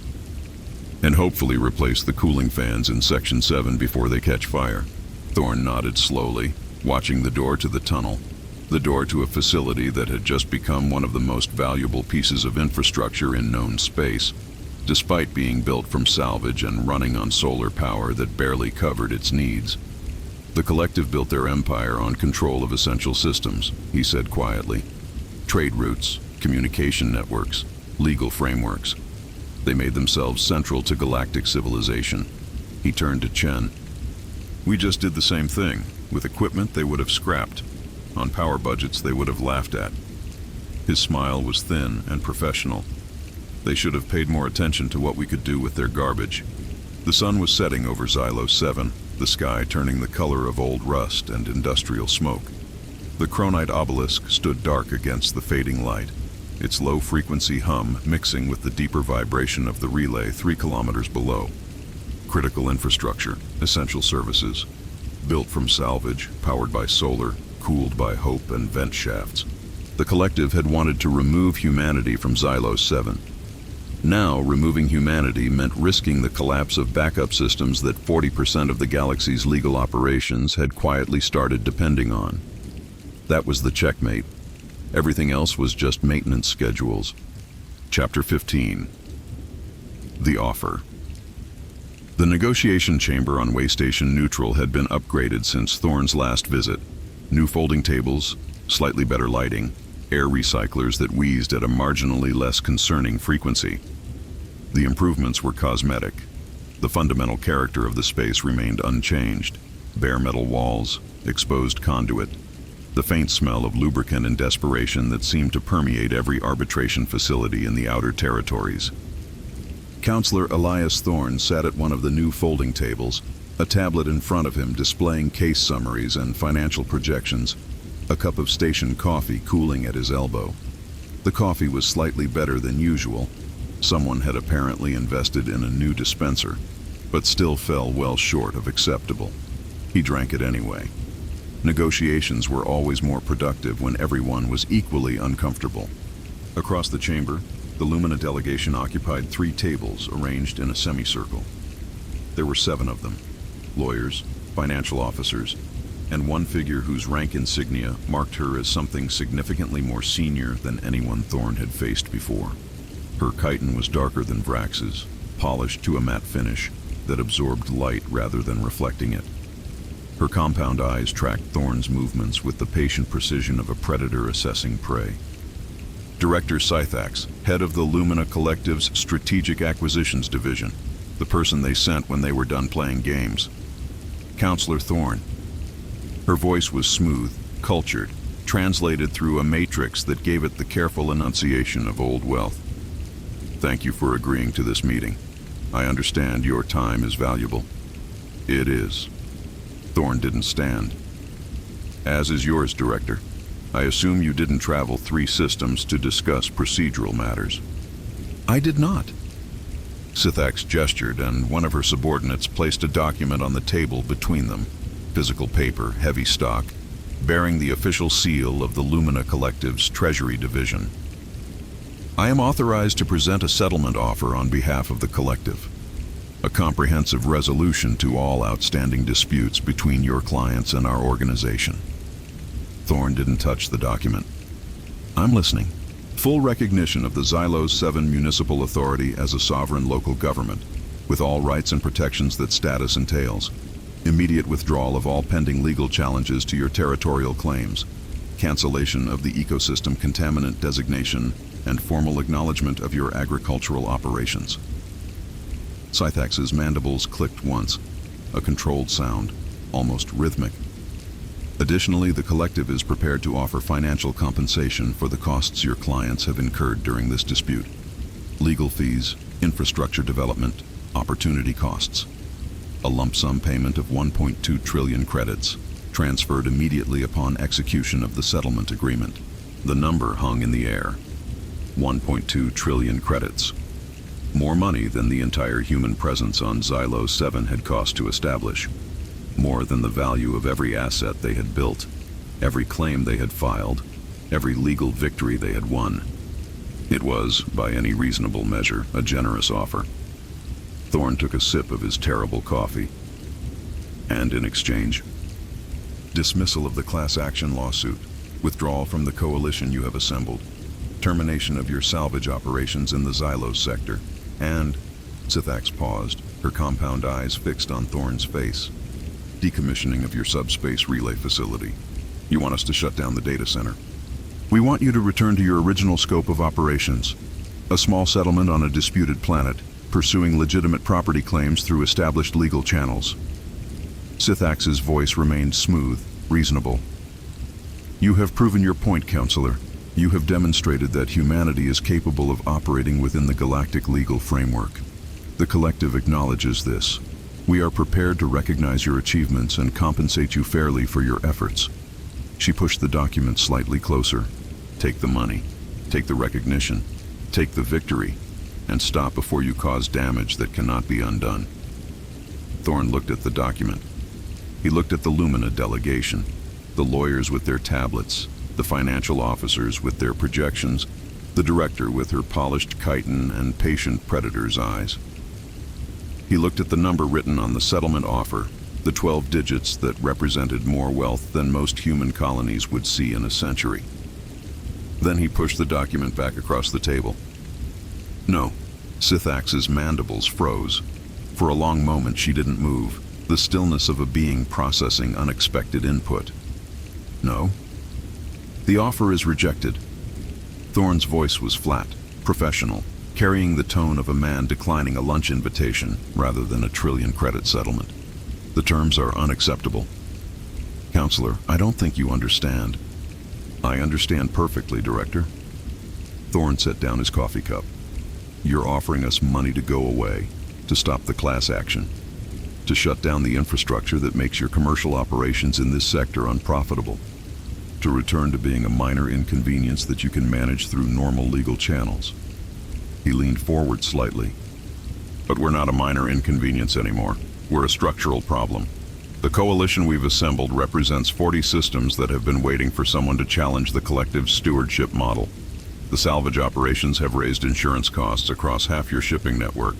The data center has made us essential to the legal infrastructure that governs interstellar commerce. Shutting all of that down for 1.2 trillion credits would be... He paused, calculating. Approximately 3% of what we stand to gain by continuing. Sithax's subordinates had stopped moving. Their tablets hung forgotten in their appendages, their compound eyes fixed on Thorne with something that might have been disbelief. You cannot be serious, Sithax said quietly. You are rejecting a settlement that would make your colony one of the wealthiest human installations in known space.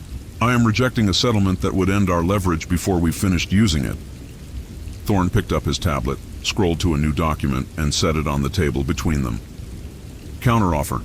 The collective withdraws from the Xylos 7 sector entirely. All mining rights, orbital facilities, and territorial claims are transferred to the municipal authority. The class action proceeds to judgment, with the collective agreeing to binding arbitration on damages. And, he smiled. It was not a warm smile. The collective opens its complete financial records to discovery. All accounts, all transactions, all documentation related to your stewardship operations across every system in your portfolio. Sithax stared at the counteroffer. Her chitin had begun to vibrate, a low-frequency agitation that Thorne could feel through the table surface. This is not a negotiation, she said finally. This is extortion. This is leverage. Thorne's expression didn't change. You came here to buy us off because you've calculated that we're expensive to fight and getting more expensive every day. You're right, we are. But you've miscalculated our objectives. We're not trying to win a settlement. We're not trying to extract a payout and go home. He stood, collecting his tablet and his terrible coffee. We're trying to break your business model, Director. The stewardship system that lets you extract resources from 40,000 planets while providing minimal services and maximum regulatory control. The legal framework that prevents anyone from challenging your territorial claims without spending more on lawyers than the claims are worth. The entire structure that has made the Lumina Collective the dominant economic power in known space for the past 40 millennia. He paused at the door to the chamber. 1.2 trillion credits won't buy our silence on that. Nothing will. Because silence isn't what we're selling. Sethax rose from her seat, her movement sharp, controlled. Then what are you selling, counselor? Thorne turned, his expression settling into something that was almost thoughtful. Precedent, Director. Legal precedent. Every case we win establishes a framework that other species can use. Every loophole we exploit becomes a tool that our coalition partners can deploy. Every time we demonstrate that the collective's legal armor has gaps, we make it easier for the next challenger to find those gaps. He shrugged, a human gesture that the translation matrix struggled to convey. You're not fighting one settlement on one planet. You're fighting the idea that your system can be beaten, and ideas. His smile widened slightly, thin and professional. Ideas are very difficult to buy off. The negotiation ended without a settlement. Sethax and her delegation returned to their transport, their tablets full of notes and projections that would need to be revised significantly. The Lumina Collective's best offer had been rejected. The humans weren't interested in money. They weren't interested in recognition. They were interested in something much more dangerous. They were interested in winning. Thorne returned to Xylos 7 on the next available transport, the rejected settlement offer filed in his records as evidence of the collective's willingness to negotiate. That willingness, he knew, would be useful in future proceedings. It demonstrated that the collective acknowledged the validity of human claims. It established a baseline for future damage assessments. It created documentary proof that the humans had been offered resolution and had chosen to continue fighting. Every interaction was evidence. Every negotiation was leverage. Every offer rejected was another data point in a case that was growing larger every day. Chen met him at the settlement's landing pad, her tablet already displaying updates from the Coalition's communication network. The Veth Concordance has filed 3 new claims based on the precedents from our discovery motion, she reported. The Korath are requesting template documents for challenging mineral extraction permits, and the GLC has scheduled preliminary hearings for 17 of the 40 class action claims. Timeline. First hearing is in 6 weeks. Full adjudication expected over the next 3 to 5 years, depending on how many procedural motions the collective files. Chen glanced at her tablet. Their legal department has already submitted preliminary objections to all 17 hearings. Estimated response time for our counter filings, 2 weeks. And the financial situation? Their stock dropped another 4% on news that settlement talks had failed. Analysts are citing ongoing legal uncertainty and unsustainable defense costs as primary concerns. Chen looked up from her tablet. The institutional investors are getting nervous. There's talk of a shareholder vote on management performance. Thorne nodded slowly, walking toward the settlement's administrative complex. The Cronite obelisk rose against the evening sky, its low-frequency hum mixing with the sounds of construction equipment and the distant whine of cargo drones. The settlement had grown significantly in the 3 years since he had first landed here in a lawn chair with a cup of bad coffee and a property claim from 2310. The director asked me what we were selling, he said quietly. I told her we were selling Precedent, legal frameworks that other species could use to challenge collective dominance. Is that true? Partially. Thorne stopped, turning to look at the horizon where Lumina warships still maintained their distant orbit, watching, waiting, unable to act. We're also selling something else, something the collective hasn't faced in 40,000 years. Chen waited. Competition. Thorne's expression settled into flat professional satisfaction. They've been the only game in town for so long that they've forgotten what it feels like to have rivals. Species that can match their legal expertise. Organizations that can absorb their procedural attacks. Enemies that are willing to spend decades grinding them down instead of accepting a buyout and going away. He turned back toward the administrative complex. They offered us 1.2 trillion credits to stop. That tells me exactly how much damage we're doing. And it tells me that we should keep doing it until the number gets much, much higher. Chen fell into step beside him. How high?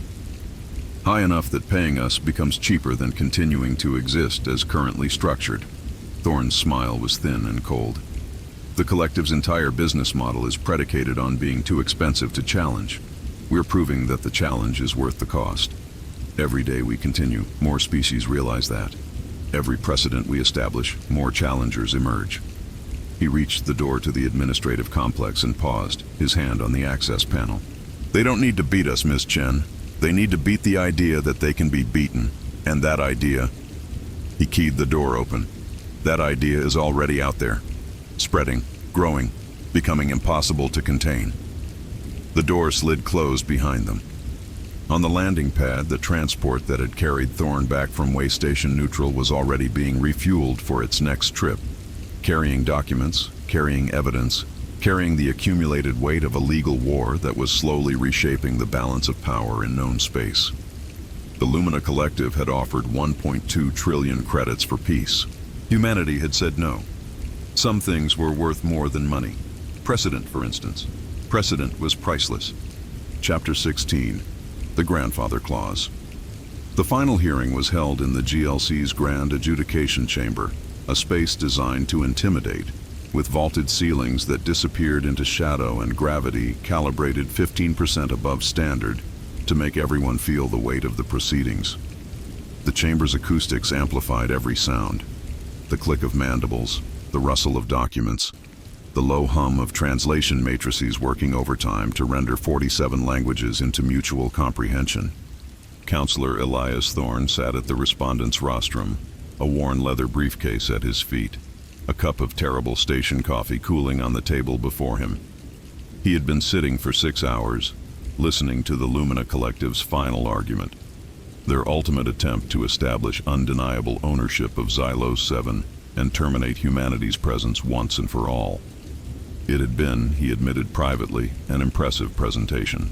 Arbiter Vrax stood at the center of the chamber, his chiton gleaming under the harsh adjudication lights, his compound eyes bright with something that looked very much like triumph.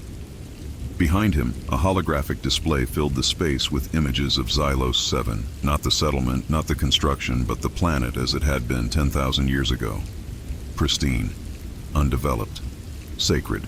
The evidence is incontrovertible, Vrax declared, his mandibles clicking with renewed confidence. Xylos 7 was designated as a Lumina nursery world in the 847th year of the Third Era, a sanctuary for the development of juvenile collective members during their most vulnerable growth phase.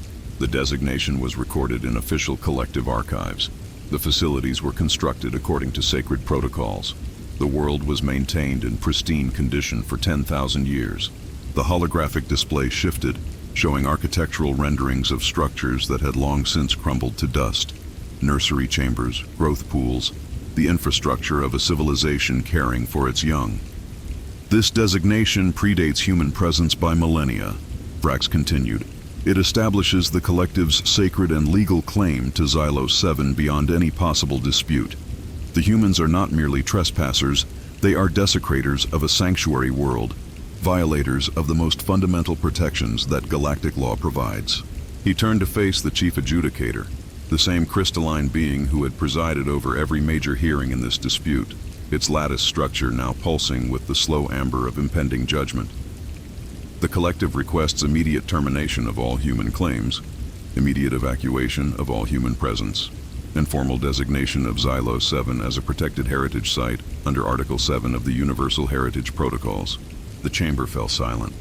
The weight of the argument hung in the recycled air, dense with implication. 10,000 years of sacred history, nursery worlds, juvenile collective members. The emotional resonance was undeniable.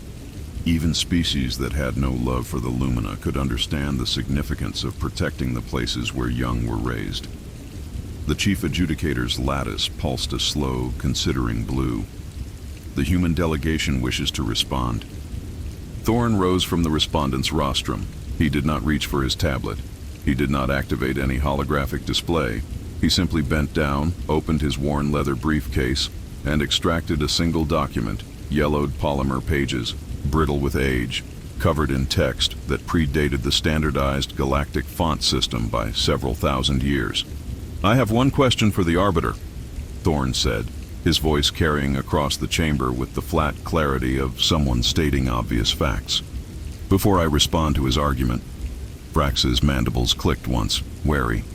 Proceed. You have just testified that Xylos 7 was a sacred nursery world, a sanctuary of immense spiritual and cultural value to the Lumina Collective, a world so precious that its desecration justifies the most severe legal remedies available. I have. And this designation, you claim, dates to the 847th year of the Third Era, approximately 4,127 standard years ago. Correct. Interesting. Thorne held up the document, letting the chamber's harsh lights illuminate its aged surface.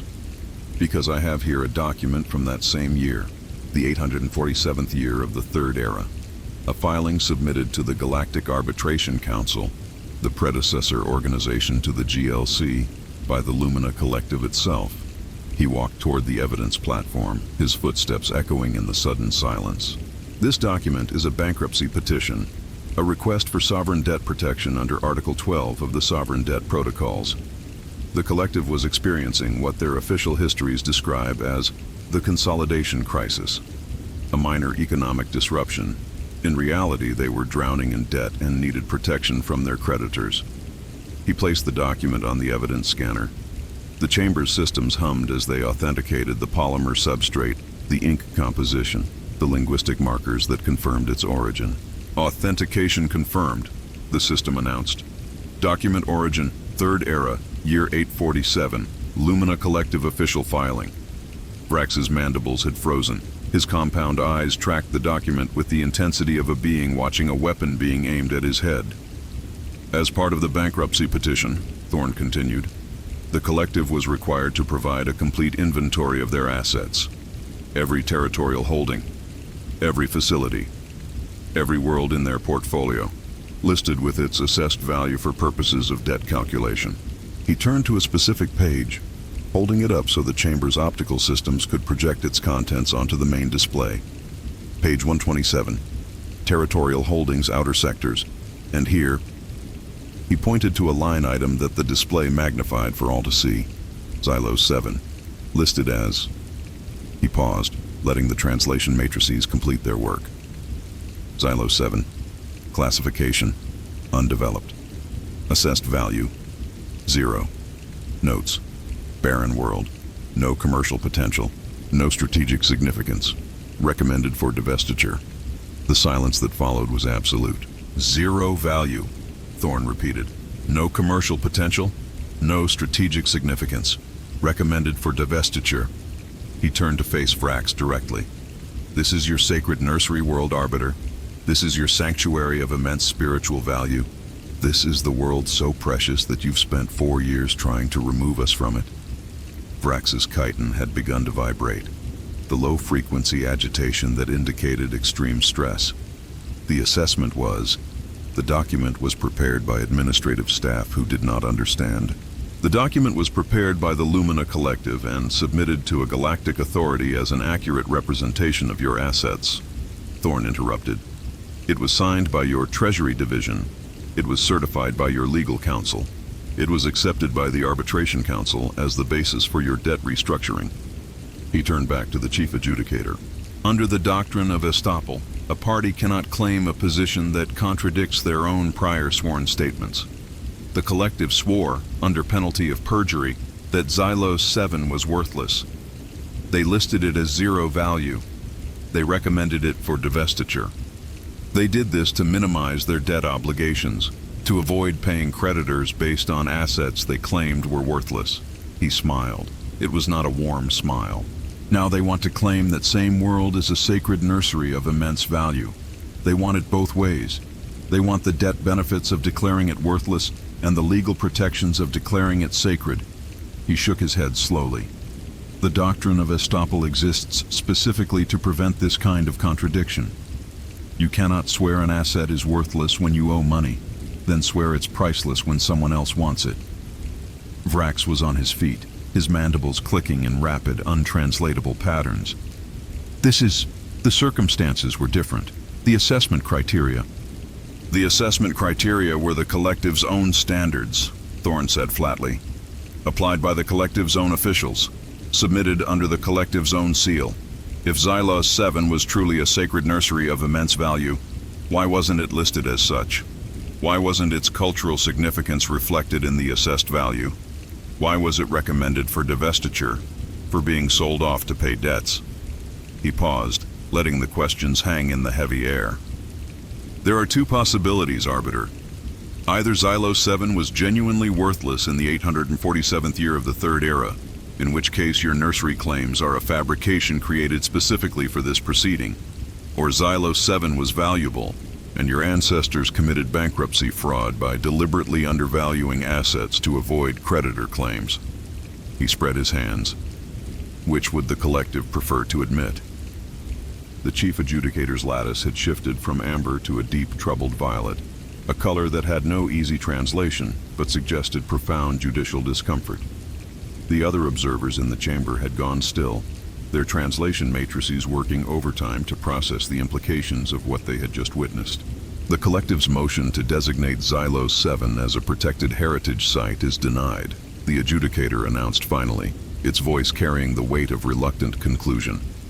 The evidence presented establishes a fundamental contradiction in the collective's legal position.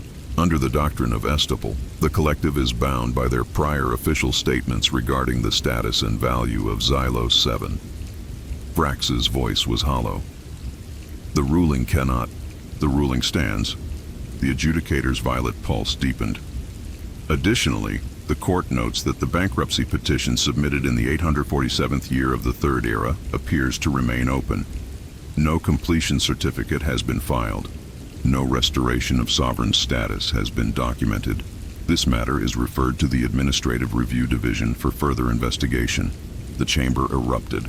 Lumina officials shouting objections. Coalition representatives exchanging rapid communications. Legal observers recording everything for archives that would be studied for centuries. And at the center of it all, Counselor Elias Thorne stood quietly at the evidence platform. The 4,127-year-old document still displayed on the scanner, its yellowed pages somehow more present than the sleek holographic nursery images that had seemed so convincing just minutes before. Ancient polymer paper, faded ink, a single line item declaring a world worthless, versus 10,000 years of sacred history, rendered in perfect holographic detail. The paper had won. Thorne collected the document carefully, returning it to its protective sleeve, then to his worn leather briefcase.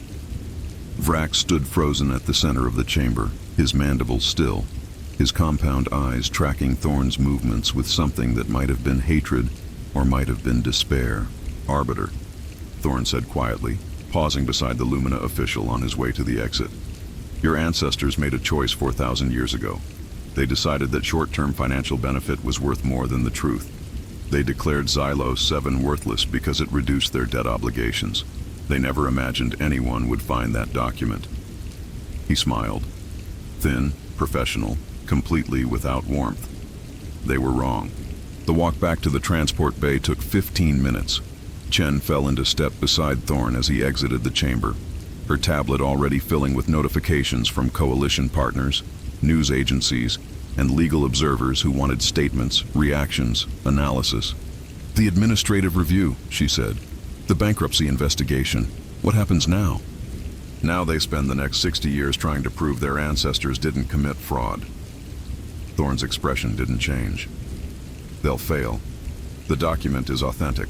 The assessed values are what they are.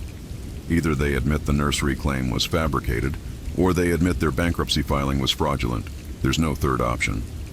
And Xylos 7? Ours. Thorne stopped at the transport bay entrance, looking back toward the grand adjudication chamber, where Lumina officials were still shouting objections at crystalline judges who had already made their ruling.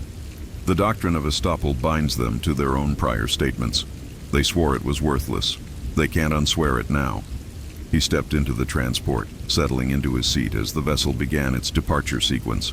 4,000 years, Ms. Chen. They had 4,000 years to find that document and destroy it. 4,000 years to file the completion certificate for their bankruptcy.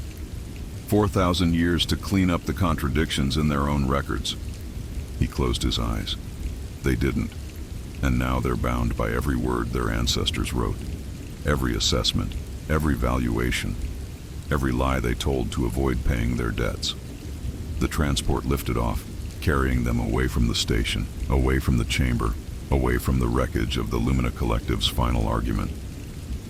Behind them, the document remained on file, authenticated, archived, permanent. A single page declaring Xylos 7 worthless, displayed beside the holographic splendor of a sacred nursery that had never existed. The paper had won. It always did. Chapter 17. The Final Precedent.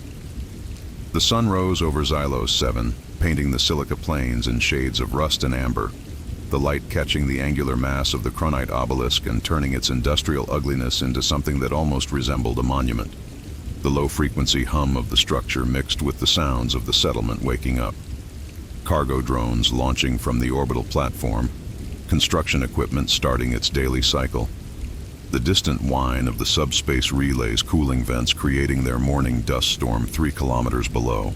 Counselor Elias Thorne stood on the observation platform that had been constructed at the obelisk's base, a cup of terrible coffee in his hand, watching the sunrise with the patient attention of a man who had nowhere else to be. Behind him, approximately 200 humans and 40 alien representatives had gathered for what the official documentation described as a recognition ceremony, though victory lap would have been more accurate if less diplomatic. The GLC ruling had arrived 6 hours earlier, transmitted via subspace relay to every legal archive in known space. The language was dry, procedural, exactly the kind of bureaucratic formalism that Thorne had learned to appreciate over 4 years of grinding legal warfare. In the matter of Xylos 7 territorial dispute, docket 7742 Alpha, the Galactic Law Compact hereby rules as follows. The human settlers of Xylos 7 have satisfied all requirements for adverse possession under Section 8.2 of the Galactic Statute on Abandoned Real Estate. Their claim to the planet and its orbital space is recognized as valid and binding.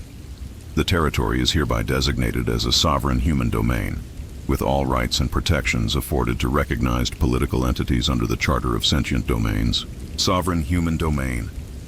The word still felt strange. Too large for a settlement that had started with a lawn chair and a property claim from 2310. But the words were official now. Filed. Archived. Permanent. Chen appeared at his elbow, her tablet displaying the cascade of notifications that had begun the moment the ruling was authenticated. The news agencies are calling it the most significant territorial ruling in 3 centuries, she reported. The financial networks are projecting a 23% decline in the collective's territorial asset valuations. And she scrolled through the notifications, her expression shifting to something that might have been disbelief. We have 147 new consultation requests, species I've never heard of, systems I can't find on standard charts, all of them wanting to know if we can do for them what we did for ourselves. 147. Thorne took a sip of his coffee. It was terrible, as always. That's more than we received in the entire first year. The ruling changed things. The precedent is established now, documented, authenticated, impossible to dispute. Every species in known space can see exactly how we did it. Every oppressed colony, every disputed territory, every minor power that's been ground under the collective stewardship model for centuries. Chen shook her head slowly. They're all looking at Xylos 7 and thinking, maybe we could do that too. They could. Thorne turned from the sunrise, walking toward the main gathering where coalition representatives were mingling with human settlers in the particular awkwardness of beings who had fought a war together but had never actually met in person. That's the point. We didn't just win a case. We wrote an instruction manual. Every filing, every motion, every precedent we established, it's all documented. It's all available. Anyone with patience and attention to detail can follow the same path. He stopped at a display terminal that had been set up near the obelisk's base, a holographic map of known space, with territorial boundaries marked in the colors of their respective powers. The Lumina Collective's holdings were shown in pale blue, covering approximately 40% of the mapped territory. But now there were new markers. Red indicators scattered across the collective's holdings like a rash spreading across skin. Each marker represented a dispute that had been filed in the wake of the Xylos 7 ruling. Each one was a claim, A challenge, a species that had looked at what humanity had accomplished and decided to try the same thing. How many? Thorne asked. As of this morning, 1,147 new disputes filed with the GLC, covering approximately 1,000 distinct planetary systems. Chen pulled up the summary data. The collective's legal department has requested emergency funding to handle the caseload. Their insurance carriers are threatening to withdraw coverage for territorial assets in disputed sectors. 3 of their largest commercial partners have suspended contracts pending clarification of ownership status. Thorne studied the map, the red markers spreading across pale blue like an infection, each one representing years of litigation, millions of credits in legal fees, resources that the collective would have to divert from expansion and enforcement to defense and negotiation. "We didn't beat them," he said quietly. "We just showed everyone else how to bleed them." The ceremony itself was brief. Speeches had been prepared, but Thorne had insisted on keeping them short. The settlers wanted to get back to work. The coalition representatives wanted to get back to their own systems to begin implementing the precedents they had helped establish. And Thorne himself had 147 consultation requests waiting on his desk, each one representing a new opportunity to expand the framework that had taken 4 years to build. Mayor Barkley was present, of course, sitting on a platform that had been constructed specifically for the occasion, his mayoral sash freshly cleaned, his tail wagging occasionally at stimuli that no human could identify. The sentience inquiry was still ongoing. It would be ongoing for another 15 years at least, but the dog had become a symbol now, the ridiculous, impossible figurehead of a government that had outmaneuvered a 40,000-year empire through nothing but paperwork and patience. A Korath representative approached Thorne as the ceremony concluded, its clicking speech rendered by the translation matrix into something approximating formal respect. "Counselor, the Korath Assembly wishes to formally engage your services for our territorial dispute with the collective's mining subsidiary in the Veth sector. We have studied your methods. We believe they can be applied to our situation. They can be." Thorne accepted the data chip the representative offered. Preliminary documentation, probably. The kind of material he would need to assess the viability of the case. "My office will review your materials and provide a consultation proposal within 30 days. Your fees? Negotiable. We prefer arrangements that align our interests with our clients. Percentage of recovered damages, shared precedent rights, that sort of thing." Thorne's expression remained flat, professional. "We're not trying to extract maximum value from each case. We're trying to build a network of successful challenges that reinforce each other. Every case we win makes the next case easier." The Korath clicked something that the Matrix rendered as acknowledgement, then moved away to join its delegation. Before Thorne could turn back to the ceremony, another representative approached, a Veth node, its geometric patterns pulsing with what might have been eagerness. "Counselor, the Concordance has 3 pending claims that we believe would benefit from your expertise. Additionally, we wish to discuss the possibility of establishing a permanent legal liaison at your facility." A permanent liaison. The Concordance recognizes that the balance of power in this sector is shifting. We wish to be positioned advantageously when the shift is complete. The patterns pulsed again. "Your facility has become essential. We would prefer to be close to essential things." Thorne nodded slowly. "We can discuss arrangements. Chen will provide you with the relevant documentation." By the time the ceremony concluded, Thorne had received formal engagement requests from 7 species, informal inquiries from 12 more, and 3 proposals for strategic partnerships that would require careful legal review before he could even understand what was being offered. The Xylos 7 Municipal Authority, the legal fiction that had been created to file property claims 4 years ago, was becoming something else entirely. A law firm, a consultancy, a power center. He walked back to the observation platform as the crowd dispersed, his coffee long since finished. The sunrise now fully established as morning. Chen followed, her tablet still filling with notifications. "The collective's official response is out," she reported. "They're calling the ruling a procedural anomaly that does not reflect the broader legal framework. They're promising vigorous defense of legitimate territorial claims and comprehensive review of stewardship protocols. They're scared. Thorne looked at the map display again. The red markers spreading, multiplying, each one representing a challenge that would take years and millions of credits to resolve. They built their empire on the assumption that no one would ever have the patience or the resources to challenge them systematically. Now they're facing 1,000 challenges at once, and they don't have enough lawyers to handle them all.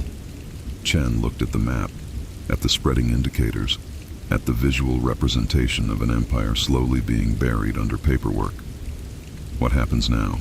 Now we keep building, keep establishing precedents, keep making ourselves useful to every species that wants to challenge the collective's dominance.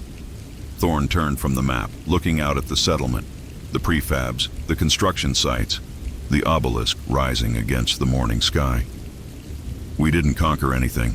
We didn't fire a shot. We just filed papers and waited for the wheels of bureaucracy to grind in our favor. He paused, his expression settling into something that was almost satisfied. The laws of the universe are just suggestions if you have a good lawyer, he said. The collective understood that better than anyone. They just never imagined someone would use their own lesson against them. Every lease expires eventually, Ms. Chen. Every claim has a statute of limitations. Every legal framework has loopholes that can be exploited by anyone patient enough to find them. He looked at the red markers one more time. 1,000 disputed worlds, each one a battleground in a war that would be fought with motions and filings instead of weapons. The collective spent 40,000 years accumulating territory. They thought it was permanent. They thought no one would ever challenge them. He turned away from the display, walking toward the administrative complex where 147 consultation requests were waiting. They forgot that nothing is permanent, not empires, not treaties, not territorial claims. Chen fell into step beside him. And us? Are we permanent? We're precedent. Thorne's smile was thin and cold. Precedent is harder to kill than empires.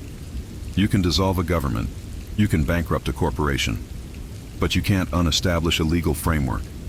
Every case we've won, every ruling we've obtained, every document we've filed, it's all part of the permanent record now. Other species will cite our cases for centuries. Our precedents will outlive us, outlive the settlement, outlive everything we've built here. They reached the administrative complex. Through the windows, Thorne could see staff already at work, processing the new consultation requests, coordinating with coalition partners, managing the endless paperwork that came with being the galaxy's newest and most improbable legal power. We didn't need to conquer the galaxy, he said quietly, pausing at the door. We just had to wait for the lease to expire. He pushed open the door and walked inside, leaving Chen on the threshold, the morning sun warming her back as she watched him disappear into the offices where the next phase of the work was already beginning. Outside, the Chronite obelisk hummed its low-frequency note, its protected status now guaranteed by the same legal frameworks that had once threatened to destroy everything built in its shadow. The subspace relay pulsed in its underground cavern, synchronizing legal archives across 40% of known space. The coalition representatives boarded their transports, carrying templates and precedents back to their home systems. And on the holographic map display, still glowing in the morning light, 1,000 red markers blinked their steady rhythm. 1,000 disputed worlds, 1,000 challenges to the collective's dominance, 1,000 opportunities for the pattern to repeat. The Lumina Collective had ruled known space for 40,000 years. Humanity had needed 4 years to show everyone else how to end that rule. Not with weapons, not with fleets, not with the kind of conquest that empires understood. Just paperwork and patience. The lease had expired. The eviction was just beginning.